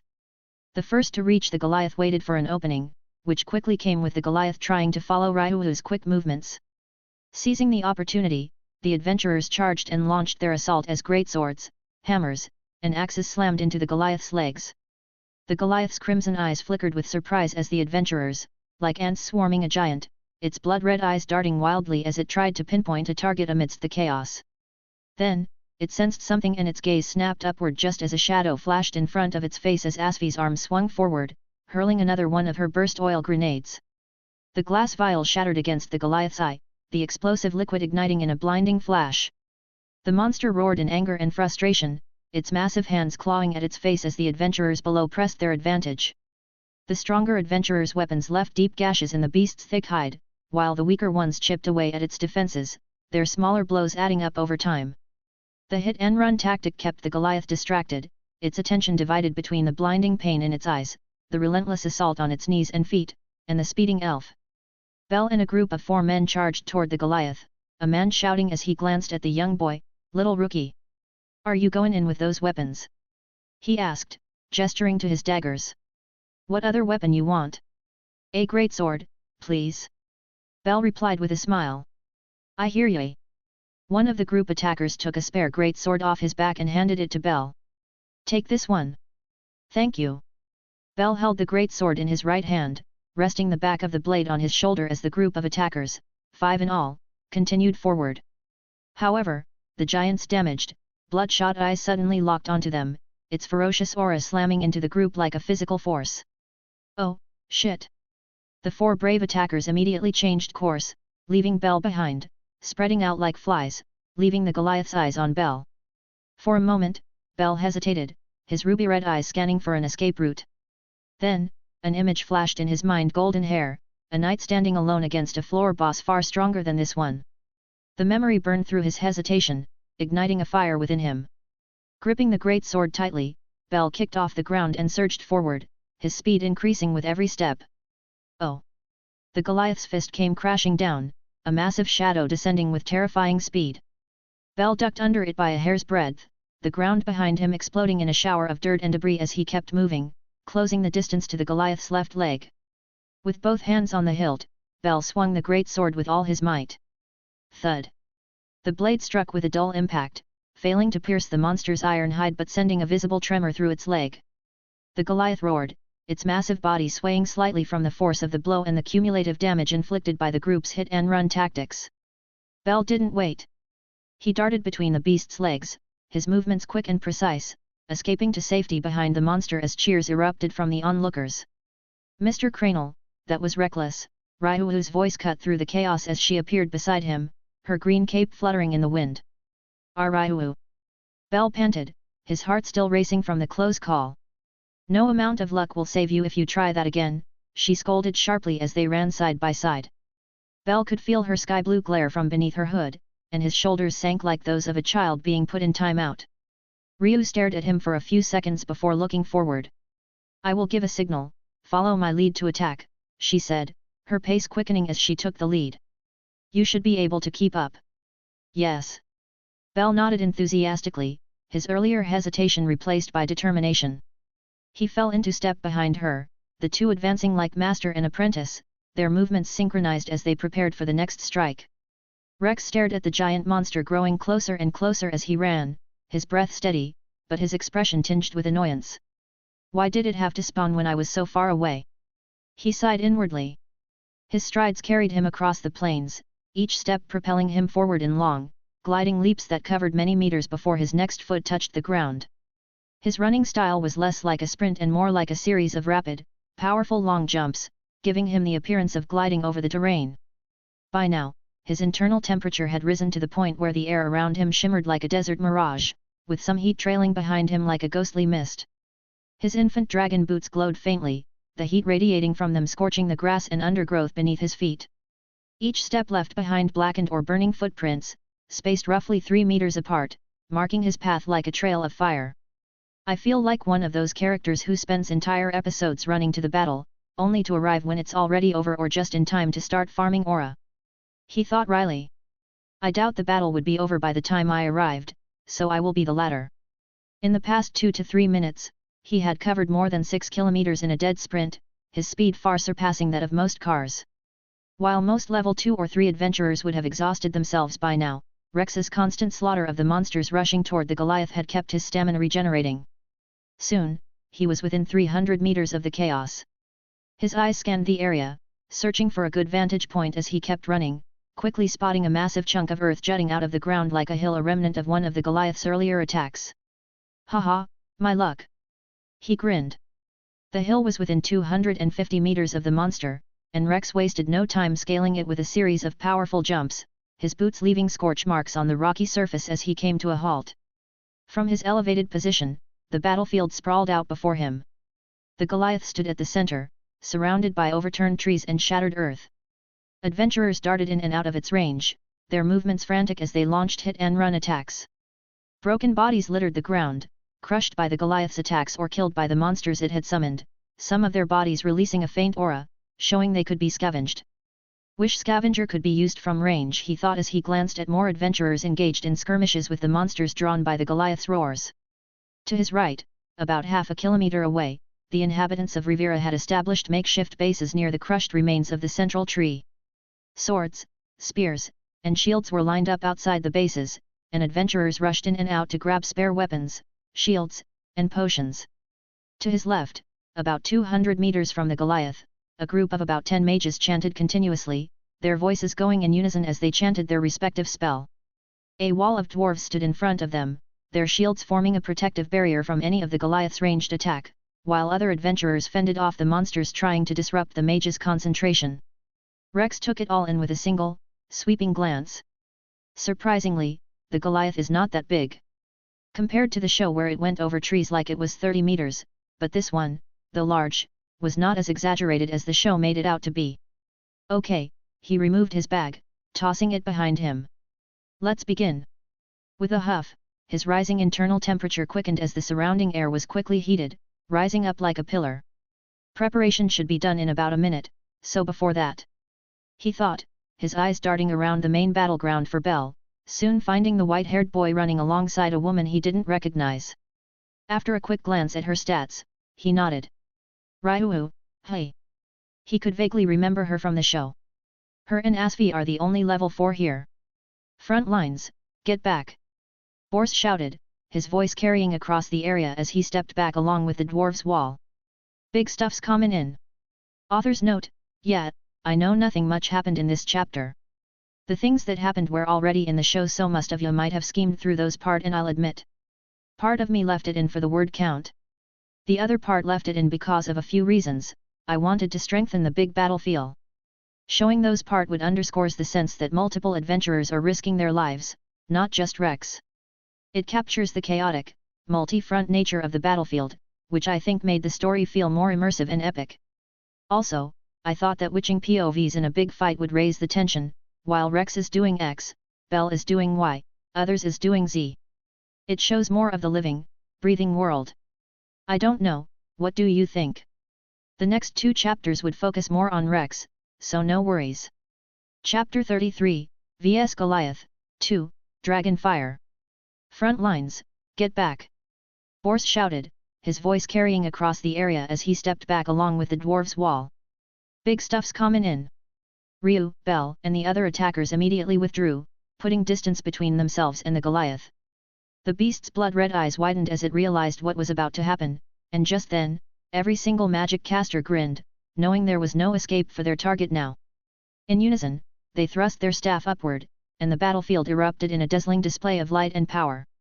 Magic circles flared to life around the Goliath, their intricate patterns glowing brightly as wave after wave of spells of every element pounded the Goliath relentlessly. Balls of flame burst against its back, followed by thunderbolts shaped like spears that struck with deafening cracks, ripping along its arm and torso.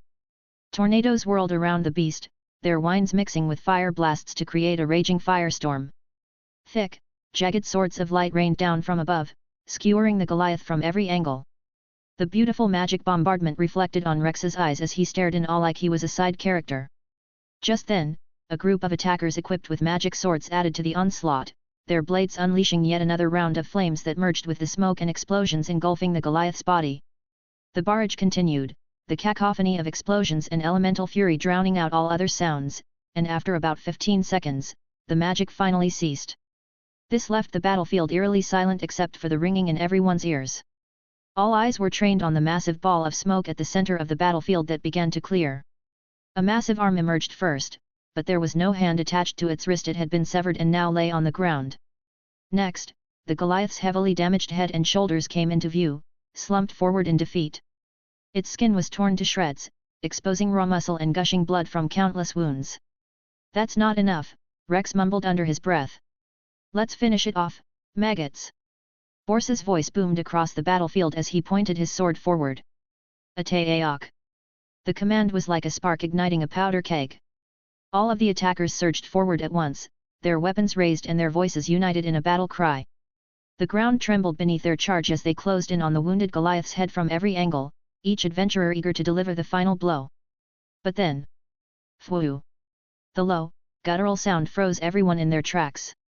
The Goliath, which should have been too badly injured to move, raised its head. Red specks of light began to emerge from its body, specifically from its wounds, multiplying rapidly as the damage was erased before their eyes.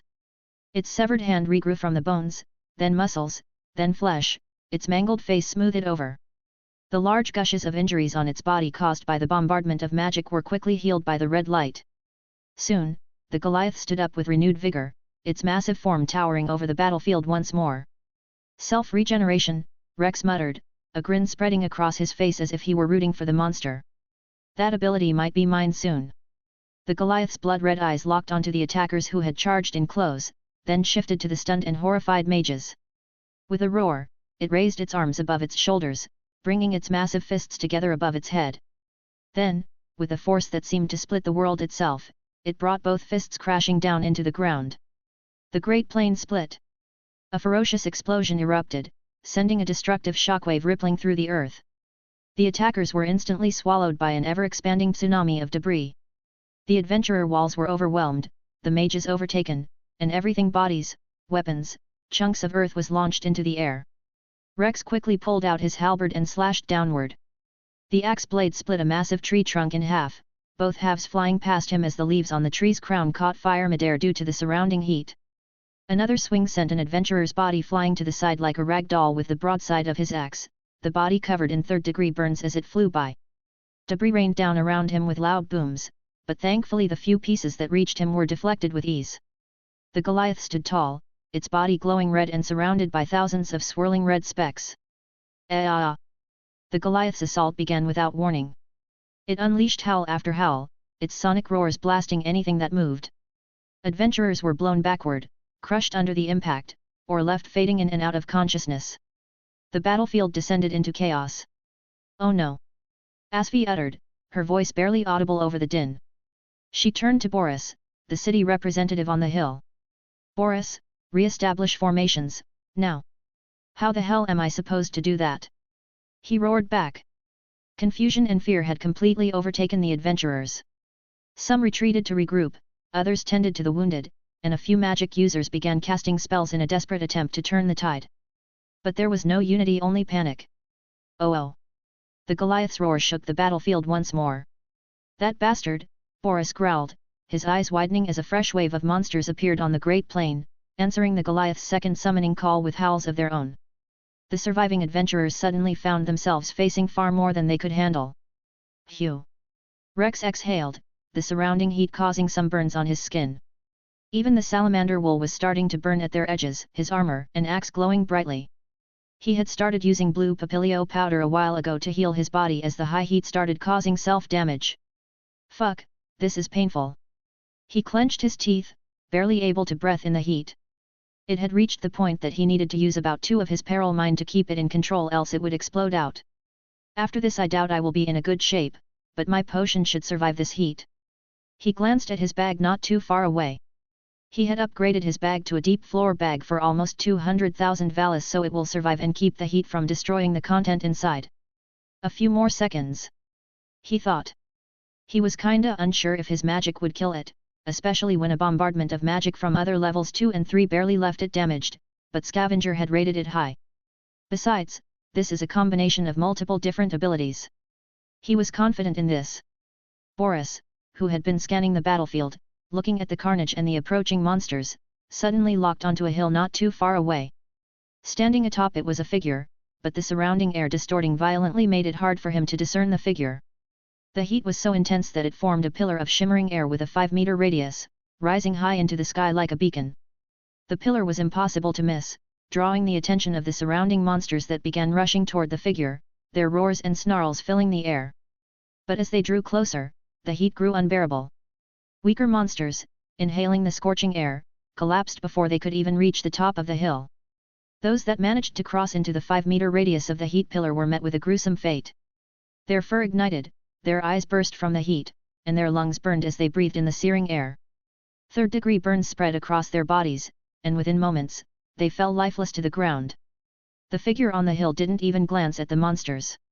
They stood motionless, their eyes glowing red within the heat mirage as level 2 monsters continued to charge to their deaths, like moths drawn to a flame. Boris started, his mouth agape. What the he began, but the words caught in his throat.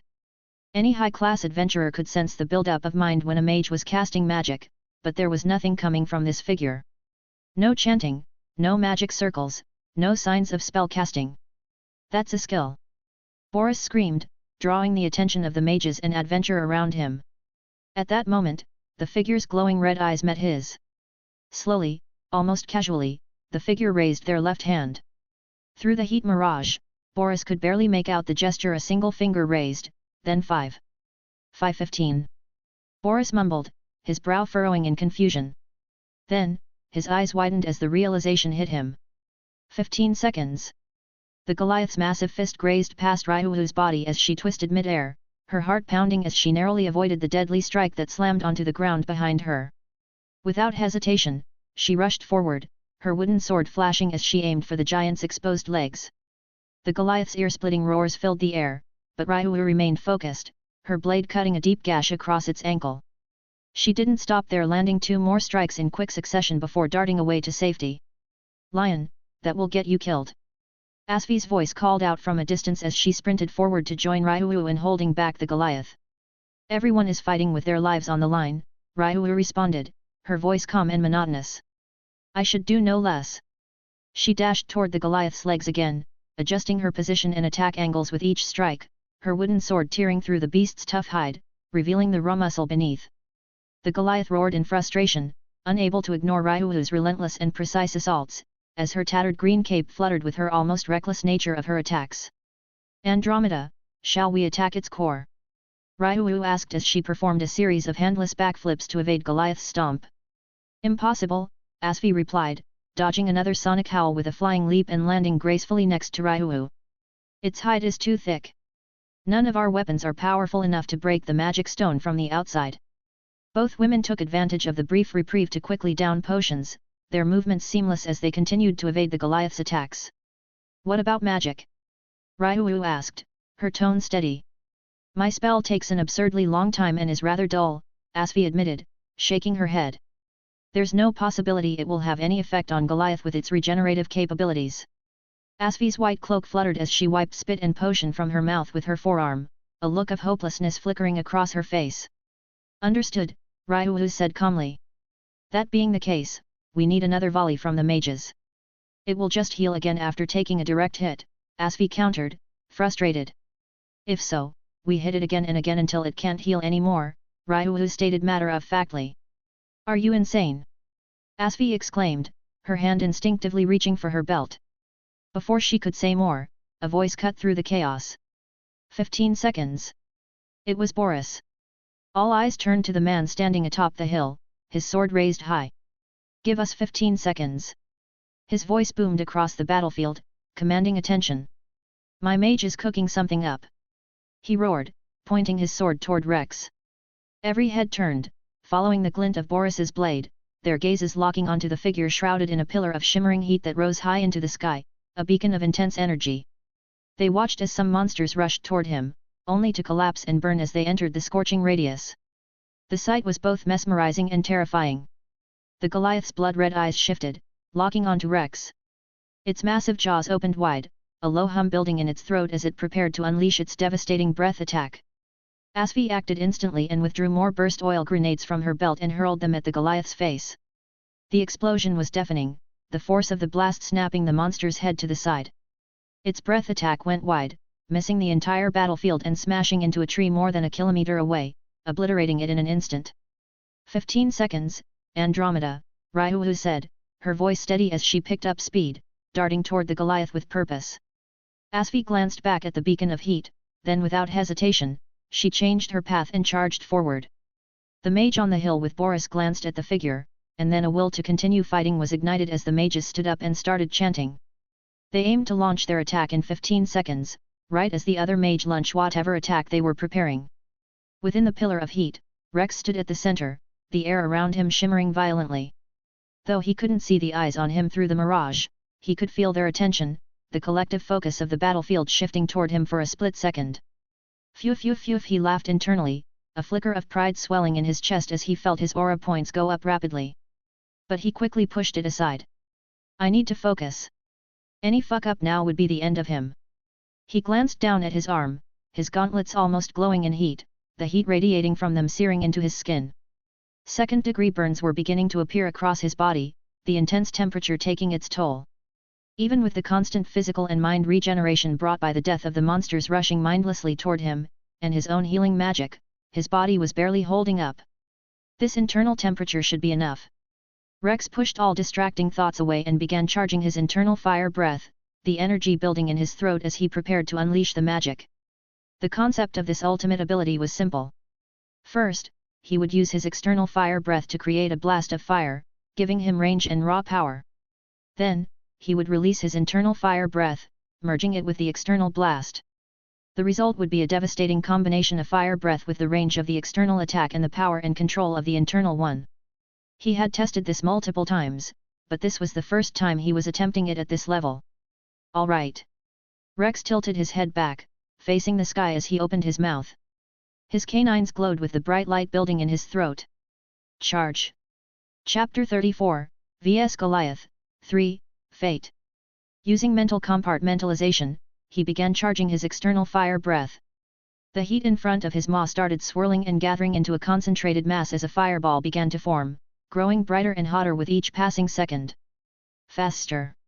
A wave of mind energy rushed outward, and every adventurer on the battlefield turned to see the pillar of heat visibly swirling, the distorted air condensing into a bright fireball that hovered above Rex like a second sun. The heat was so intense that the hair on Rex's face burned away, his lips blistering as second-degree burns spread across the skin on his skin. His nictitating membrane barely protected his eyes, so he had to close them against the searing light. The heat continued to condense into the orb, the air around it whistling like a kettle boiling over. The sound pierced through the battlefield, a high-pitched screech that set everyone's teeth on edge. Get back! Boris roared, his voice cutting through the chaos. Get the fuck back! Adventurers scrambled to retreat, their instincts screaming at them to put as much distance as possible between themselves and the growing inferno. The Goliath, sensing the impending danger, turned its blood-red eyes toward Rex, its massive form tensing as it prepared to react. But it was too late. The fireball above Rex pulsed with raw power, the heat radiating from it warping the air and scorching the ground. The battlefield fell silent for a moment, the tension palpable as everyone waited for the inevitable explosion. Now! Rex sighed internally as he faced the Goliath, the orb of condensed heat hovering in front of his open mouth. Instead of sending the orb flying, he popped a hole in its front, and like helium rushing out of a balloon, a massive blast of fire erupted with a deafening boom that forced many to cover their ears. The fire shot forward like a flamethrower, thin at the base but rapidly widening as it traveled. The orange-red flames flew over the heads of running adventurers like a river of flames casting long, and flickering shadows across the battlefield. It crossed the 300-meter distance in almost an instant and it slammed into the Goliath. Oh! The massive flames engulfed the entirety of the 3-story-tall creature, its roar of defiance echoing within the inferno. The sound of the flames rushing from the orb in front of Rex's mouth created a high-pitched whistle, a constant, ear-splitting noise that added to the chaos, causing many to close their ears. Now, I'll add the... Rex thought, the fire in his throat throbbing. Internal flame. Boom. A second explosion erupted as his internal fire breath blasted out from his mouth, merging with the external flames. A wave of scorching hot air burst outward, burning Rex's face and radiating in all directions, incinerating everything in its path.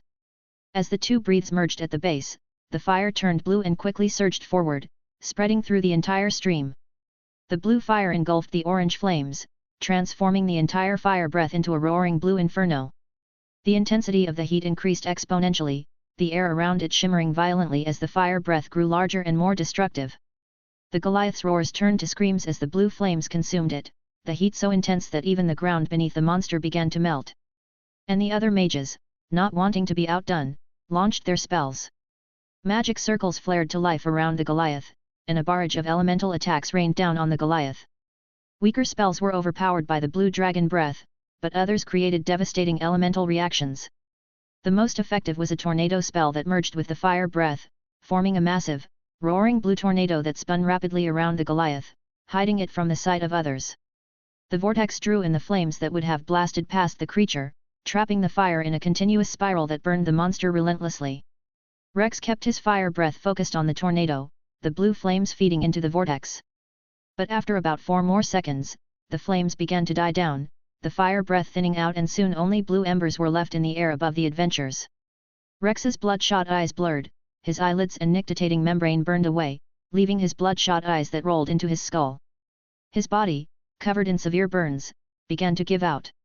His mind was drained, his body massively damaged, depleted from maintaining too many active skills at once. As he started to fall back, Indomitable Will activated. His left leg stepped back, steadying him, and he forced himself to look up at the Goliath whose roar was no more. Even after the fire breath ceased, the blue fire tornado continued to spin, sending out waves of heat that scorched the surrounding area. Arcs of blue lightning crackled within the vortex. Most watched in awe while some adventurers armed with magic swords and other mages bombarded the tornado with more magic. After another 7 seconds, the tornado slowly began to die down, its rotating speed slowing and its flames flickering as the magic sustaining it started fading. As it died down, the Goliath within was finally revealed, or what was left of it. Now, where the Goliath once stood was a grotesque, skeletal remains. Its exposed spine stood upright, embedded into the boiling red ground at the center of a wide, deep basin, acting as a pillar of support. Massive ribs extended outward, stabilizing what was left of its upper body and preventing it from collapsing entirely. The structure was partially covered in charred muscle, but large portions remained bare, revealing an almost hollow framework beneath the ribs. At the center of this skeletal cage, a massive purple magic stone pulsed faintly. The skull, stripped of all flesh, leaned forward with empty sockets and a rigid jaw, resembling a grinning death mask. The bones of its left arms rested on the ground to its sides, while its right arm bone still remained attached to the shoulder by some strips of its muscles. The bony remains of its legs lay scattered around the burning basin, some muscles still clinging to the charred bones. Steam rose from the skeletal remains, the heat distorting the air above it. There was a long silence. Even the monsters seemed to hold their breath. Then, the entire floor erupted in a roar. Oh! The voices of adventurers, men, women, elves, humans rose in unison, a deafening cry of triumph that echoed through the dungeon. The pressure of their collective roar was overwhelming, and the remaining monsters turned and fled in terror, their instincts screaming at them to escape. Oh, damn! Rex forced a grin. I expected something but not blue fucking fire. He has tested smaller versions but never did he expect it will turn blue. This was intense. Now I should be able to take the stone for Doug.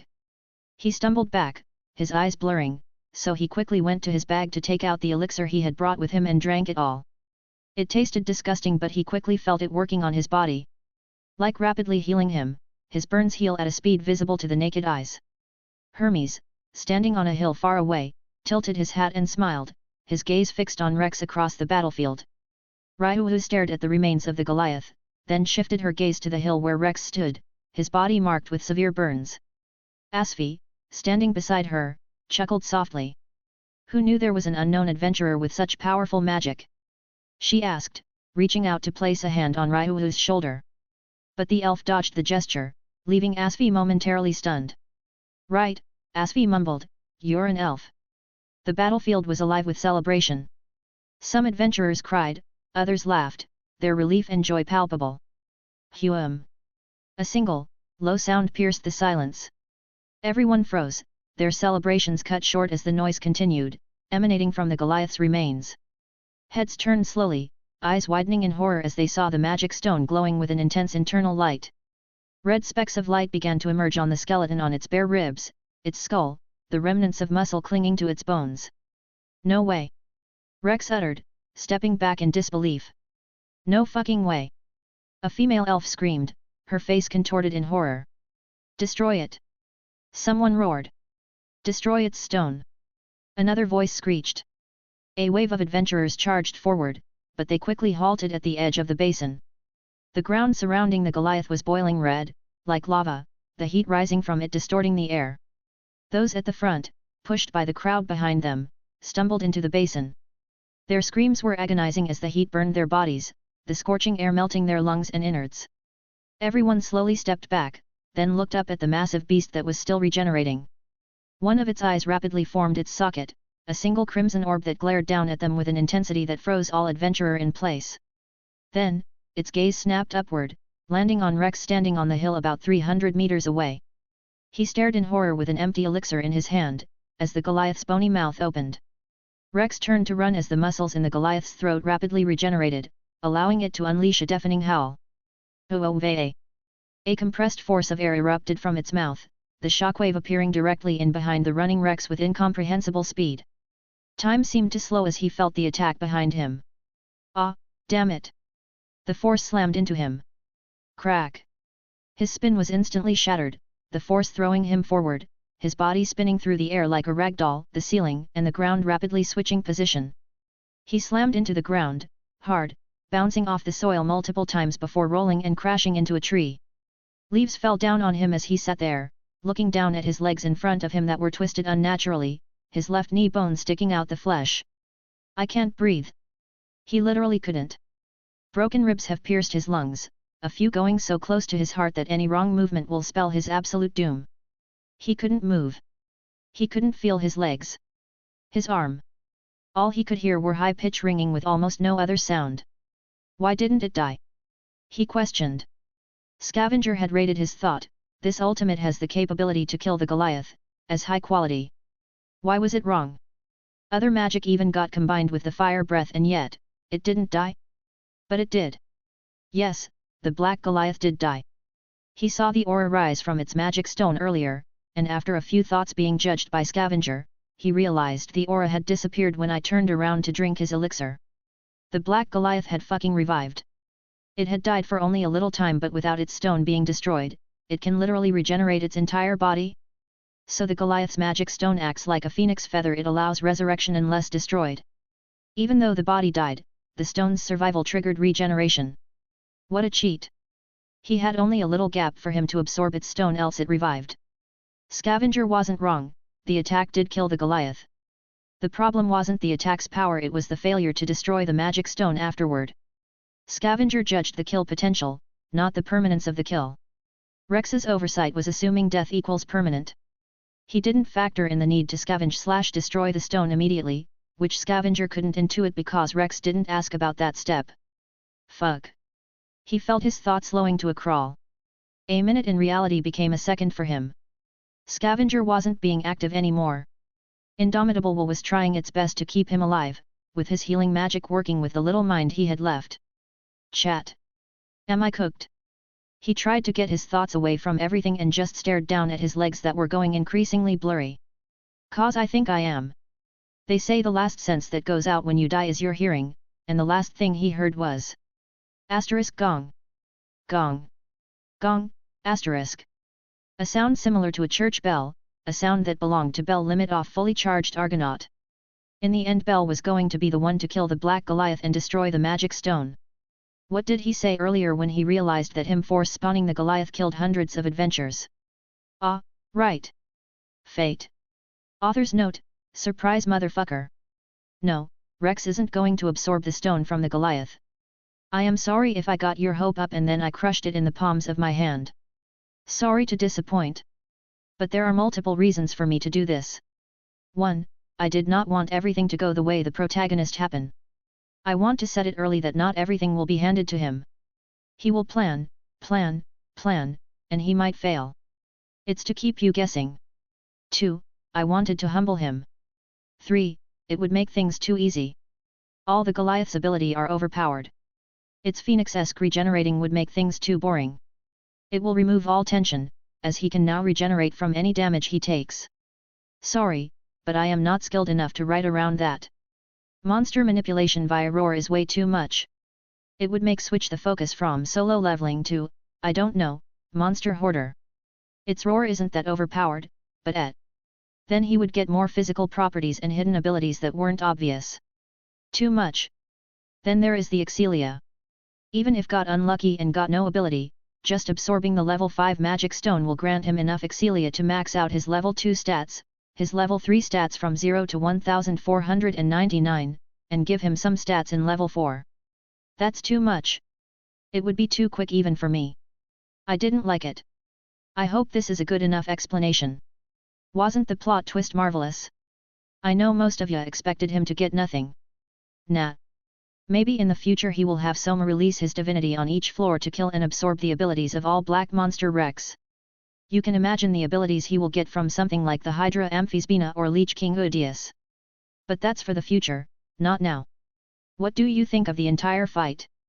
I know he really didn't do anything in this fight except his fire breath, but I think anyone in his position will do that.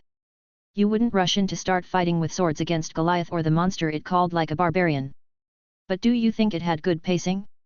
Dragged on? Slow? Interesting to read? Give me your honest opinion. Even if it is bad, I want to know to grow. Thanks. Also, I wrote a lot, spent time on these chapter, and as to not burn out myself, I will take 1 or 2 days off. I will still post no chapters to work that web novel algorithm. Yeah, I am shameless, degree.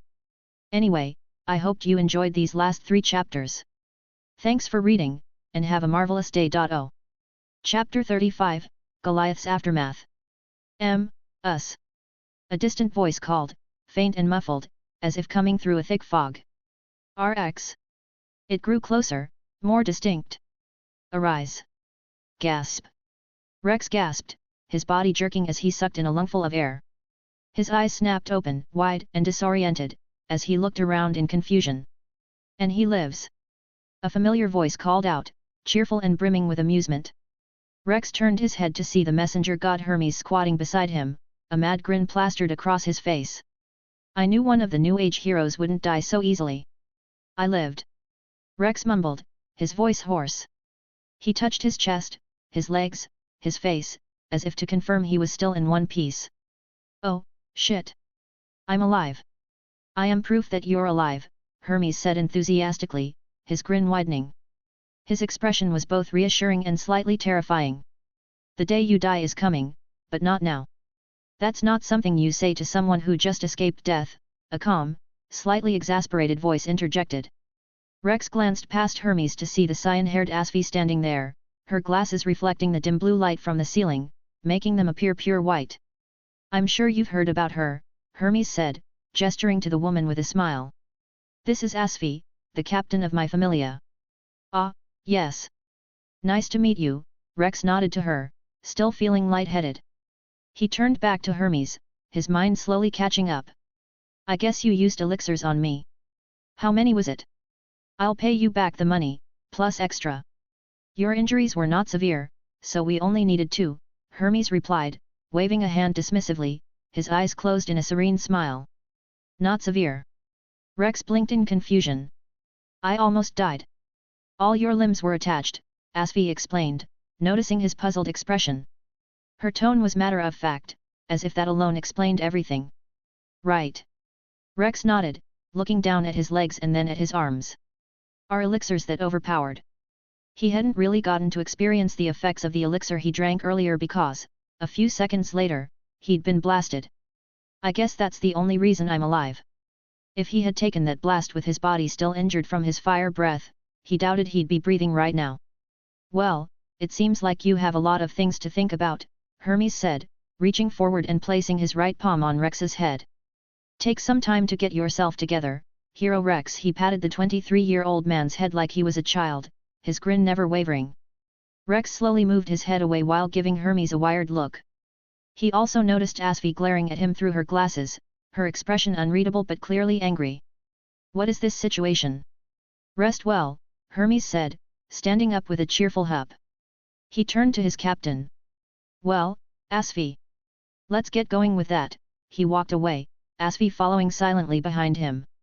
Rex watched them go, his gaze lingering until they disappeared into the trees. He leaned back against the tree he sat in front of, letting out a long, heavy sigh as he looked up at the night sky of the dungeon ceiling. Damn! He mumbled. I almost just died. And the fact was, that thought didn't affect him as much as he thought it would. Well, I guess I died once already. That didn't explain it all, but he wasn't really thinking of that right now. What hurt him the most was the fact that he couldn't absorb the Goliath's magic stone. It felt wasteful. It felt like all the time he'd spent working toward this moment had been for nothing.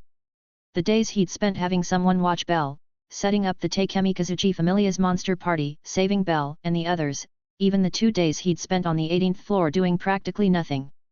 It all felt like a waste. He sighed deeply, burying his face in his palms. But I guess that's how life is, right? He mumbled into his hands. There were many out there who would work hard for something but never get it. Life didn't always reward effort, no matter how much you put in. Rex knew that. Not like studying hard in high school got him anywhere in life back on Earth. It's ironic, really, Rex thought with a bitter chuckle. He remembered not even an hour ago when he had brushed off the people his indirectly killed by forcing the Goliath's spawn as fate, since they were going to die in the show anyway. It looked like karma had come around and slapped him in the face. They were fated to die? Well, Bell was fated to kill the Goliath, so how about that, bitch? He could almost hear it shouting in his head. He sighed again, deflating against the tree. Fuck. He muttered, his eyes fixed on the sun crystal the Goliath had spawned from. He was angry. Furious, even. Who wouldn't be? He had the chance to acquire so many overpowered abilities, the Goliath's regeneration being one of them, and he'd messed it all up because he hadn't planned it out well with Scavenger. If he had known the Goliath would fucking revive, he would have pumped up his internal temperature, thrown himself at the beast, and unleashed all the heat in his body to roast the bastard before quickly absorbing its stones. No use crying over spilled milk, I guess, he thought. Sometimes, in situations like this, you just had to say it is what it is and move on. The more you did it, the easier it became. Besides, in the future, when he was strong enough to one-tap the Goliath, he'd definitely have Soma spawn it again and absorb its stone. It wasn't a once-in-a-lifetime opportunity. He could get it back, but the time he'd wasted setting up this event? It is what it is, he screamed in his head, clapping his hands together. Don't think about it too much, or you'll fuck yourself over with depression or some shit. Just then, a liger fang lunged at him, its massive maw open and aimed for his throat.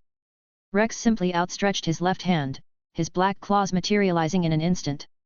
With his fingers pressed together like a spear, he impaled his arm through the liger fang's mouth, his hand bursting through its skull and exiting out the back of its head. Blood, bone, flesh, and fur clung to his fingers as the beast let out a final, gurgling snarl before puffing into black smoke. Its purple magic stone fell to the ground, shattered. He then swiped his hand to the side, the speed of the motion sending blood and gore splattering across the ground, his hands clean again. I should have gotten something from this fight, right? He thought as he moved his hair away from his face. Ain't no way I came out of this battle with nothing, right? He immediately called up his stats. Rex Magnus. Level 2, Kin level up. Strength SS1359, Endurance SSS1499, Dexterity SS1333, Agility SS1352, Magic SSS1499. Predator Eye. Sheesh. He muttered, half in disbelief. He had expected to gain a lot of Excelia from the fight against the Goliath, plus indomitable will, but not like this. His endurance and magic stats had instantly maxed out from sub 1100. Makes you wonder what my stats would have been if I'd gotten my hands on its magic stone, he thought, but quickly pushed the idea away. With my lowest stat at 1333, I should be able to max everything out in about 2 weeks. That wasn't too long, so he didn't mind. He had nothing else to do anyway. This was good enough. And I guess I can't do the challenge of only getting high-rank Excelia from dragon-type monsters now, he shook his head. The fight with the Goliath had given him enough to level up, and now all he had to do was max out his stats. As for skills or magic, well, he got nothing new. He didn't expect to gain a new skill or magic every time he went through hardships, so it didn't surprise him. Besides, he already had more abilities than 99% of people in the world. And, Rex looked ahead, I guess there should still be some bodies to scavenge. From what he could hear, it seemed like the battle had just ended, and Hermes had probably approached him seconds after he blacked. If it was any later, he would have probably died. Whelp. Rex stood with the support of the tree, stretching his arms above his head until his bones popped. He touched his toes and twisted his waist, feeling the tension release. Then he looked down at his body. He was completely healed, though some scars remained. They didn't look permanent yet, so he quickly began using his blue papilio powder to finish the job. His clothes were still somewhat intact, a bit burnt and damaged from his ragdoll flight, but nothing more. At least he didn't end up in only his belt like the other time. As for his armor, his chest plate was completely destroyed on the back, crushed by the force of the Goliath's last attack. This is probably the reason I wasn't split in half or my heart wasn't crushed by the force, he thought, touching the infant dragon plate with the front still rather. This is a sign to always wear a chest plate. He will also need to get himself a helm, one that wouldn't interfere with his fire breath. After all, the head was the most important part of the body. With that, he walked toward where he'd left his bag and soon, he reached the hill he had been standing on when he used his ultimate attack. Ignoring the celebration going on not too far away, he climbed it to retrieve his bag, which still sat there, his halberd beside it. At least all of these survived. He thought as he opened the bag to grab a mind potion. Pulling out the potion, he noticed the celebration had stopped. He glanced at the group gathered not too far away before looking back at his bag. He looked again to see all eyes on him. Okay. Every single one of them was staring at him with hostility, as if they were ready to jump him at any moment and rip out his throat. Do they think I'm stealing from the now dead mage? He cleared his throat and uttered. Rawl. He literally said roar, breathing out a small wisp of orange fire from his mouth. There was a brief pause, and then everyone burst into cheers. Yeah! He's alive! Red Dragon! They ran toward the bottom of the hill like fans seeing their favorite celebrity, shouting random things and cheering loudly and enthusiastically. Atop the hill, Rex surveyed the sea of faces below. Then he released his bag and stepped forward, spreading his arms wide. As he did, the cheers crescendoed into an overwhelming chorus that washed over him like warm sunlight. In that moment, amid the clamor and fervor, he savored the adoration. Yes, he thought, a grin tugging at his lips, let them marvel glaze me. Hermes stood not too far away, his eyes fixed on Rex as he stood on the elevated position, arms spread wide, looking down at the crowd cheering for him. It was almost like a king looking down at his subjects. So, Asfi. He addressed his captain beside him, his tone casual but curious. What more can you tell me about him? According to public information in the guild, he became level 2 during Denatus, Asfi replied, her voice steady and professional. He also started selling drops from the middle floors a day after, so it's suspected he entered the middle floors immediately after leveling, Hermes Sama. Diane Sect and Panacea Familia had requested information on all the Soma Familia members a few days ago, so she had to do extensive investigation on them.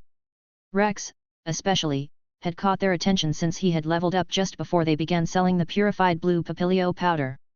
Of course, in the end, nothing connected the Gianthrope to the powder. Oh, really? Hermes' smile remained natural. Entering the middle floors just after leveling up, while also making it down here with no problem. As expected of someone with such a powerful magic. Asfi noted. He's also being heavily invested in by the Soma Familia captain, Xanis Lustra, she continued, her gaze shifting to Rex as he descended from the hill and began greeting the other adventurers like they were fans. In the days since he became a high-class adventurer, there are reports that he has spent about 4 million valis on equipment alone. She paused, then added, and it seems he's been going solo since he became a level 2, as he hasn't been seen with any party members after his old ones died.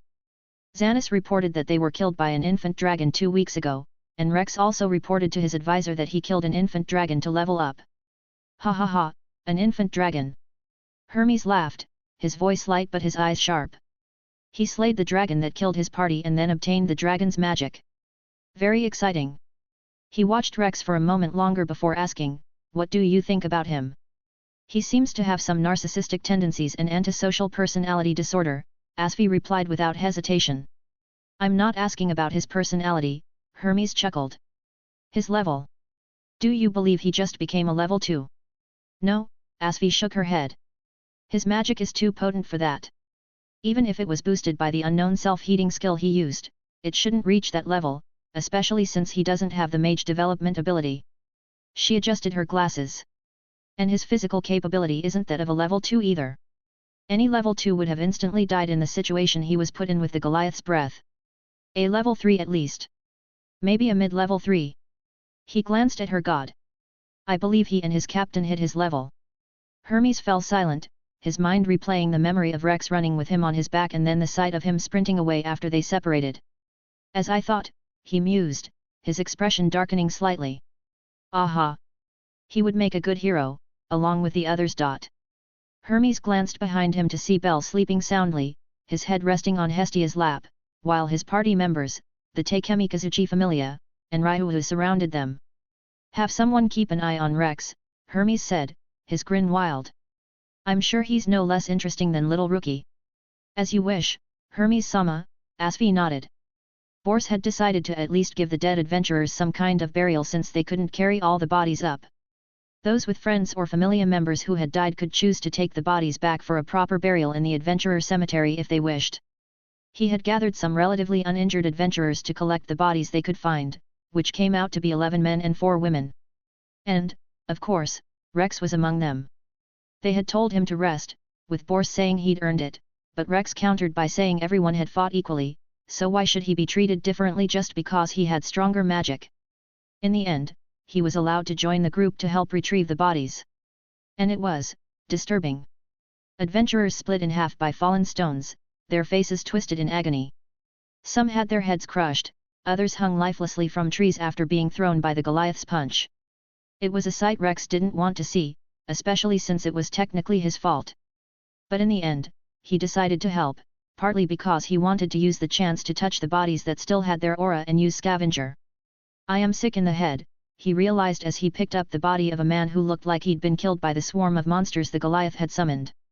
"Even in this situation, I'm still thinking about taking what they have." It felt almost like desecrating graves. No, it was worse. He doubted he'd be seeing the pearly white gates when he finally died. In the end, he still scavenged the man's body. He was only level 2, so Rex barely got any stats like the other level 2s he scavenged, but he finally gained a new skill. After a quick glance, he accepted it and continued helping. All the bodies they retrieved were placed in the center of the crater where the Goliath had died. Bors and the others decided it was best to burn them there. By the time an hour had passed, more than 80 adventurer bodies had been piled up in the crater, and the last batch was being carried in. Out of them, Rex was only lucky enough to get 1 skill. As he climbed out of the basin, he noticed a level 2 man carrying 10 bodies, all of which still had their auras. "It's like he did a 10 pull and got all SSRs, Rex thought as he approached the man. "I'll help you take them down," he said, holding out his arms. "Thanks," the man said with a small smile before dropping the 10 bodies onto Rex's arms like he was passing a pile of clothes. A shiver ran down Rex's spine. Without a word, he began discreetly touching the bodies one by one as he carefully made his way down into the basin, adding 1 additional magic to his arsenal. A lucky draw, especially how much harder it is to get magic and the fact he didn't have to reach pity. As he placed the bodies on the pile, he thought, how many bodies is this, Scavenger? He turned to climb back up the basin. 100. He kept going until he reached the number Scavenger judged as the highest quality. 117. Rex stood at the edge of the crater, staring down at the pile as one of the adventurers poured a combustible liquid over the bodies. Bors then threw a torch onto the pile, and the flames quickly engulfed them. Some other adventurers stood and watched the bodies burn in silence, their faces solemn and reflecting the dancing shadows of the fire. After a while, they started leaving one by one, but Rex remained for a time, just staring into the flames. "I wonder what would have happened if I were part of that pile," a random thought crossed his mind. "Would my body even burn? Or do you lose your fauna the moment you die?" Seeing as he had time to absorb their abilities, he guessed it takes time before your fauna leaves. With a heavy sigh, he offered a silent prayer on their journey in the afterlife before noticing someone. It was the rogue who had stolen from him earlier that morning standing alone, injured. The other 2 from his group weren't with him, so they were probably part of the pile or somewhere else on the floor. Rex turned and walked away. He spent a few minutes chatting it up with a few of the adventurers, then he went to help himself with some weapons and armor from the makeshift base that had been made for the fight against the Goliath. He wasn't the only one doing it, and no one seemed to care. Rex took all the high-quality weapons and armor, filling his bag, then wore his cloak over his blood-stained clothes and left. While their group had been gathering the bodies to burn, other adventurers including Ryuhu, Asfi, the Takemikazuchi familia members, and Bell's group had worked together to clear the landslide blocking the entrance to the 17th floor. Now, after an hour, the path was open, so Rex left and started a sprint up from the 18th floor, and it still took him an hour to climb up. Stepping out of Babel into the late afternoon sunlight, Rex took a deep breath, the fresh air filling his lungs with vigor. 3 days, he mumbled with a smile, staring up at the sun. He had missed the real sky and the fresh air after only 3 days. "When I level up, I will have to start spending days in the dungeon farming on the lower floors. He thought as he looked away from the sun. I will need to get used to living in the dungeon. With another stretch, he started his walk back to his familia home, Cupidinem. I need some good sleep, and no reverie. He rubbed his eyes. Real sleep. Chapter 36, Beautiful Morning. The morning sunlight streamed through the gap in the curtains of a rather large room, illuminating its contents with a soft, golden glow. Dust particles danced lazily in the rays of light, creating a serene atmosphere. One of the beams shifted slightly, landing on Rex's face just as he opened his eyes, the brightness rousing him from sleep. Stretching on the bed, Rex sat up, blinking the sleep out of his eyes before standing. He made his way to the window and drew the curtains aside, the morning sunlight flooding the room. He then pushed open the window, allowing the crisp morning air to wash over his face. Ah, he moaned. It was a beautiful morning. The sky was painted in soft hues of pink and orange, with streaks of golden light breaking through the horizon as the sun began its ascent. The warm glow cast long shadows on the clouds, and the cheerful chirping of birds filled the air. If this were a Disney princess movie, he would have started singing, with animals flocking to him and joining in, only for him to trap and kill them for breakfast. I forgot where I watched that scene, he thought vaguely, recalling an adult animated sitcom where something similar had happened, though the name escaped him. Stepping away from the window, Rex grabbed his toothbrush and toothpaste from his desk and headed to the communal bathroom to brush his teeth. After brushing, he showered, and returned to his room to change into a dark long-sleeve tunic with brown pants and slippers, then made his way to the kitchen to cook himself breakfast. Today, he decided to keep it simple, fried eggs with salted bacon, bread, and a handful of fruits. It didn't take long to prepare, and soon he was sitting at the kitchen island, ready to eat. However, after taking the first bite of his eggs, he frowned. I need to get used to this world's seasoning, he thought. The seasonings here were either stronger per grain than on Earth, like the salt, or weaker, like the pepper. It was annoying to measure, but it didn't make the food bad. Just different. Now, he turned his attention to his status. Rex Magnus. Level 2. Strength SSS 1440, Endurance SSS 1499, Dexterity SSS 1410, Agility SSS 1419, Magic SSS 1499. Predator Eye. Skill. Scavenger harvest stats, skills, magic, properties, or treasure from corpses and evaluate quality. Skill, Powerful Body, Body Furnace, War Cry Plus, Tremor Sense, Heptathlus. Magic, Blue Papilio Powder, Fire Breath Plus, Biracocale. Physical Property, Sharp Retractable Claw, Nictitating Membrane, Sharp Teeth. Indomitable Will. Dragon's Bane. He had only managed to absorb the stats of a few dead level 3 adventurers yesterday, so he hadn't maxed out any more of his stats. But based on the current numbers, it should only take him about 8 more days to triple S them. If he decided to go full madman and hunt non-stop with little rest, that time could be shortened to 6 or even 5 days. But he wouldn't do that. There was no point in putting himself through such mental strain, as it wouldn't really help him in the long run except for letting him level up a few days earlier. Besides, he would need time to test out his new abilities to understand all their nuances. The first one was the skill Heptathlus, which he had gotten from the level 2 adventurer with the sword. He hadn't had the chance to look at it yesterday, but now that he did. Heptathlus, skill/active when activated, the user's next 7 attacks within 7 seconds each deal 70% more damage than the previous one. After use, the skill has a 12-hour cooldown before it can be used again. This is better than I thought. His eyes widened as he read the skill description. Since it compounds, by the 7th attack, the damage multiplier should reach 490%, or 4.9 times. Holy shit! That was a ridiculously high multiplier, and since it didn't specify the type of attack, it meant it also increased the damage to magical attacks. Just imagine his blue fire breath from yesterday stacked with the 4.9 times multiplier. At that point, the flames should be strong enough to destroy the Goliath's magic stone along with its body. It looked like this skill was meant to be a finisher move, given its long cooldown, and he was also sure it came with some kind of backlash. Meaning, once it was used, and you missed all your attacks, you were practically screwed. I guess that's why that adventurer died, he thought as he took another bite of his bread. If it were spammable, this skill would have been among the best in the city. But as it is, its damage multiplier should be on par with Argonaut, Nat, I doubt that. Still, it was good enough for him as it was. He'd just save it for his finisher moves, like it was designed for, and since its multiplier scales with level it would never become useless. Who knows?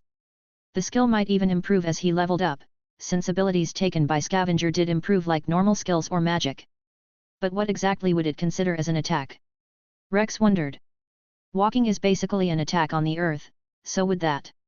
Scavenger judged his thought as utterly ridiculous.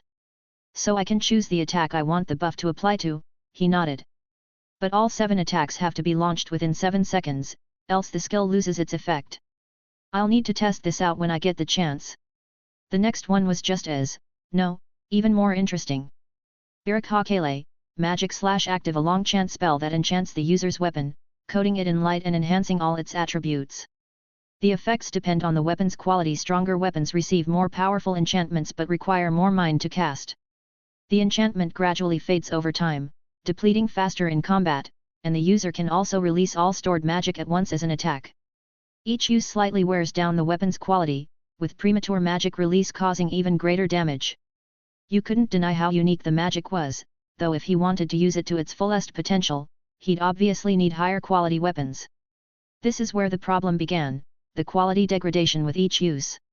The average third-class weapon cost around 2.5 million valis, second class about 20 million, and first class around 40 million. Not cheap. Not cheap at all, even with the current wealth of the Soma familia.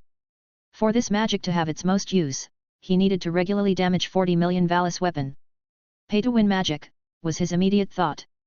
It undoubtedly looked good on paper, but he'd need to test out its true effects and see how good its buffs really were. He also needed to see how much the weapon degraded with each use. If it was too much, he doubted he'd use this magic often. With how long the chant is, it should be a good magic, right? He thought, glancing at the chant. Usually the longer the chant the stronger the magic is, and this magic had a word count of over 120. It has to be overpowered, right? Scavenger told him it was powerful, but he will need to do his own test. And due to the nature of this magic, you needed concurrent chanting to be able to use it well. The chant was long, and it was a magic that needed close combat attack as it buffs weapons, and with how difficult concurrent chanting is to master, he guessed the old user found this magic useless. But concurrent chanting wouldn't be a problem for him. Indomitable will mental compartmentalization will make it child's play. But I need to learn concurrent chanting without the need of indomitable. Bang! The sound interrupted Rex's thoughts, causing him to jump in his seat. He looked up to see Xanis standing in front of him, his palms planted firmly on the tabletop. 3 question marks practically floated above Rex's head as he stared at Xanis' intense gaze behind his glasses. For the past few hours, I've had adventures coming to me about Rex Magnus of the Soma familia. Xanis spoke with a level voice, but his expression was scrutinizing. You've suddenly become the hot topic in Orario. Rex raised an eyebrow. Me? Yes, you. He straightened up, folding his arms behind his back, his posture stiff like a commander speaking to a subordinate, rather than the other way around.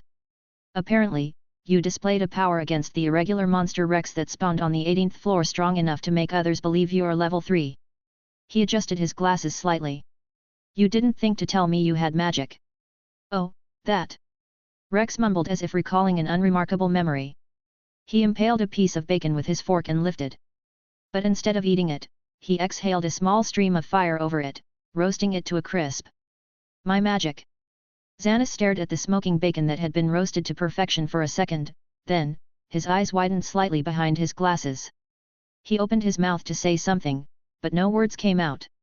Come on. Rex said with a tone that sounded like he was talking to a child. Let it out. There was no chant. Xanis finally blurted out. No chant, Rex confirmed with a nod. And the power scales with the amount of mind I use, just like an infant dragon's breath. He opened his mouth slightly, letting flames and magic swirl together and forming a small fireball.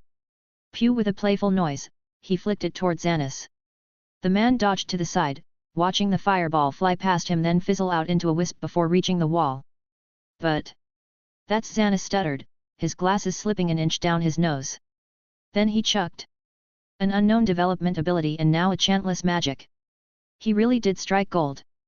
And you gained this magic. Xanis turned to Rex, steadying his voice. When? After my update before making it down to Rivera, Rex replied with a shrug. I also got a skill that increases all fire-based magic. A new magic and a skill that improves the magic's power, Xanas mumbled, adjusting his glasses. He still couldn't understand why the guild would believe Rex was a level 3. Even if he displayed magical capability on PAR with a level 3, wouldn't it be more logical to assume he had the mage development ability? If they didn't see the magic circle, wouldn't their next thought be that his magic was simply stronger and capable of releasing power far beyond its level? After all, while level was the most important part of a status, usually making one superior to those of lower levels in all aspects, this wasn't always the case when it came to the effects of magic. Just look at Ermid, a level 2 who was considered the best healer in the world, while Riveria, a level 7 with healing magic, didn't hold that title. I assume your predator development ability made you stronger than your level, Xanas said, locking eyes with Rex. He didn't know the specifics of the development ability, as it was an extremely rare da that only Rex seemed to possess. And he had acquired it after killing a staggering number of level 2 infant dragons while still at level 1, so it had to be an overpowered da that surpassed even Hunter. Rex's unique da might be to combat-focused adventurers what mystery is to production-focused ones, so it likely granted Rex a massive stat boost or some unique ability. Rex nodded, confirming Xanas' thoughts, but he didn't elaborate further. Xanas didn't press him. No one would be foolish enough to reveal all their cards, and he wasn't about to ask for them. All that mattered to him is that Rex remained on his side and continued bringing wealth to the familia. But... Xanas sighed, massaging the bridge of his nose. No wonder people are mistaking you for a level 3. He paused, lowering his hand. And now the guild sent an advisor, demanding answers. Just pay the fine for hiding my level, Rex waved his hand dismissively. That way, when I actually hit level 3, we won't have to report it, and there won't be any extra attention on my level up speed. The price is 10 million, Xanas deadpanned. That's the price they suggested the familia pay. 10 million Valis. Rex nearly choked on his bacon. Are they out of their damn minds? That's way too much. Just for him hiding his level? This felt like daylight robbery. It would have been less a few weeks ago, Xanas sighed, pulling out a chair and sitting down. But with the familia's sudden increase in income, the price goes up too to keep things fair. Bureaucratic bullshit, Rex scowled, but he didn't argue. He set his fork down, as Xanas' intense attention was making it hard to eat. Now, enough about me. What have I missed in the past few days? Nothing much had happened in the past few days, except for the fact that a lot of level 1s had been asking to join the Soma familia because they wanted to get a taste of Soma's wine. Xanas, of course, declined them. If it had been before, he would have gladly let them in to farm for more money, but the familia was currently in a stable financial position, making consistent profits with no losses. Adding more level 1s would only cut into the profits they were already making. The Dian sect familia also announced they had created a new mysterious potion, but they haven't said anything about its effect. I'm also in the process of making a contract with someone in the black market, Xanas said after a pause. The Iclos familia requested 30 bottles of blue papilio powder, all of which they'll buy for 1.5 million Valis each. Will do. Rex replied without a second thought. 45 million Valis for free? Hell yes, no questions asked. But isn't 1.5 million too much? I mean, the market price is only 1 million. Prices in the black market are inflated due to the high risks involved in operating outside legal boundaries, Xanas explained. I could even push the price to 2 million, but this is good enough. I wonder what they need 30 for, Rex thought, though he didn't care much about that. Just make sure they don't come after me or something. I don't want to get too involved with that side of Orario. Don't worry, Xanas shook his head. I wouldn't let anything happen to you. I don't swing that way, Rex said, covering his chest as he stared at Xanas like he was looking at a creep. Neither do I, Xanas replied without a change in his tone. I'll need the bottles by tomorrow evening, he added as he stood. And with this transaction, we should have 129,920,000 in our personal savings. Rex nodded, and Xanas paused. I'll be taking about 100 million to get myself a grimoire, he said after a moment. Do you? Rex replied as he quickly finished his eggs. I'll only need about 5 million to get my new equipment, so that shouldn't affect me. Xanas smiled slightly, though he quickly hid it. All right then, he said, adjusting his glasses as he walked around the kitchen island to leave. Then I'll be on my way. Wait. Rex moved his chair back and stood up. He turned and faced Xanis, placing one palm on his shoulder. After you get that magic, we'll be going down to the large tree labyrinth together. Xanis blinked, his eyes wide. Why? I'll help you get to level 3, Rex replied as he walked past the horrified Xanis. You've got the stats, and you'll soon have the magic. It's time you suffer for that high-rank Excelia like I did. He then pointed at the table. And please do the dishes for me with that. He ran out of the kitchen, disappearing down the hall. Thank you. Rex's voice echoed as he ran away. Xanis glanced back at the plate on the kitchen island, then at the sink, and finally at the dirty stove. He stood there for a moment, just looking around. He didn't want to do the dishes. Just then, a female elf entered the kitchen. She was the same one who had seen Rex in the hallway a week earlier, muttering, "That's just the way of the wild. The strong thrive, the weak tremble." After he left the piss-covered Xanis' office. She was still wearing her long-sleeved green velvet nightgown with saddles and didn't notice Xanis standing there as she walked past him to the fridge. She opened it, pulled out a gallon of water, and began drinking directly from it. She sighed with a small burp. That fucking hit the spot. She returned the gallon to the fridge and as she turned around, she froze when she noticed the level 2 captain staring at her. Do not drink directly from the bottle. That's disgusting, he said with a slight frown. There are cups for a reason. He pointed at the cupboard, and she nodded slightly, her long ears slanting as she looked down at her feet, trying to act cute. And before you leave, Xanis gestured to the sink and the island, wash these dishes and clean up this kitchen.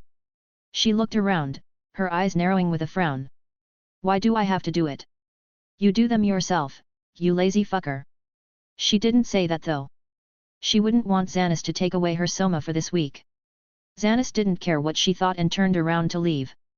As soon as his back was to her, she stuck up both of her middle fingers at him. He suddenly turned around, but she now had her hands behind her back, a smile plastered on her face. Xanis left the kitchen, and she muttered, "Ugly human." He had heard her but didn't care because today he was going to get his grimoire. Xanis practically skipped through the hall with a big, ugly smile on his face, like a child ready to open his Christmas present while mumbling, "Today beautiful morning. Little did he know, Chandra was staring at him from down the hall behind him. Crazy bastard. The dwarf mumbled and walked the other way. Chapter 37, Day Off. Today, Rex decided he would have nothing to do with the dungeon and give himself a day off, a day he intended to enjoy. After leaving Xanis to deal with the kitchen, he quickly returned to his room to change into a simple long-sleeve grey shirt, black pants with his belt, which held 2 pouches filled with valise, and black shoes. Once dressed, he left Cupidonam behind, stepping out into the bustling streets of Orario. But he hadn't thought this through. Now, walking through the market, he found himself extremely confused about what to do. He looked around, taking in the sights and sounds of the lively marketplace. Do I just walk around? He was genuinely at a loss. I guess I could go shopping for dungeon equipment. He quickly dismissed the idea. Today, he didn't want anything to do with the dungeon. Besides, he'd be changing his gear again once he hit level 3, so there was no point in wasting time shopping for equipment now. Or I could go to the library. But he wasn't in the mood to read. I guess I can go on a food tour. His train of thought was interrupted when a flash of red hair caught his attention. Is that Rose? It was indeed her. She was not too far away and was talking to a woman he didn't know, but a quick look at her stats showed she was a level 2 adventure. Probably one of the Rose advisees. Usually, Rose was in a perfectly pressed guild uniform, but today she wore a dark linen blouse, fitted to her frame, with a slight v-neck and a few buttons running down the front. They were tucked into her dark trousers that were cinched to her waist by a leather belt adorned with small pouches, and the trousers were tucked into a calf-high leather boots. She looked nice. I guess it's her day off, Rex thought. She normally worked from 9:30 a.m. to 5:30 p.m., so seeing her out and about now could only mean one of two things: either it was her day off, or she had an evening or night shift. If I were brave, I'd just go up to her and start a conversation, but instead, he started walking the other way. He knew how to set boundaries. Their work relationship didn't translate to an out-of-work friendship, a lesson he'd learned the hard way back on Earth. He'd tried talking to a girl he was good friends with at work outside of work, and she'd looked at him like he was some kind of creep. Well, I guess that's because she was around her female friend, he reasoned, nodding to himself. The mob mentality, or whatever you call it, probably got to her. Rex! Rose called from behind him. He turned around to see her approaching with a stoic face. He gave her a small nod. Morning, Rose, he greeted as the shorter woman fell into step beside him. Morning. She returned the greeting as she fell into step beside Rex, and she didn't waste time with pleasantries. I see you didn't heed my recommendation, she said, her tone flat.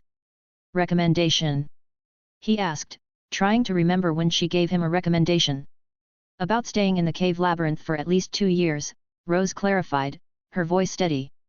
Instead, I hear you went down to the 18th floor. Care to explain? Ah, that. Rex shook his head.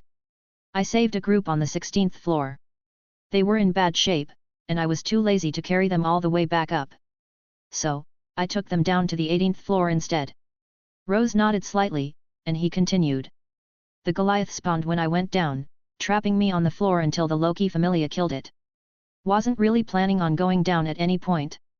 That's good, Rose said. Rushing things would only lead to death. Even with your new magic, it isn't wise to rush past the 18th floor without higher base stats for that. Ah. Rex glanced at her. You've heard about what happened on the 18th floor. Admittedly, yes. Rose nodded. One of my advisors reported the events of the 18th floor, and I learned about you, Red Dragon Rex. The corner of her lips twitched as if she was trying to suppress a smirk. Right, Red Dragon. Rex chuckled. As you must have heard, my magic is really powerful. But you should know, Rose continued, her tone shifting, your fire-based magic will make it even harder for you down there. She paused, glancing at him. You should have taken some time to read about the large tree labyrinth, right? I have, Rex nodded. Nearly 70% of the plants in the large tree labyrinth, when burned, release highly toxic smoke. He read that it's the dungeon's way of protecting the floor from being completely burnt down. Even adventurers with the abnormal resistance development ability could be extensively poisoned by the fumes. Though his blue papilio powder can heal him, Scavenger confirmed that his healing per second would be most likely slower than the fumes poison per second. So he really needs to be careful down there, or he could just skip that floor entirely and start at the Water City when he becomes level 3. At least you've done your research. Rose gave a small, approving nod. Most adventurers don't bother until it's too late. Well, I'd rather not die because I was too lazy to read a book, Rex said with a shrug. Being the socially smart man he was, Rex noticed that the path the conversation was heading would lead to a dead end, so he decided to switch topics. So, what do you usually do on your days off? Not much, Rose said, shaking her head slightly. Read. Walk around Orario. Buy things I need. Go home. Read. She mentioned reading 2 times.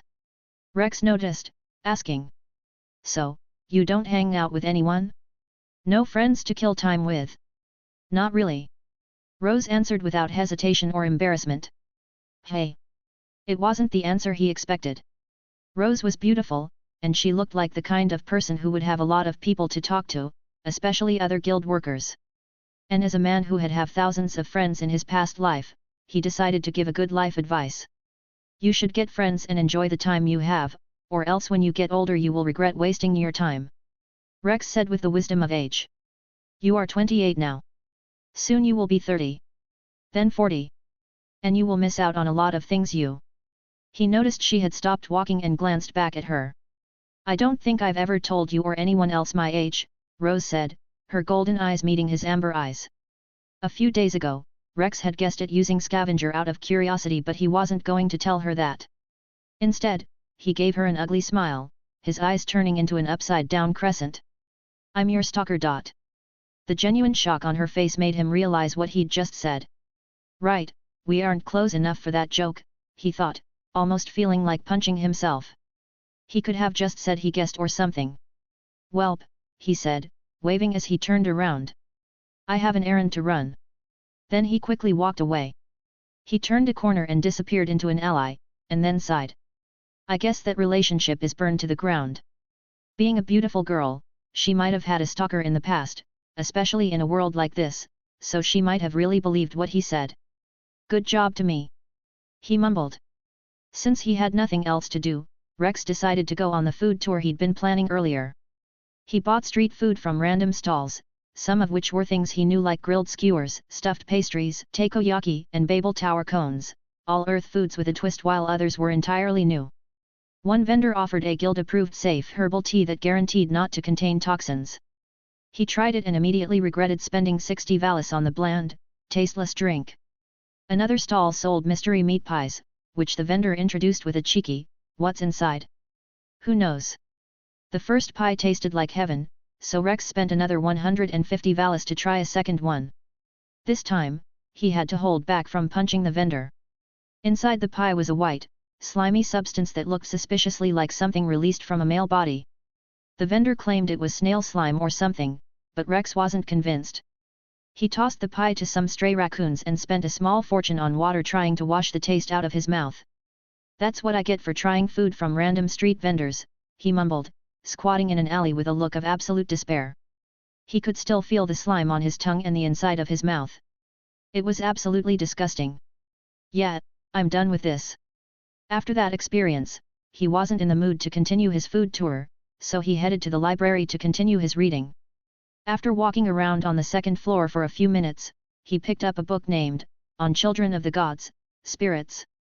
"Hey!" Rex thought as he read about their abilities. Would Scavenger be able to take their power? He thought that since they were called Child of God, Scavenger would be unable to, but Scavenger confirmed that it could absorb their abilities. "I forgot my skill is needlessly overpowered."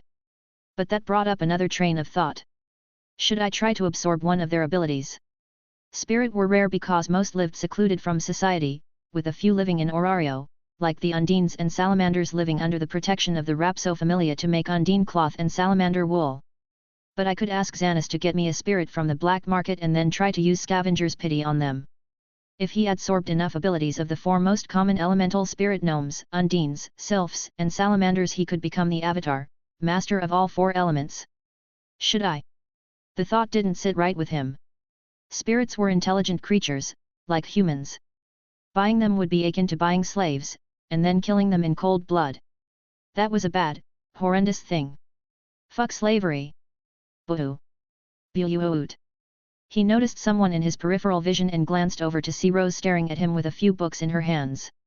She had been walking past the bookshelf aisle he was standing in when she noticed him. The duo stared at each other for a moment before Rose walked away. Rex then closed the book he was holding and returned it to the shelf, then immediately left the library. "GG for me," he mumbled with a sigh. "I've officially been branded as a stalker."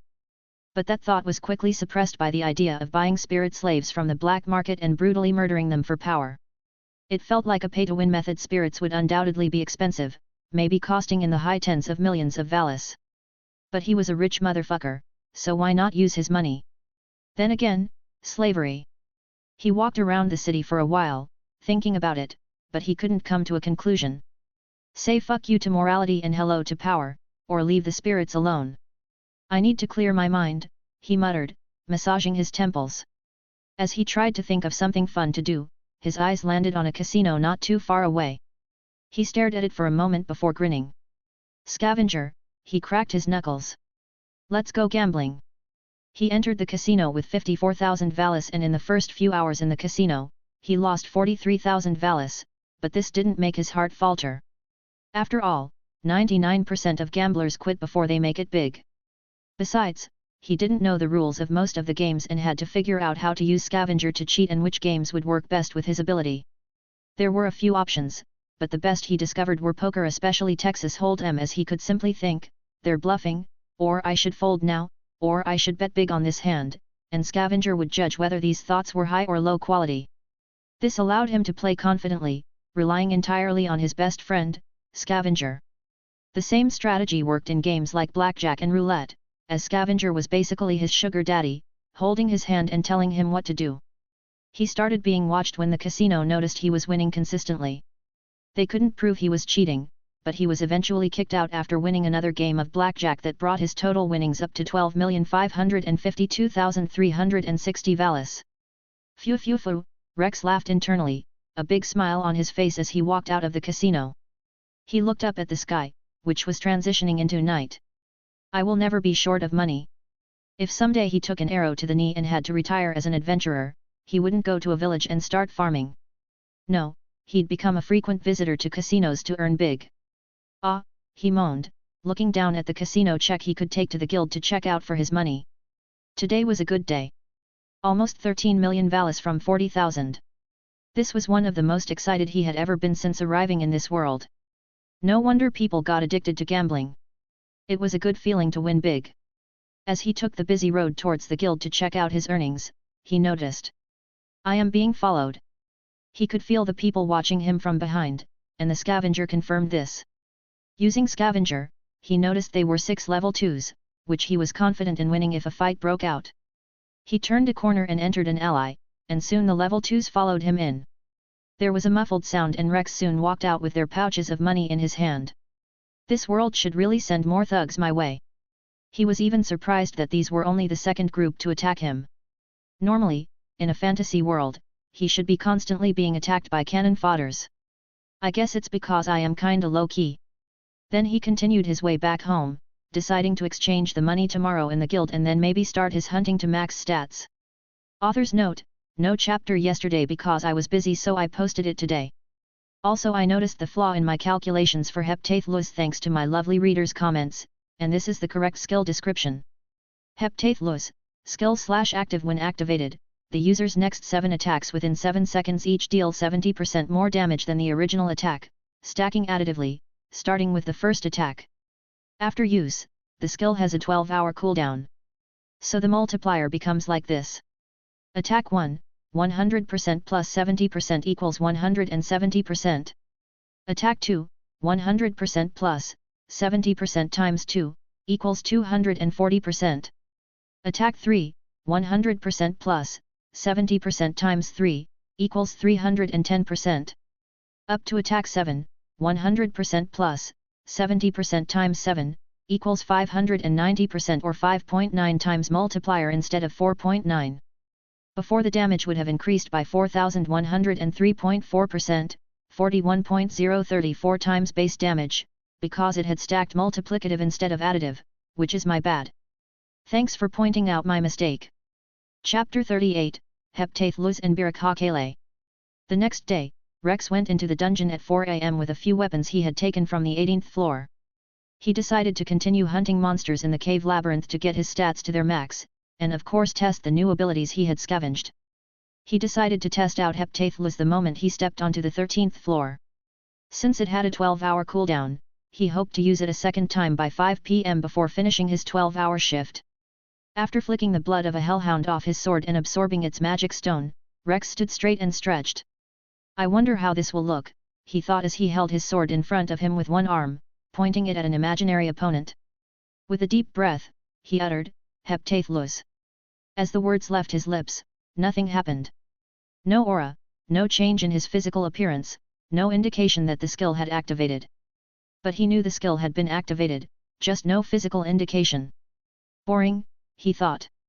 Even strong body gave his eyes a red ring, and that was a skill he got from a silverback. Let's not waste time. He only had 7 seconds. He took a step forward and swung his sword diagonally. During the attack, Rex didn't feel any surge of power, no speed or raw strength increase, but he noticed that the impact of his slash was undeniably stronger. He couldn't explain it. The skill only increases damage dealt and nothing else, which doesn't really make sense scientifically, but this is a magical world. He mumbled as he stepped forward again, this time swinging horizontally, the attack carrying even greater force. The third strike was a downward slash, the fourth an upward strike, and the fifth another vertical. He continued his attacks while stepping forward with each attack, moving towards a massive stalagmite. This structure stretched so high it almost touched the ceiling, being one of the tallest stalagmite that doesn't connect to a stalactite from the ceiling, with its base thick enough that it would take over 5 men with their arms spread wide to encircle it. With each attack, the force grew stronger than the last, the sixth being a wide horizontal sweeping arc that sent a small gust of air slamming into the thick stalagmite. Then, he lunged forward, his sword held in his right hand, and finished the 7th sequence with a thrust aimed at a massive stalagmite. The blade moved forward without any visible indication of increased power. Boom! The moment the tip of his sword touched the wide base of the stalagmite, there was a loud, resounding blast that echoed through the cavern as the force of the attack caused the base to explode as if struck by a cannonball. Massive chunks of the stalagmite flew backward with speed almost equivalent to a shot arrow, the dusts blasting backwards with the debris. Damn! Rex muttered, his wide eyes staring at the destruction, still posed in his thrusting stance.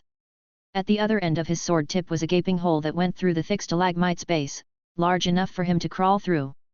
Now the upper part of the stalagmite was only being held up by two thin lines that acted as the edge of the cylinder that went through the stalagmite.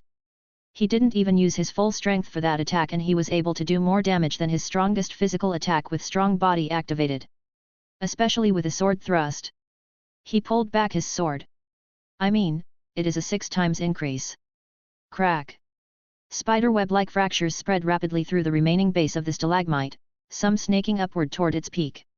The cracks multiplied, branching out like lightning across the stone surface. For a moment, the stalagmite stood still, as if defying gravity, but then it began to groan. Rex immediately turned around and dashed away, picking up his bag along the way as chunks of rock began to break away from the stalagmite, tumbling to the ground with thunderous crashes. Behind him, the massive structure tilted, its weight no longer supported by the shattered base, then the stalagmite collapsed. Dust and debris filled the air as the towering column of stone crumbled, crashing to the ground in a chaotic avalanche of rock. The ground shook beneath Rex's feet, the dust rushing from behind him and quickly engulfing him. While falling, the stalagmite had slammed into a stalactite hanging from the ceiling and into another stalagmite, which caused them to collapse. This created a chain reaction, the ground rumbling like an earthquake as more stalagmite and stalactite began to fall. Rex was already in the next room, whistling as he walked away like he wasn't the cause of the destruction in the room. It took a while for the rumbling and crash to die down, and by then Rex was 2 rooms over, yet he could still faintly hear it. If I got EXP from kills instead of having to absorb the monster's magic stone, I would have gotten a fuck ton from that. He mumbled, looking in the direction of the last room. He was sure he had killed at least 100 monsters from that domino effect. Scavenger, adventures died due to the destruction. The thought was rated as low quality, so no adventurer had died from the chain reaction, which was a good thing. Surprising! He thought as he turned to the horde of 40 or so level 1 and 2 monsters charging toward him, drawn by the sound 2 rooms over. Now, he muttered. Let's test the magic. He summoned his status screen for the chant. No way he had memorized that wall of text. Leaning forward, he dashed towards the horde while chanting with mental compartmentalization. O steel baptized in the anvil's hymn, blade bound by oath of blood and iron hearken. His blade flashed, bisecting 2 Almiraj mid-leap. Though hammers once sang through your spine, though king's ashes whisper of your forge-born frailty. He lunged beneath an orc's wild punch, then performed a wide horizontal arc, the blade bisecting the monster at its torso. I carve my name into your marrow, the coming god of armaments. He didn't pause as the remaining creatures closed in. Bad bats, hellhounds, silverback. He continued cutting them down while chanting. Cast off thy smith's cradle, shatter the chains of your mortal tempering. His mind was slowly being trained. By scars of 1,000 battles, by crowns ground to dust beneath your tread, awaken. At that word, blue wisps started floating up from along the sword's blade, dissolving like dying stars. Let your gleam sunder the void, let your edge drink the marrow of eternity. A silverback charged with a roar, arm raised for an overhead smash. With a forward step, Rex thrust his sword through its gaping maw, the tip erupting from the back of its skull in a spray of gore.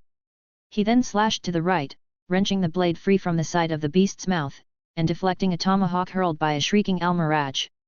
Rise, great weapon, and grant me your truest might. A hellhound lunged, but Rex pivoted to the left. With his spin, his blade arced out in a silver-blue crescent, splitting the creature's side open, muscle and viscera spilling as it collapsed. We are the final echo of the forge that tempered time itself. Blue energy now swirled around him, illuminating the immediate area around him. Shine fierce, shine fleeting, and leave naught but echoes of our creed. He backflipped, putting distance between himself and the remnants of the pack, the energy following him. Irag!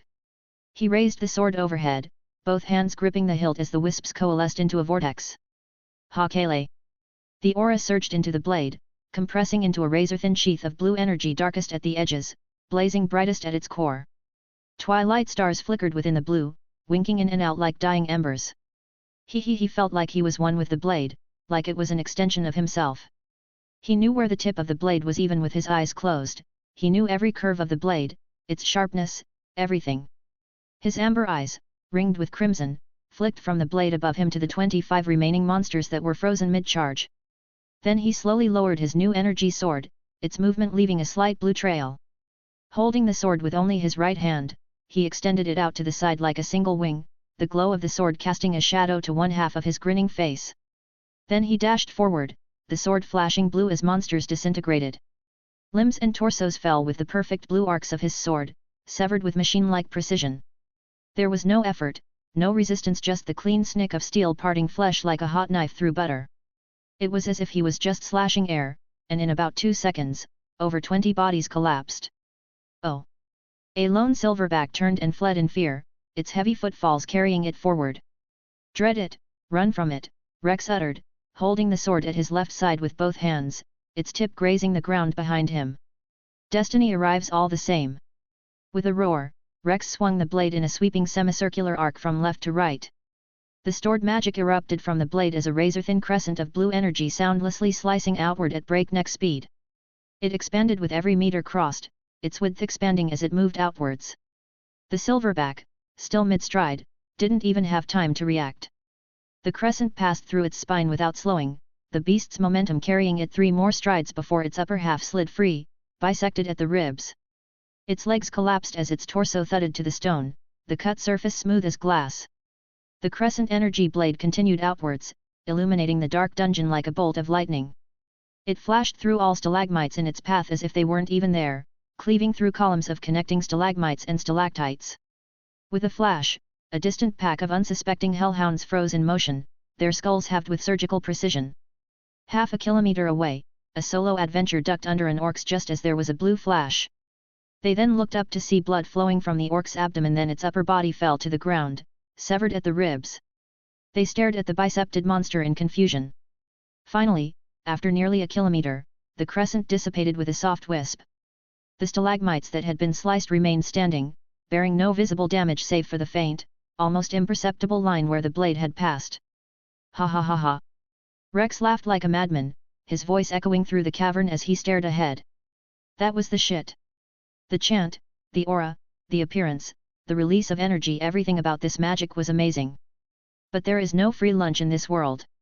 The sword in his hand was a cheap, mass-produced blade used by level 1 or 2 adventurers, and using Birakakele on it had drained nearly 50% of his total mind. He is a level 2 with currently SS in magic and also had SS in magic at level 1. Yet it took 50% to buff a normal sword. He was confused. Sure, the magic had boosted the sword's capabilities far beyond his 800,000 Valis 3rd class longsword, pushing it closer to a 2nd class weapon in performance. But damn, the cost was steep. If a normal level 2 had this magic, they would barely be able to buff one of these cheap swords before they ran out of mind. If I used this magic on a 3rd class sword, would it burn through all my mind? He was sure it would, but at that point, the sword should rival a 1st class weapon. Not only that, the aura blade he had released earlier would be far stronger, strong enough to one-shot a level 4 adventurer. That was the power of magic. The ultimate cheat code of this world. I guess it's balanced out by its mind consumption and absurdly long chant time. He mumbled, glancing down at the battered sword. Even when he'd recited the chant as fast as he could, it had still taken him 40 seconds to finish. Of course, he'd been reading it off his status screen. Once he memorized it, he could probably shave off a few seconds. As for the sword, it was in rough shape. The edges were chipped, cracks spider-webbed along the blade, and patches of rust were now on its surface. It was still usable, but barely. He doubted it would survive another use of his magic.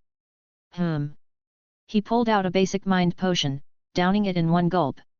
The cool liquid flooded his system, replenishing most of his mind. Then, just to test the limits, he activated Birakakele on the sword again. The magic took hold, the blade shimmering with blue light, then he tossed it to the ground far away before hiding behind a boulder and staring at the glowing sword. After a few seconds, the sword shattered into a bunch of sparkling blue fragments. The shards floated around the area like fireflies before dissolving into the air, along with the remaining mind stored in the blade. That's trash, Rex muttered, unimpressed. At least it could have exploded into a bomb or something. Tossing it would have been fun. He could just imagine himself screaming "Gee Balg," as he tossed a spear that exploded on impact. Leaving his hiding place, Rex returned to his bag and took out a third-class longsword he had scavenged from the 18th floor. "All right," he said as he pulled out yet another mind potion. "Let's keep playing with this magic." Author's note: didn't post this chapter because it didn't feel completed. Hope it was worth the wait. Also, while going through the older chapter, I noticed I changed the name of one skill multiple times. The skill I talking about is Silverback's Roar, skill/active roar to greatly increase your strength, endurance, and agility, while slightly reducing magic. Chapter 39, My Ache. The 12-hour dungeon shift quickly came to an end, and Rex left the dungeon soon after using Heptathlus once more. He had learned a lot of the two new abilities, though the most impressive was Birakakele, whose weapon energy can be released in many forms. A slash, a pure blue beam, a blast, or even a shockwave if released from a hammerhead. It had versatility, but you couldn't release a bit of magic at a time to send multiple energy blades forward. You had to release all the stored in one attack, which was a shame. Not only that, the mind drain was indeed madness. Using it on a third-class weapon drained almost 99% of his current mind, meaning he might not even be able to use it on a second-class weapon by the time he becomes a peak level 3. However, the effect of the buffed third-class weapon was worth the mind drain, because using Birakakele on them also seemed to mildly buff his stats depending on the weapon. For example, his longsword buffed his strength and dexterity while his dual daggers buffed his agility and dexterity. It wasn't too big, but it was notable. This made him wonder what kind of buff a first-class weapon will give him, especially those that cost hundreds of million to make. Like the ones used by the top first-class adventurers of the city. Who knows, those weapons might even gain extra magical abilities or some shit. Ha! He will need more money in the future. A lot more if he wanted to keep using his magic at the top potential. This really is a P2W magic. Rex arrived at the guild around 5 in the afternoon to check in his drops, magic stones from level 1 monsters, and deposit his 13 million Valis check. The moment he stepped inside, his eyes landed on Rose, who was helping a rabbit girl, a familiar face Rex had seen multiple times, clearly in love with the red-haired werewolf. Seeing her busy, Rex decided to use this chance to head to another receptionist and avoid an awkward encounter with her. But before he could, the rabbit girl left, and his eyes met Rose's. Well, I can't avoid her now. He braced himself for the awkwardness and walked over to her booth. Rose's expression was as stoic as ever as she greeted. "Good afternoon," she said, her tone flat. "What can I do for you today?" "Okay, things are normal." Rex nodded internally as he casually replied. "I want to sell some drops and cash in a check."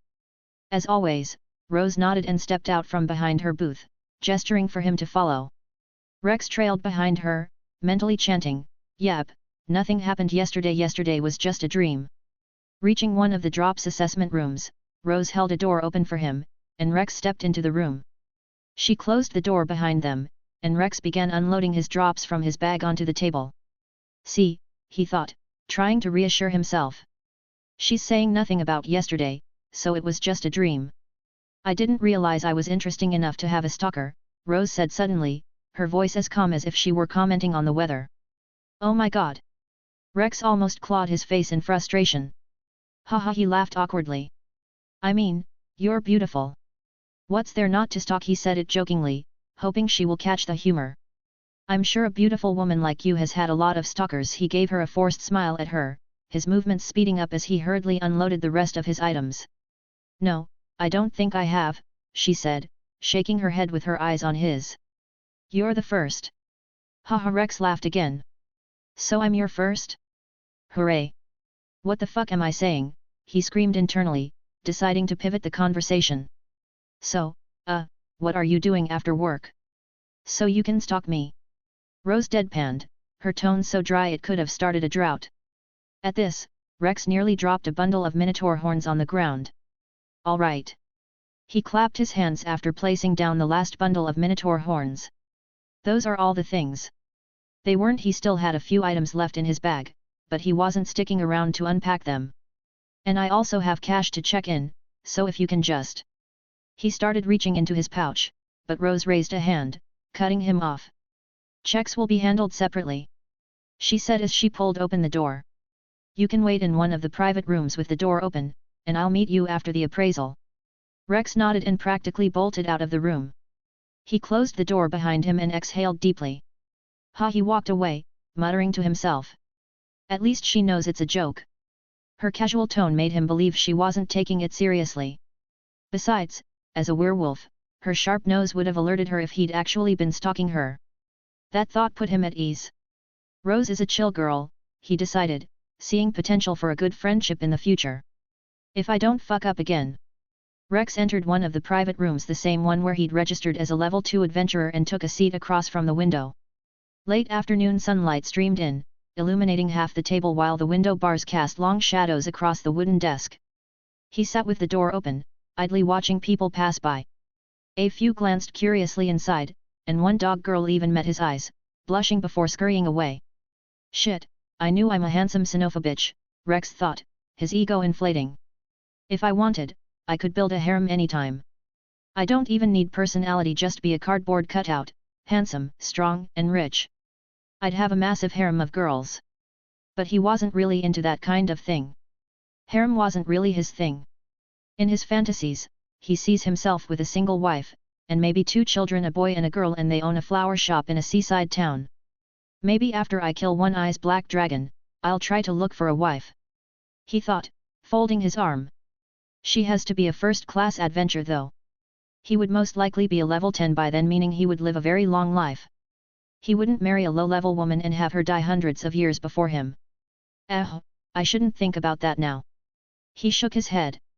Let's focus on the present. Rose returned about 10 minutes later, placing a pouch on the table. Your total came out to be 47,808 valis, she said, setting a slip of paper beside the pouch that detailed the cost of each drop. You said you wanted to deposit a check. I could have earned over 50,000 in a day if I hadn't absorbed any magic stones, Rex thought as he reached into his pouch. Yes, this is it. He said, handing it to Rose. She took it, glancing down at the amount. Her eyes widened notably, her golden iris shrinking as she glanced at Rex, then back at the check. I will just have to verify its authenticity, Rose said, the tone of her voice fluctuating, before she turned toward the door. Give me 15 minutes. Right. Rex nodded, and with that, she left, closing the door behind her. Having nothing to do, Rex transferred the valis from his drops into his pouch. Then leaned back and closed his eyes, resting for about 20 minutes. By the time Rose returned, he'd been sitting there for half an hour. The check's credibility has been confirmed, she said, closing the door behind her. Your winnings are 12,552,360 valis. However, gambling winnings are subject to a 15% withholding tax for amounts above $1 million and 22% for winnings over $10 million. After taxes, your net winnings are. Run that by me again, Rex cut in, looking confused. You said how much tax? He asked, sitting up as if it would help him hear clearly. A 22% tax on your winnings, Rose repeated. His eyes widened and then a sigh followed. Greedy bastards, he thought. Next time I should split my winnings into multiple smaller checks so the tax will be less. He decided as he asked. So, what do I take home? Your net winnings are 10,640,840 valis, Rose said, placing 3 pouches filled with 10,000 valis coins on the table. The pouches are complimentary due to the size of your transaction. Rex nodded, standing up and tossing the pouches into his bag. He took out 3 coins and placed them on the table. 30,000 valis, he said as he wore his bag. That's your tip. I hope you have a wonderful day, Rose. He flashed her a smile and quickly walked past her, and just as he was about to open the door, he turned to the woman staring at him, his smile still on his face. And I am not a stalker. That was a joke. He flashed a beautiful smile with his teeth and stuck up his thumbs like a fool. I am a civilized man, so I will never stalk anyone. He knew she knew it was a joke, but he just wanted to make it clear. That's what a stalker will say. Rose countered without missing a beat. Do you still want to know what I am doing after work? Nope, I don't need to know. He said as he twisted the doorknob. Of course. Rose nodded, with a slight smile at the corner of her lips. I guess you will already know. Rex just left the room and closed the door behind him. Once outside the guild, Rex decided to stock up on potions before heading home. Tomorrow, he'd be heading into the dungeon early, and he had run out of mind potions today due to the continuous use of Birakakele. Besides, he hadn't seen Naza in almost a week. They must be in need of my money right now, he thought. And my debt is long overdue. 3 days, in fact. I should probably stop letting that girl put me in debt. It's not like he was going to suddenly stop going there. Their things are cheap while having the same quality as Dian Sect or Panacea Familia. Who in their right mind will return to those other two familia? Well, I think I will soon have to buy from other places. With how much mind potions he will be running through, he doubts the Myaik familia will be able to keep up in the future. We shall see. Rex arrived at the Blue Pharmacy, the Myaik familia home, after a few minutes of walking. He knocked on the door, and after a brief pause, a soft male voice called from inside. Come in. Myaik. Rex thought as he pulled open the door and stepped inside. Behind the counter stood a tall, lithe man, slightly shorter than Rex at 6 feet 2 inches. His aquamarine hair cascaded down to his knees, longer than most women's, and his grey, rough and worn robe seemed to add to his charm. If I was gay. Rex didn't finish the thought as he gave a small bow. Good afternoon. He trailed off, pretending not to know the man's name, though he already saw it with Scavenger. Myaik, the god introduced himself with a charming smile. Good afternoon, Lord Myaik, Rex greeted, closing the door behind him and making his way to the counter. I'm Rex. Great to finally meet you, Rex, Myaik said, his smile widening. I've heard a lot about you from Naza. And you also saved the sole member of my good friend's familia. He reached under the counter and pulled out a high-grade potion worth 50,000 valis. Why don't you take this? As thanks for what you did in the dungeon. Rex smiled as he accepted the potion with both hands. Thank you. He wasn't about to decline a god's kindness. I should be the one thanking you, Myaik said, waving a hand dismissively while the other reached under the counter again. I don't know what I would have done if Bell and his group had died down there. He pulled out 5 normal potions this time. Why don't you take these as well? All right. Rex took them, giving another small bow. I appreciate your kindness. It's nothing, Rex, Myaik said with a warm smile. You've done a lot for my familia. I hate to admit it, but your spending has given us some form of luxury. He chuckled slightly, and Rex noticed his arm moving under the counter again. That's enough, Cuh. Rex almost shouted internally. How about you take these too? Myaik brought out 5 more normal potions, handing them to Rex like he was giving candies to kids. Haha, Rex laughed, accepting them. This time, instead of thanking him, he got straight to the point. Can you tell me how many mind potions you have in stock right now? Just give me a second, Myaik said, nodding as he squatted to count the potions under the counter before heading to the back. He returned a few moments later with the numbers. We currently have 12 mind potions, 1 high mind potion, and a dual potion. All right, Rex said, dropping his bag onto the ground. I'll be buying all of them. He pulled out one of the pouches he'd gotten from the guild from his bag. Ah! Myaik blinked, as if he hadn't heard correctly. I want to buy the 13 mind potions and the dual potion, Rex repeated with a small smile. How much will that be? Myaik was still a bit taken aback, but quickly did the math in his head. 316,700 valis. That's a lot, Rex thought, his eyes narrowing. If I remember, the high mind potion goes for 200,000, so I guess that makes sense. And he needed them all. He might even need more, but he could scavenge additional potions from dead bodies tomorrow. I'll take them all, he said, arranging the 10,000 valis coins on the counter. I'll get them for you, Myaik said, quickly placing all the mind potions from under the counter on top. He went to the back to retrieve the high mind potion and a few more items, then returned to open a suitcase under the counter, pulling out a single dual potion. By then, Rex had arranged 32 10,000 valis coins on the counter. Thank you. He reached to start grabbing the potions but was stopped by the blue-haired god's hand. How about I give you a 15% discount for such a large purchase? Myaik asked with a smile, his blue eyes meeting Rex's red. So that will be 269,195 valis. He pushed 5 coins back toward Rex. Thanks, Rex pushed the 5 coins back. But I owe your familia about 30,000, so that should cover it plus the interest. With that, he quickly started packing the potions into his pouch. As he did, a high health potion suddenly landed next to the mind potions he was about to pick up on the counter. Rex stared at it, then looked up at the smiling Myaik. "Take that," the god said. "As thanks for this." Rex noted as he continued packing the potions. "Well then," he waved, turning toward the door. "Have a good day. And tell Naza I said hi." Myaik waved back, his smile unwavering, as Rex left and closed the door behind him. As Myaik was about to pack up the money on the counter, he noticed something. There were now 3810,000 Valis coins on the table. At some point, while Rex was packing the remaining potions into his pouch, he had added 6 more coins without the god noticing. Myaik snatched 7 of the coins and hurried around the counter, rushing out of the shop to return them. But after looking both ways down the backstreet alley, Rex was already gone. What a kind god, Rex thought now many blocks away, as he placed his pouch into his bag. I like him.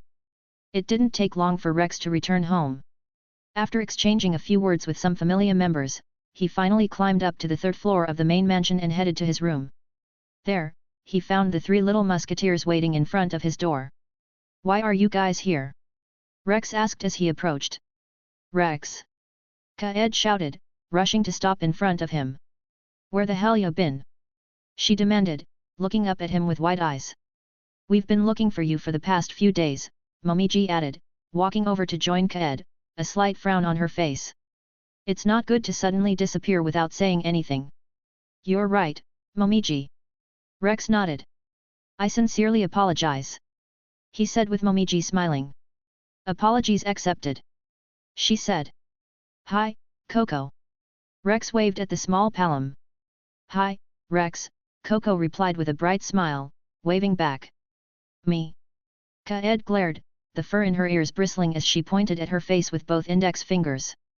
"Don't ya see me?" "Hi, Kiki," Rex said, patting the rabbit's shoulder. "Hi, Momo." The fox girl smiled and returned the greeting, while Kaed huffed. "Ya still ain't answered my question where ya been," she said, following Rex as he walked to his door. "Stuff happened," Rex replied vaguely, inserting his key into the lock. "Have you guys eaten dinner?" he asked, pushing the door open and stepping inside, the 3 girls trailing behind him. "No," Momiji said. "We were actually going to go out to eat and came to invite you." "All right, I'll tell you over dinner," Rex said, setting his bag down in its designated corner. "I'll take a quick shower, and then we can go." "Didn't you shower in Babel?" Kaed asked, tilting her head. "Why you need another scrub?" Babel had showers on the 1st floor for adventurers leaving the dungeon covered in blood or dirt. For 150 Valis, they could clean themselves before heading home. Rex had already used it after his shift, but "I just like showering at home," he replied, starting to remove his gauntlets. "Ya just like Momiji," Kaed said, her voice carrying from across the room. Rex turned to see her sprawled out on his bed, her legs handing out the corner with her shoes. "Stay away from the pillow," he warned. "Ya don't like others using your pillow." Kaed sat up, glancing between Rex and Momiji, who was now sitting on the chair beside the desk. "Ya sure act just like Momiji," she repeated. "Haha." The fox girl chuckled, discreetly eyeing the items on the table. Rex quickly removed the rest of his armor, grabbed his bath supplies and a change of clothes, and headed for the door. "I'll be back," he said. "Don't mess anything up." His eyes landed on Coco, who was sitting at the foot of his bed. "Keep an eye on them, Coco." The palom nodded, and Rex left the room, closing the door behind him. The shower was quick. He'd already cleaned up at Babel and he changed into a simple grey tunic and black pants held up by his utility belt. Slipping on his bath slippers, he returned to his room and opened the door to chaos. Kaed and Coco were wrestling over his halberd, trying to pull the halberd off each other's hand, while Momiji was busy counting all the Valis he'd left on the table. His money was spread across the floor, the coins stacked neatly in small piles according to their denominations. It was clear they hadn't listened to a word he'd said earlier. The trio froze, staring at him in silence. Then, suddenly, Coco rocked Kaed right in the nose, sending the rabbit girl flying back onto his bed. "Ugh!" she groaned as she held her nose, not broken but it pained her. "Why'd you do that?" Kaed shouted, scrambling to her feet still wearing her shoes on his bed. You didn't listen. Coco mumbled, placing the halberd which was nearly twice her size back next to his adventuring bag. You hit like a bull. She yelled, turning to Rex and pointing at Coco. Rex, she just clocked me. But the Chienthrope remained silent, his gaze fixed on something else. The three girls followed his eyes to Kaed, who was still standing on his bed, her shoes planted firmly on his pillow. A long silence followed. Then, slowly, Kaed stepped down from the bed. Hee, we should go out for dinner, right? She said, her voice unnaturally cheerful with her dialect dropped. Nuh-uh, Rex said, stepping into the room with his shower supplies in one hand and his other hand pulling his belt from his waist. Seems like I have to discipline you girls. He closed the door behind him. Author's note, whole chapter was character interaction because I felt like too much dungeon will get stale. Also, question, do you think the MC is ruthless enough to buy slave spirits and kill them for their magic? As the creator, I feel like he isn't, but I'm not sure. Chapter 40, Purple Moth Dust. So, why did you call me in today? Rex asked as he entered Xanis' office. It was early in the morning, and after finishing his shower, he'd been told by a guy that Xanis wanted to see him. Now, here he was. The golden sunlight of morning streamed through the windows, illuminating the large office, with the curtains next to the fireplace sitting area fluttering slightly in the breeze. Xanis didn't look up from the stack of paperwork on his desk already piled high despite it being only 6 in the morning as he replied, "You'll be attending Apollo's Gods Banquet tomorrow, so I want you to get your clothes ready today." The Gods Banquet was a party for deities, by deities a place for gods and goddesses to unwind and have fun. This time, the Apollo familia would be hosting the event. From Rex Prime's memory, these parties were called celebrations of the gods because, traditionally, aren't only gods allowed to attend? He asked. Indeed, Xanis replied, still focused on his paperwork. However, this time, Apollo has decided to change things up a bit and asked the gods to invite their best members to flaunt. Ah, Rex mumbled, remembering this part from the show. Isn't this when Belle was challenged to a war by the Apollo familia, he thought. But he didn't feel like going. His stats were progressing at the rate he'd expected, and after 3 days of dungeon diving, his dexterity, his current lowest stat, was at 1461. He estimated he'd need about 3 to 4 more days to max it out, and wasting tomorrow on a party he didn't care about would only delay his level up. Nah, he said, declining the offer. I'm not going. Yes, you are, Xanis said as he started calculating something in one of the 2 abacuses on his desk. As he calculated something. The Soma familia and Apollo familia are good business partners, and we're friends. It would be unwise for us not to attend. Rex nodded in understanding, then added, I'm sure Soma isn't going to want to attend, so what's the point of me going? Xanis stopped speaking for a moment, his hands moving rapidly over the abacus with a speed Rex could barely follow despite his high stats.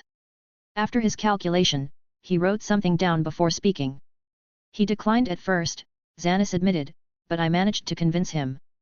He didn't add the part where he'd spent the entire day yesterday pestering Soma relentlessly like a child until the god finally agreed.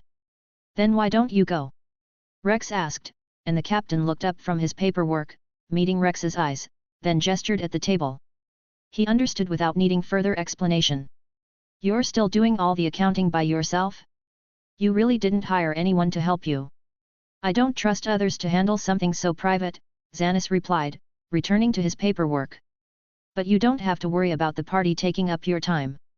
It normally only lasts 3 hours, and Apollo's party should start at 8. You'll be out by 11 or 12. He glanced up briefly. Besides, you don't sleep for that long, so it shouldn't mess up your schedule much. You're right. Rex sighed. I guess now I have to go out and buy myself a suit, he said, turning toward the door. A tailor from the Rapso familia is here for Soma's measurements, Xanis called after him. You can just go to the guest room downstairs and get yourself measured too. You'll be getting a tailored suit. Don't worry too much about the price. Tailored suit. I forgot I'm rich. But before he left, he added, also, I overheard 2 guys talking about leaving the familia while showering. This caught Xanis' attention, causing him to look up as Rex continued, if anyone comes to ask to leave, just say yes without making it hard. He turned toward the door. We don't need them for money, and the fewer people in the familia, the less tax we'll have to pay. Xanis thought for a moment before nodding. You're right. Then I'll see you later, Rex said, opening the door. Xanis didn't reply, already absorbed in his work as Rex left. Rex hadn't actually overheard anyone talking about leaving the familia. He just remembered that around this time, Lilyruka had come to the familia to ask to leave, only to be captured by Xanis or something along those lines. This had led to her drinking Soma's wine, which caused the god to change for the better. Him changing would mess up a lot of things up for Rex and Xanis, and he didn't want that. It's not like that little girl is important, he thought as he went downstairs to the guest room. She barely has anything of value. The suit measurement took about 30 minutes, and once it was done, Rex immediately made his way into the dungeon. All right, he thought as he walked through the 7th floor.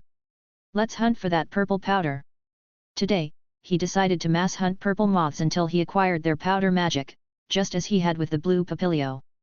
Since he could sell blue papilio powder for a high price due to its healing properties, he figured the purple moth powder would also be valuable after being enhanced by his magic. Besides, it wouldn't hurt to have a skill that dealt mass AoE poisoning. And after almost an hour of bullying the weak level 1 monsters who couldn't even attack due to predator, he finally acquired the magic. Purple moth powder, magic/active. You can release the purple moth's poisonous powder through the movement of your body. A similar description to the blue powder. All right, Rex nodded, pretending to dust dirt from his hands as purple powder, similar to the blue papilio powder but with a violet hue, began to fall. When I get back, I should bottle some up and give it to Xanis to see if he can sell it on the black market. He then raised his hands and inhaled the purple powder, letting it flow into his lungs to test if he'd be affected by his own magic. Normally, when inhaled or after passing through the skin, the purple moth powder caused mild symptoms like nausea, dizziness, and slight muscle weakness. With continued exposure, these symptoms could escalate to severe muscle paralysis, respiratory distress, and eventually death. Normally, it took about 3 minutes of continuous exposure to prove fatal, giving adventurers on the upper floors enough time to escape and take an antidote unless they were surrounded or otherwise trapped. Of course, nothing happened to Rex. Do I only have immunity to this magic or all poison? He used Scavenger and discovered that he is only immune to the magic he creates. He will still get poisoned by the purple moth's powder, which is a shame. Can I use both powders at once?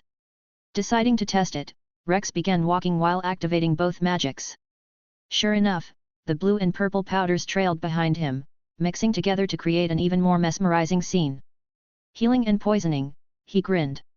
I could cover an entire battlefield with this combo, continuously healing allies while poisoning enemies. And since his magic stat was so high, the poison's potency should surpass that of the original purple moths. And sure enough, after testing it, the results were impressive. It took only about 15 seconds of continuous exposure for level 1 monsters on the 12th floor to enter the paralysis phase, and another 20 seconds for them to die. While it wasn't as effective as his fire magic, especially since level 2 monsters had higher tolerance, taking about a minute to die from the poison, it was still a useful tool. Besides, the potential profit from selling the enhanced powder was a major incentive. Like the past few days, Rex spent 12 hours in the dungeon. However, due to arriving 30 minutes later than usual and spending a few hours experimenting with spreading his poison across an entire room, he left the dungeon after Rose had already clocked out. He was looking forward to talking to the chill woman, but it didn't bother him, and he instead sold his drops to the silver-haired elf, Sophie. The next day arrived quickly, and with it came Apollo's Gods Banquet. Rex spent a few hours in the morning buying the shoes and jewelries for his suit before diving into the dungeon for 8 hours. When he returned in the evening, Xanis was waiting for him at the door. I thought you were going to bail on me, the captain sighed as Rex entered the main mansion. I've already delivered your suit to your room and the party starts in an hour, but you need to arrive early to socialize. Socialize? Rex asked, falling into step beside Xanis as they walked. You're asking me and Soma to socialize? Xanis glanced at Rex before nodding. Just attend, he said, sounding resigned. You can leave early for all I care. Just make sure Apollo or Hyacinthos sees you and Soma. Will do. Rex thought, reaching into his bag to pull out a paper bag containing 2 luxurious boxes. Hand this to Soma. Tell him to wear it if he wants. Xanis took the bag as Rex reached into his pouch and handed him 3 bottled purple moth powder. See if you can sell these. Xanis took the 3 bottles, looking at them in confusion. What is this? He asked. They are poisonous dust. Rex replied as he walked off. I'll shower, then we'll be on our way. Rex entered his room, dropped off his gear, and took a quick shower. Returning to his room, he got dressed for the party, then walked to the front of the mirror. The man staring back stood at 191 centimeters, with a lean yet muscular frame, golden brown skin and sharp features, a strong jawline, high cheekbones, piercing deep-set amber eyes, and a straight nose. His jet black hair, with faint reddish-brown highlights, now flowed slightly past his shoulders, and his pointed, Doberman-like ears stuck out from the top of his head. He wore a one-button charcoal blazer that contoured his broad shoulders and tapered at the waist, accentuating his lean build without restricting movement. Beneath it, he wore a crisp white dress shirt with a deep burgundy tie and a three-piece vest that matched the blazer. The matching trousers were held up by a black belt and followed the line of his legs, stopping at the ankle without excess fabric. Polished black Oxfords completed the look. He accessorized with a silver tie bar horizontally across the middle of the tie, a deep burgundy pocket square with paisley patterns, silver cufflinks, and a watch with a black leather strap. All in all, he looked handsome. A 10 out of 10, he mumbled, twisting to look at his back. The blazer followed the contours of his frame perfectly, and his short tail was hidden beneath the trousers without discomfort so it didn't mess up the uniformity. I can't believe a suit can make you look so much better. This was only the second time he'd worn a suit. The first time was back on Earth for a McDonald's interview. He had read that suits were important for interviews, as first impressions were everything, so he'd bought one specifically for the occasion. It had been one of the most embarrassing moments of his life. A suit for a McDonald's interview, he thought, cringing internally at the memory. How much did this suit come out to? Rex wondered, using Scavenger on all the pieces and combining the price. It came out to be over $250,000. What? Rex checked again. Why is it so damn expensive? He shouted. Of course he knew it would cost more because he had them make the suit with salamander wool, but this shit cost more money than his adventure clothes. Even all his infant dragon armor only cost armor pieces was only about 150,000 and his dual daggers were barely 200,000 valis. Why the fuck are suits needlessly expensive? Even his McDonald's suit was only $90. If I had known this would come out to $250,000 I could have just gotten a jeans and white dress shirt and tie. And if you combine Soma's suit, it would be over $500,000 valis. Ha! Rex sighed, deciding to push the thought to the back of his mind. Let's get going, he said, locking his door before quickly returning to grab an elixir. In case something happens, he thought as he left his room. I should probably start carrying an elixir everywhere I go. The carriage Xanis had rented for the occasion was already waiting in front of the main house, a simple brown carriage drawn by 2 horses. When Rex climbed in, he found Soma slouched in a corner, his body slumped against the carriage wall, his head tilted slightly downward as if trying to disappear into the shadows. He was dressed in a similar 3-piece suit to Rex, though his was baggier, tailored to his preference. He also wore an unassuming-looking watch on his left wrist that Rex had purchased from the Plutus familia that morning, costing a staggering 3 million valis. That's right, a watch is more expensive than Rex's third-class infant dragon halberd. Rex had bought it with his casino winnings, thinking it would make a good gift for the god. Thankfully, Soma had chosen to wear it instead of tossing it aside, else he would have been mad. Even his own watch and jewelry don't reach that absurd price. Entering the carriage, Rex sat on the opposite bench and closed the door, with the god gaze remaining fixed on the floor, his long bangs hiding his eyes. He didn't even acknowledge Rex's presence, lost in his own thoughts. The window to the coachman was tapped and Rex pulled the curtain across of him to see the coachman, who stuck up his thumbs, and Rex nodded. Letting the curtain go, the carriage started moving. The duo sat in silence, then Rex decided to strike up a conversation, so he turned to the god. Looking forward to the party. Soma lazily shifted his gaze toward Rex, blinking slowly. Then, after a short pause. No. He turns his head away, clearly not interested in further conversation. Rex decided to push further, wanting to try to build a relationship. Not even a little. Soma sighs lightly, closing his eyes as if the question is a waste of time. Why would I? His voice remains flat, void of enthusiasm. I don't know, free drinks. Rex shrugged. Fancy food. Soma, still not looking at him, responded with a lazy voice. Things that are worthless. Rex nodded in understanding, then said, then just take the night off and enjoy yourself. He mumbled, and the conversation ended there. He's mentally checked out. I feel bad for him. Rex thought as the god started mumbling in a low, barely audible voice about things that only he finds relevant. He did not really want to go to this party. How did Xanis even convince him? The duo sat in silence throughout the entire ride. After about 12 minutes, the carriage came to a stop at their destination, a grand building located on North Main Street, surrounded by the luxurious homes of some of Orario's wealthiest residents. Rex pushed open the door and stepped down, followed by Soma, who slouched as usual. More and more extravagant horse-drawn carriages arrived every moment, disgorging handsome men and dazzling women clad in luxurious attire. But the main attraction was the exquisite manor ahead, which looked more like an extravagant palace. The double doors of the front entryway were open, and a steady stream of guests made their way inside. Why are we still here? Soma's voice came from behind him. They had been standing in the same spot for almost 2 minutes. I was waiting for you to move, Rex replied, glancing at the god. Soma said nothing and walked ahead, with Rex following close behind. The entrance hall was just as ornate as the exterior of the building. Golden pillars adorned with candles lined the hallway, and the high ceiling gave the room an airy, cathedral-like feel. Alabaster statues of gods and goddess stood in various areas of the hallway, and the hallway led to a set of equally extravagant stairs. The party was being held in the second-floor ballroom, which was already filled with guests who had arrived before them. The grand ballroom was primarily gold and white, illuminated by the many chandeliers hanging from the high ceiling, their light refracting across the polished marble floors. Tall arched windows lined the walls, covered by deep crimson curtains that cascaded to the floor.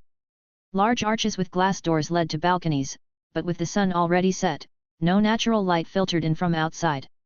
Music from a live ensemble filled the space, a gentle waltz blending seamlessly with the clinking of glasses and the murmur of conversation. Everyone is beautiful, Rex thought, scanning the massive hall. So many good-looking people that no one stands out. His eyes locked onto someone. Except that one. She's so ugly she stands out. A quick glance at her status revealed she was actually a level 4. He started scanning the room. Level 3, Level 2, Level 3, Level 2, 2, 3, 4, 5. No adventurer in the room was below Level 2, meaning he was one of the weakest. Well, I'm technically a Level 3, so... He noticed that Soma was gone and looked around to find the loner god sitting cross-legged on the floor in a corner of the ballroom. Sitting on the ground in a 250,000 Valis suit. He sighed, then walked over to join his god, standing beside the mumbling man while surveying the ballroom. We just have to wait until the party starts and Apollo or Hyacinthos sees us. Then we can leave. Waste of time. TCH. Soma clicked his tongue in annoyance. Yeah, it's a waste of time, Rex agreed, putting his hands into his pockets as he looked at the god and goddess interacting with each other. But no one should bother us since we don't know anyone. Foo ha ha ha. A loud, obnoxious laugh rang out. Well, if it isn't Soma. Oh, no, Rex wanted to punch himself for jinxing it as he turned to Diansect walking over to him with his captain, Ermid. Is she legal? Author's note, I feel like the chapters have been getting longer and longer. When I first started, I was averaging 2,200. Then it became 2,600. Now it's 3,000. If I kept that 2,200 pace, I would have had 50 chapters by now. Anyway, thanks reading and have a wonderful day my handsome readers. Thanks for listening.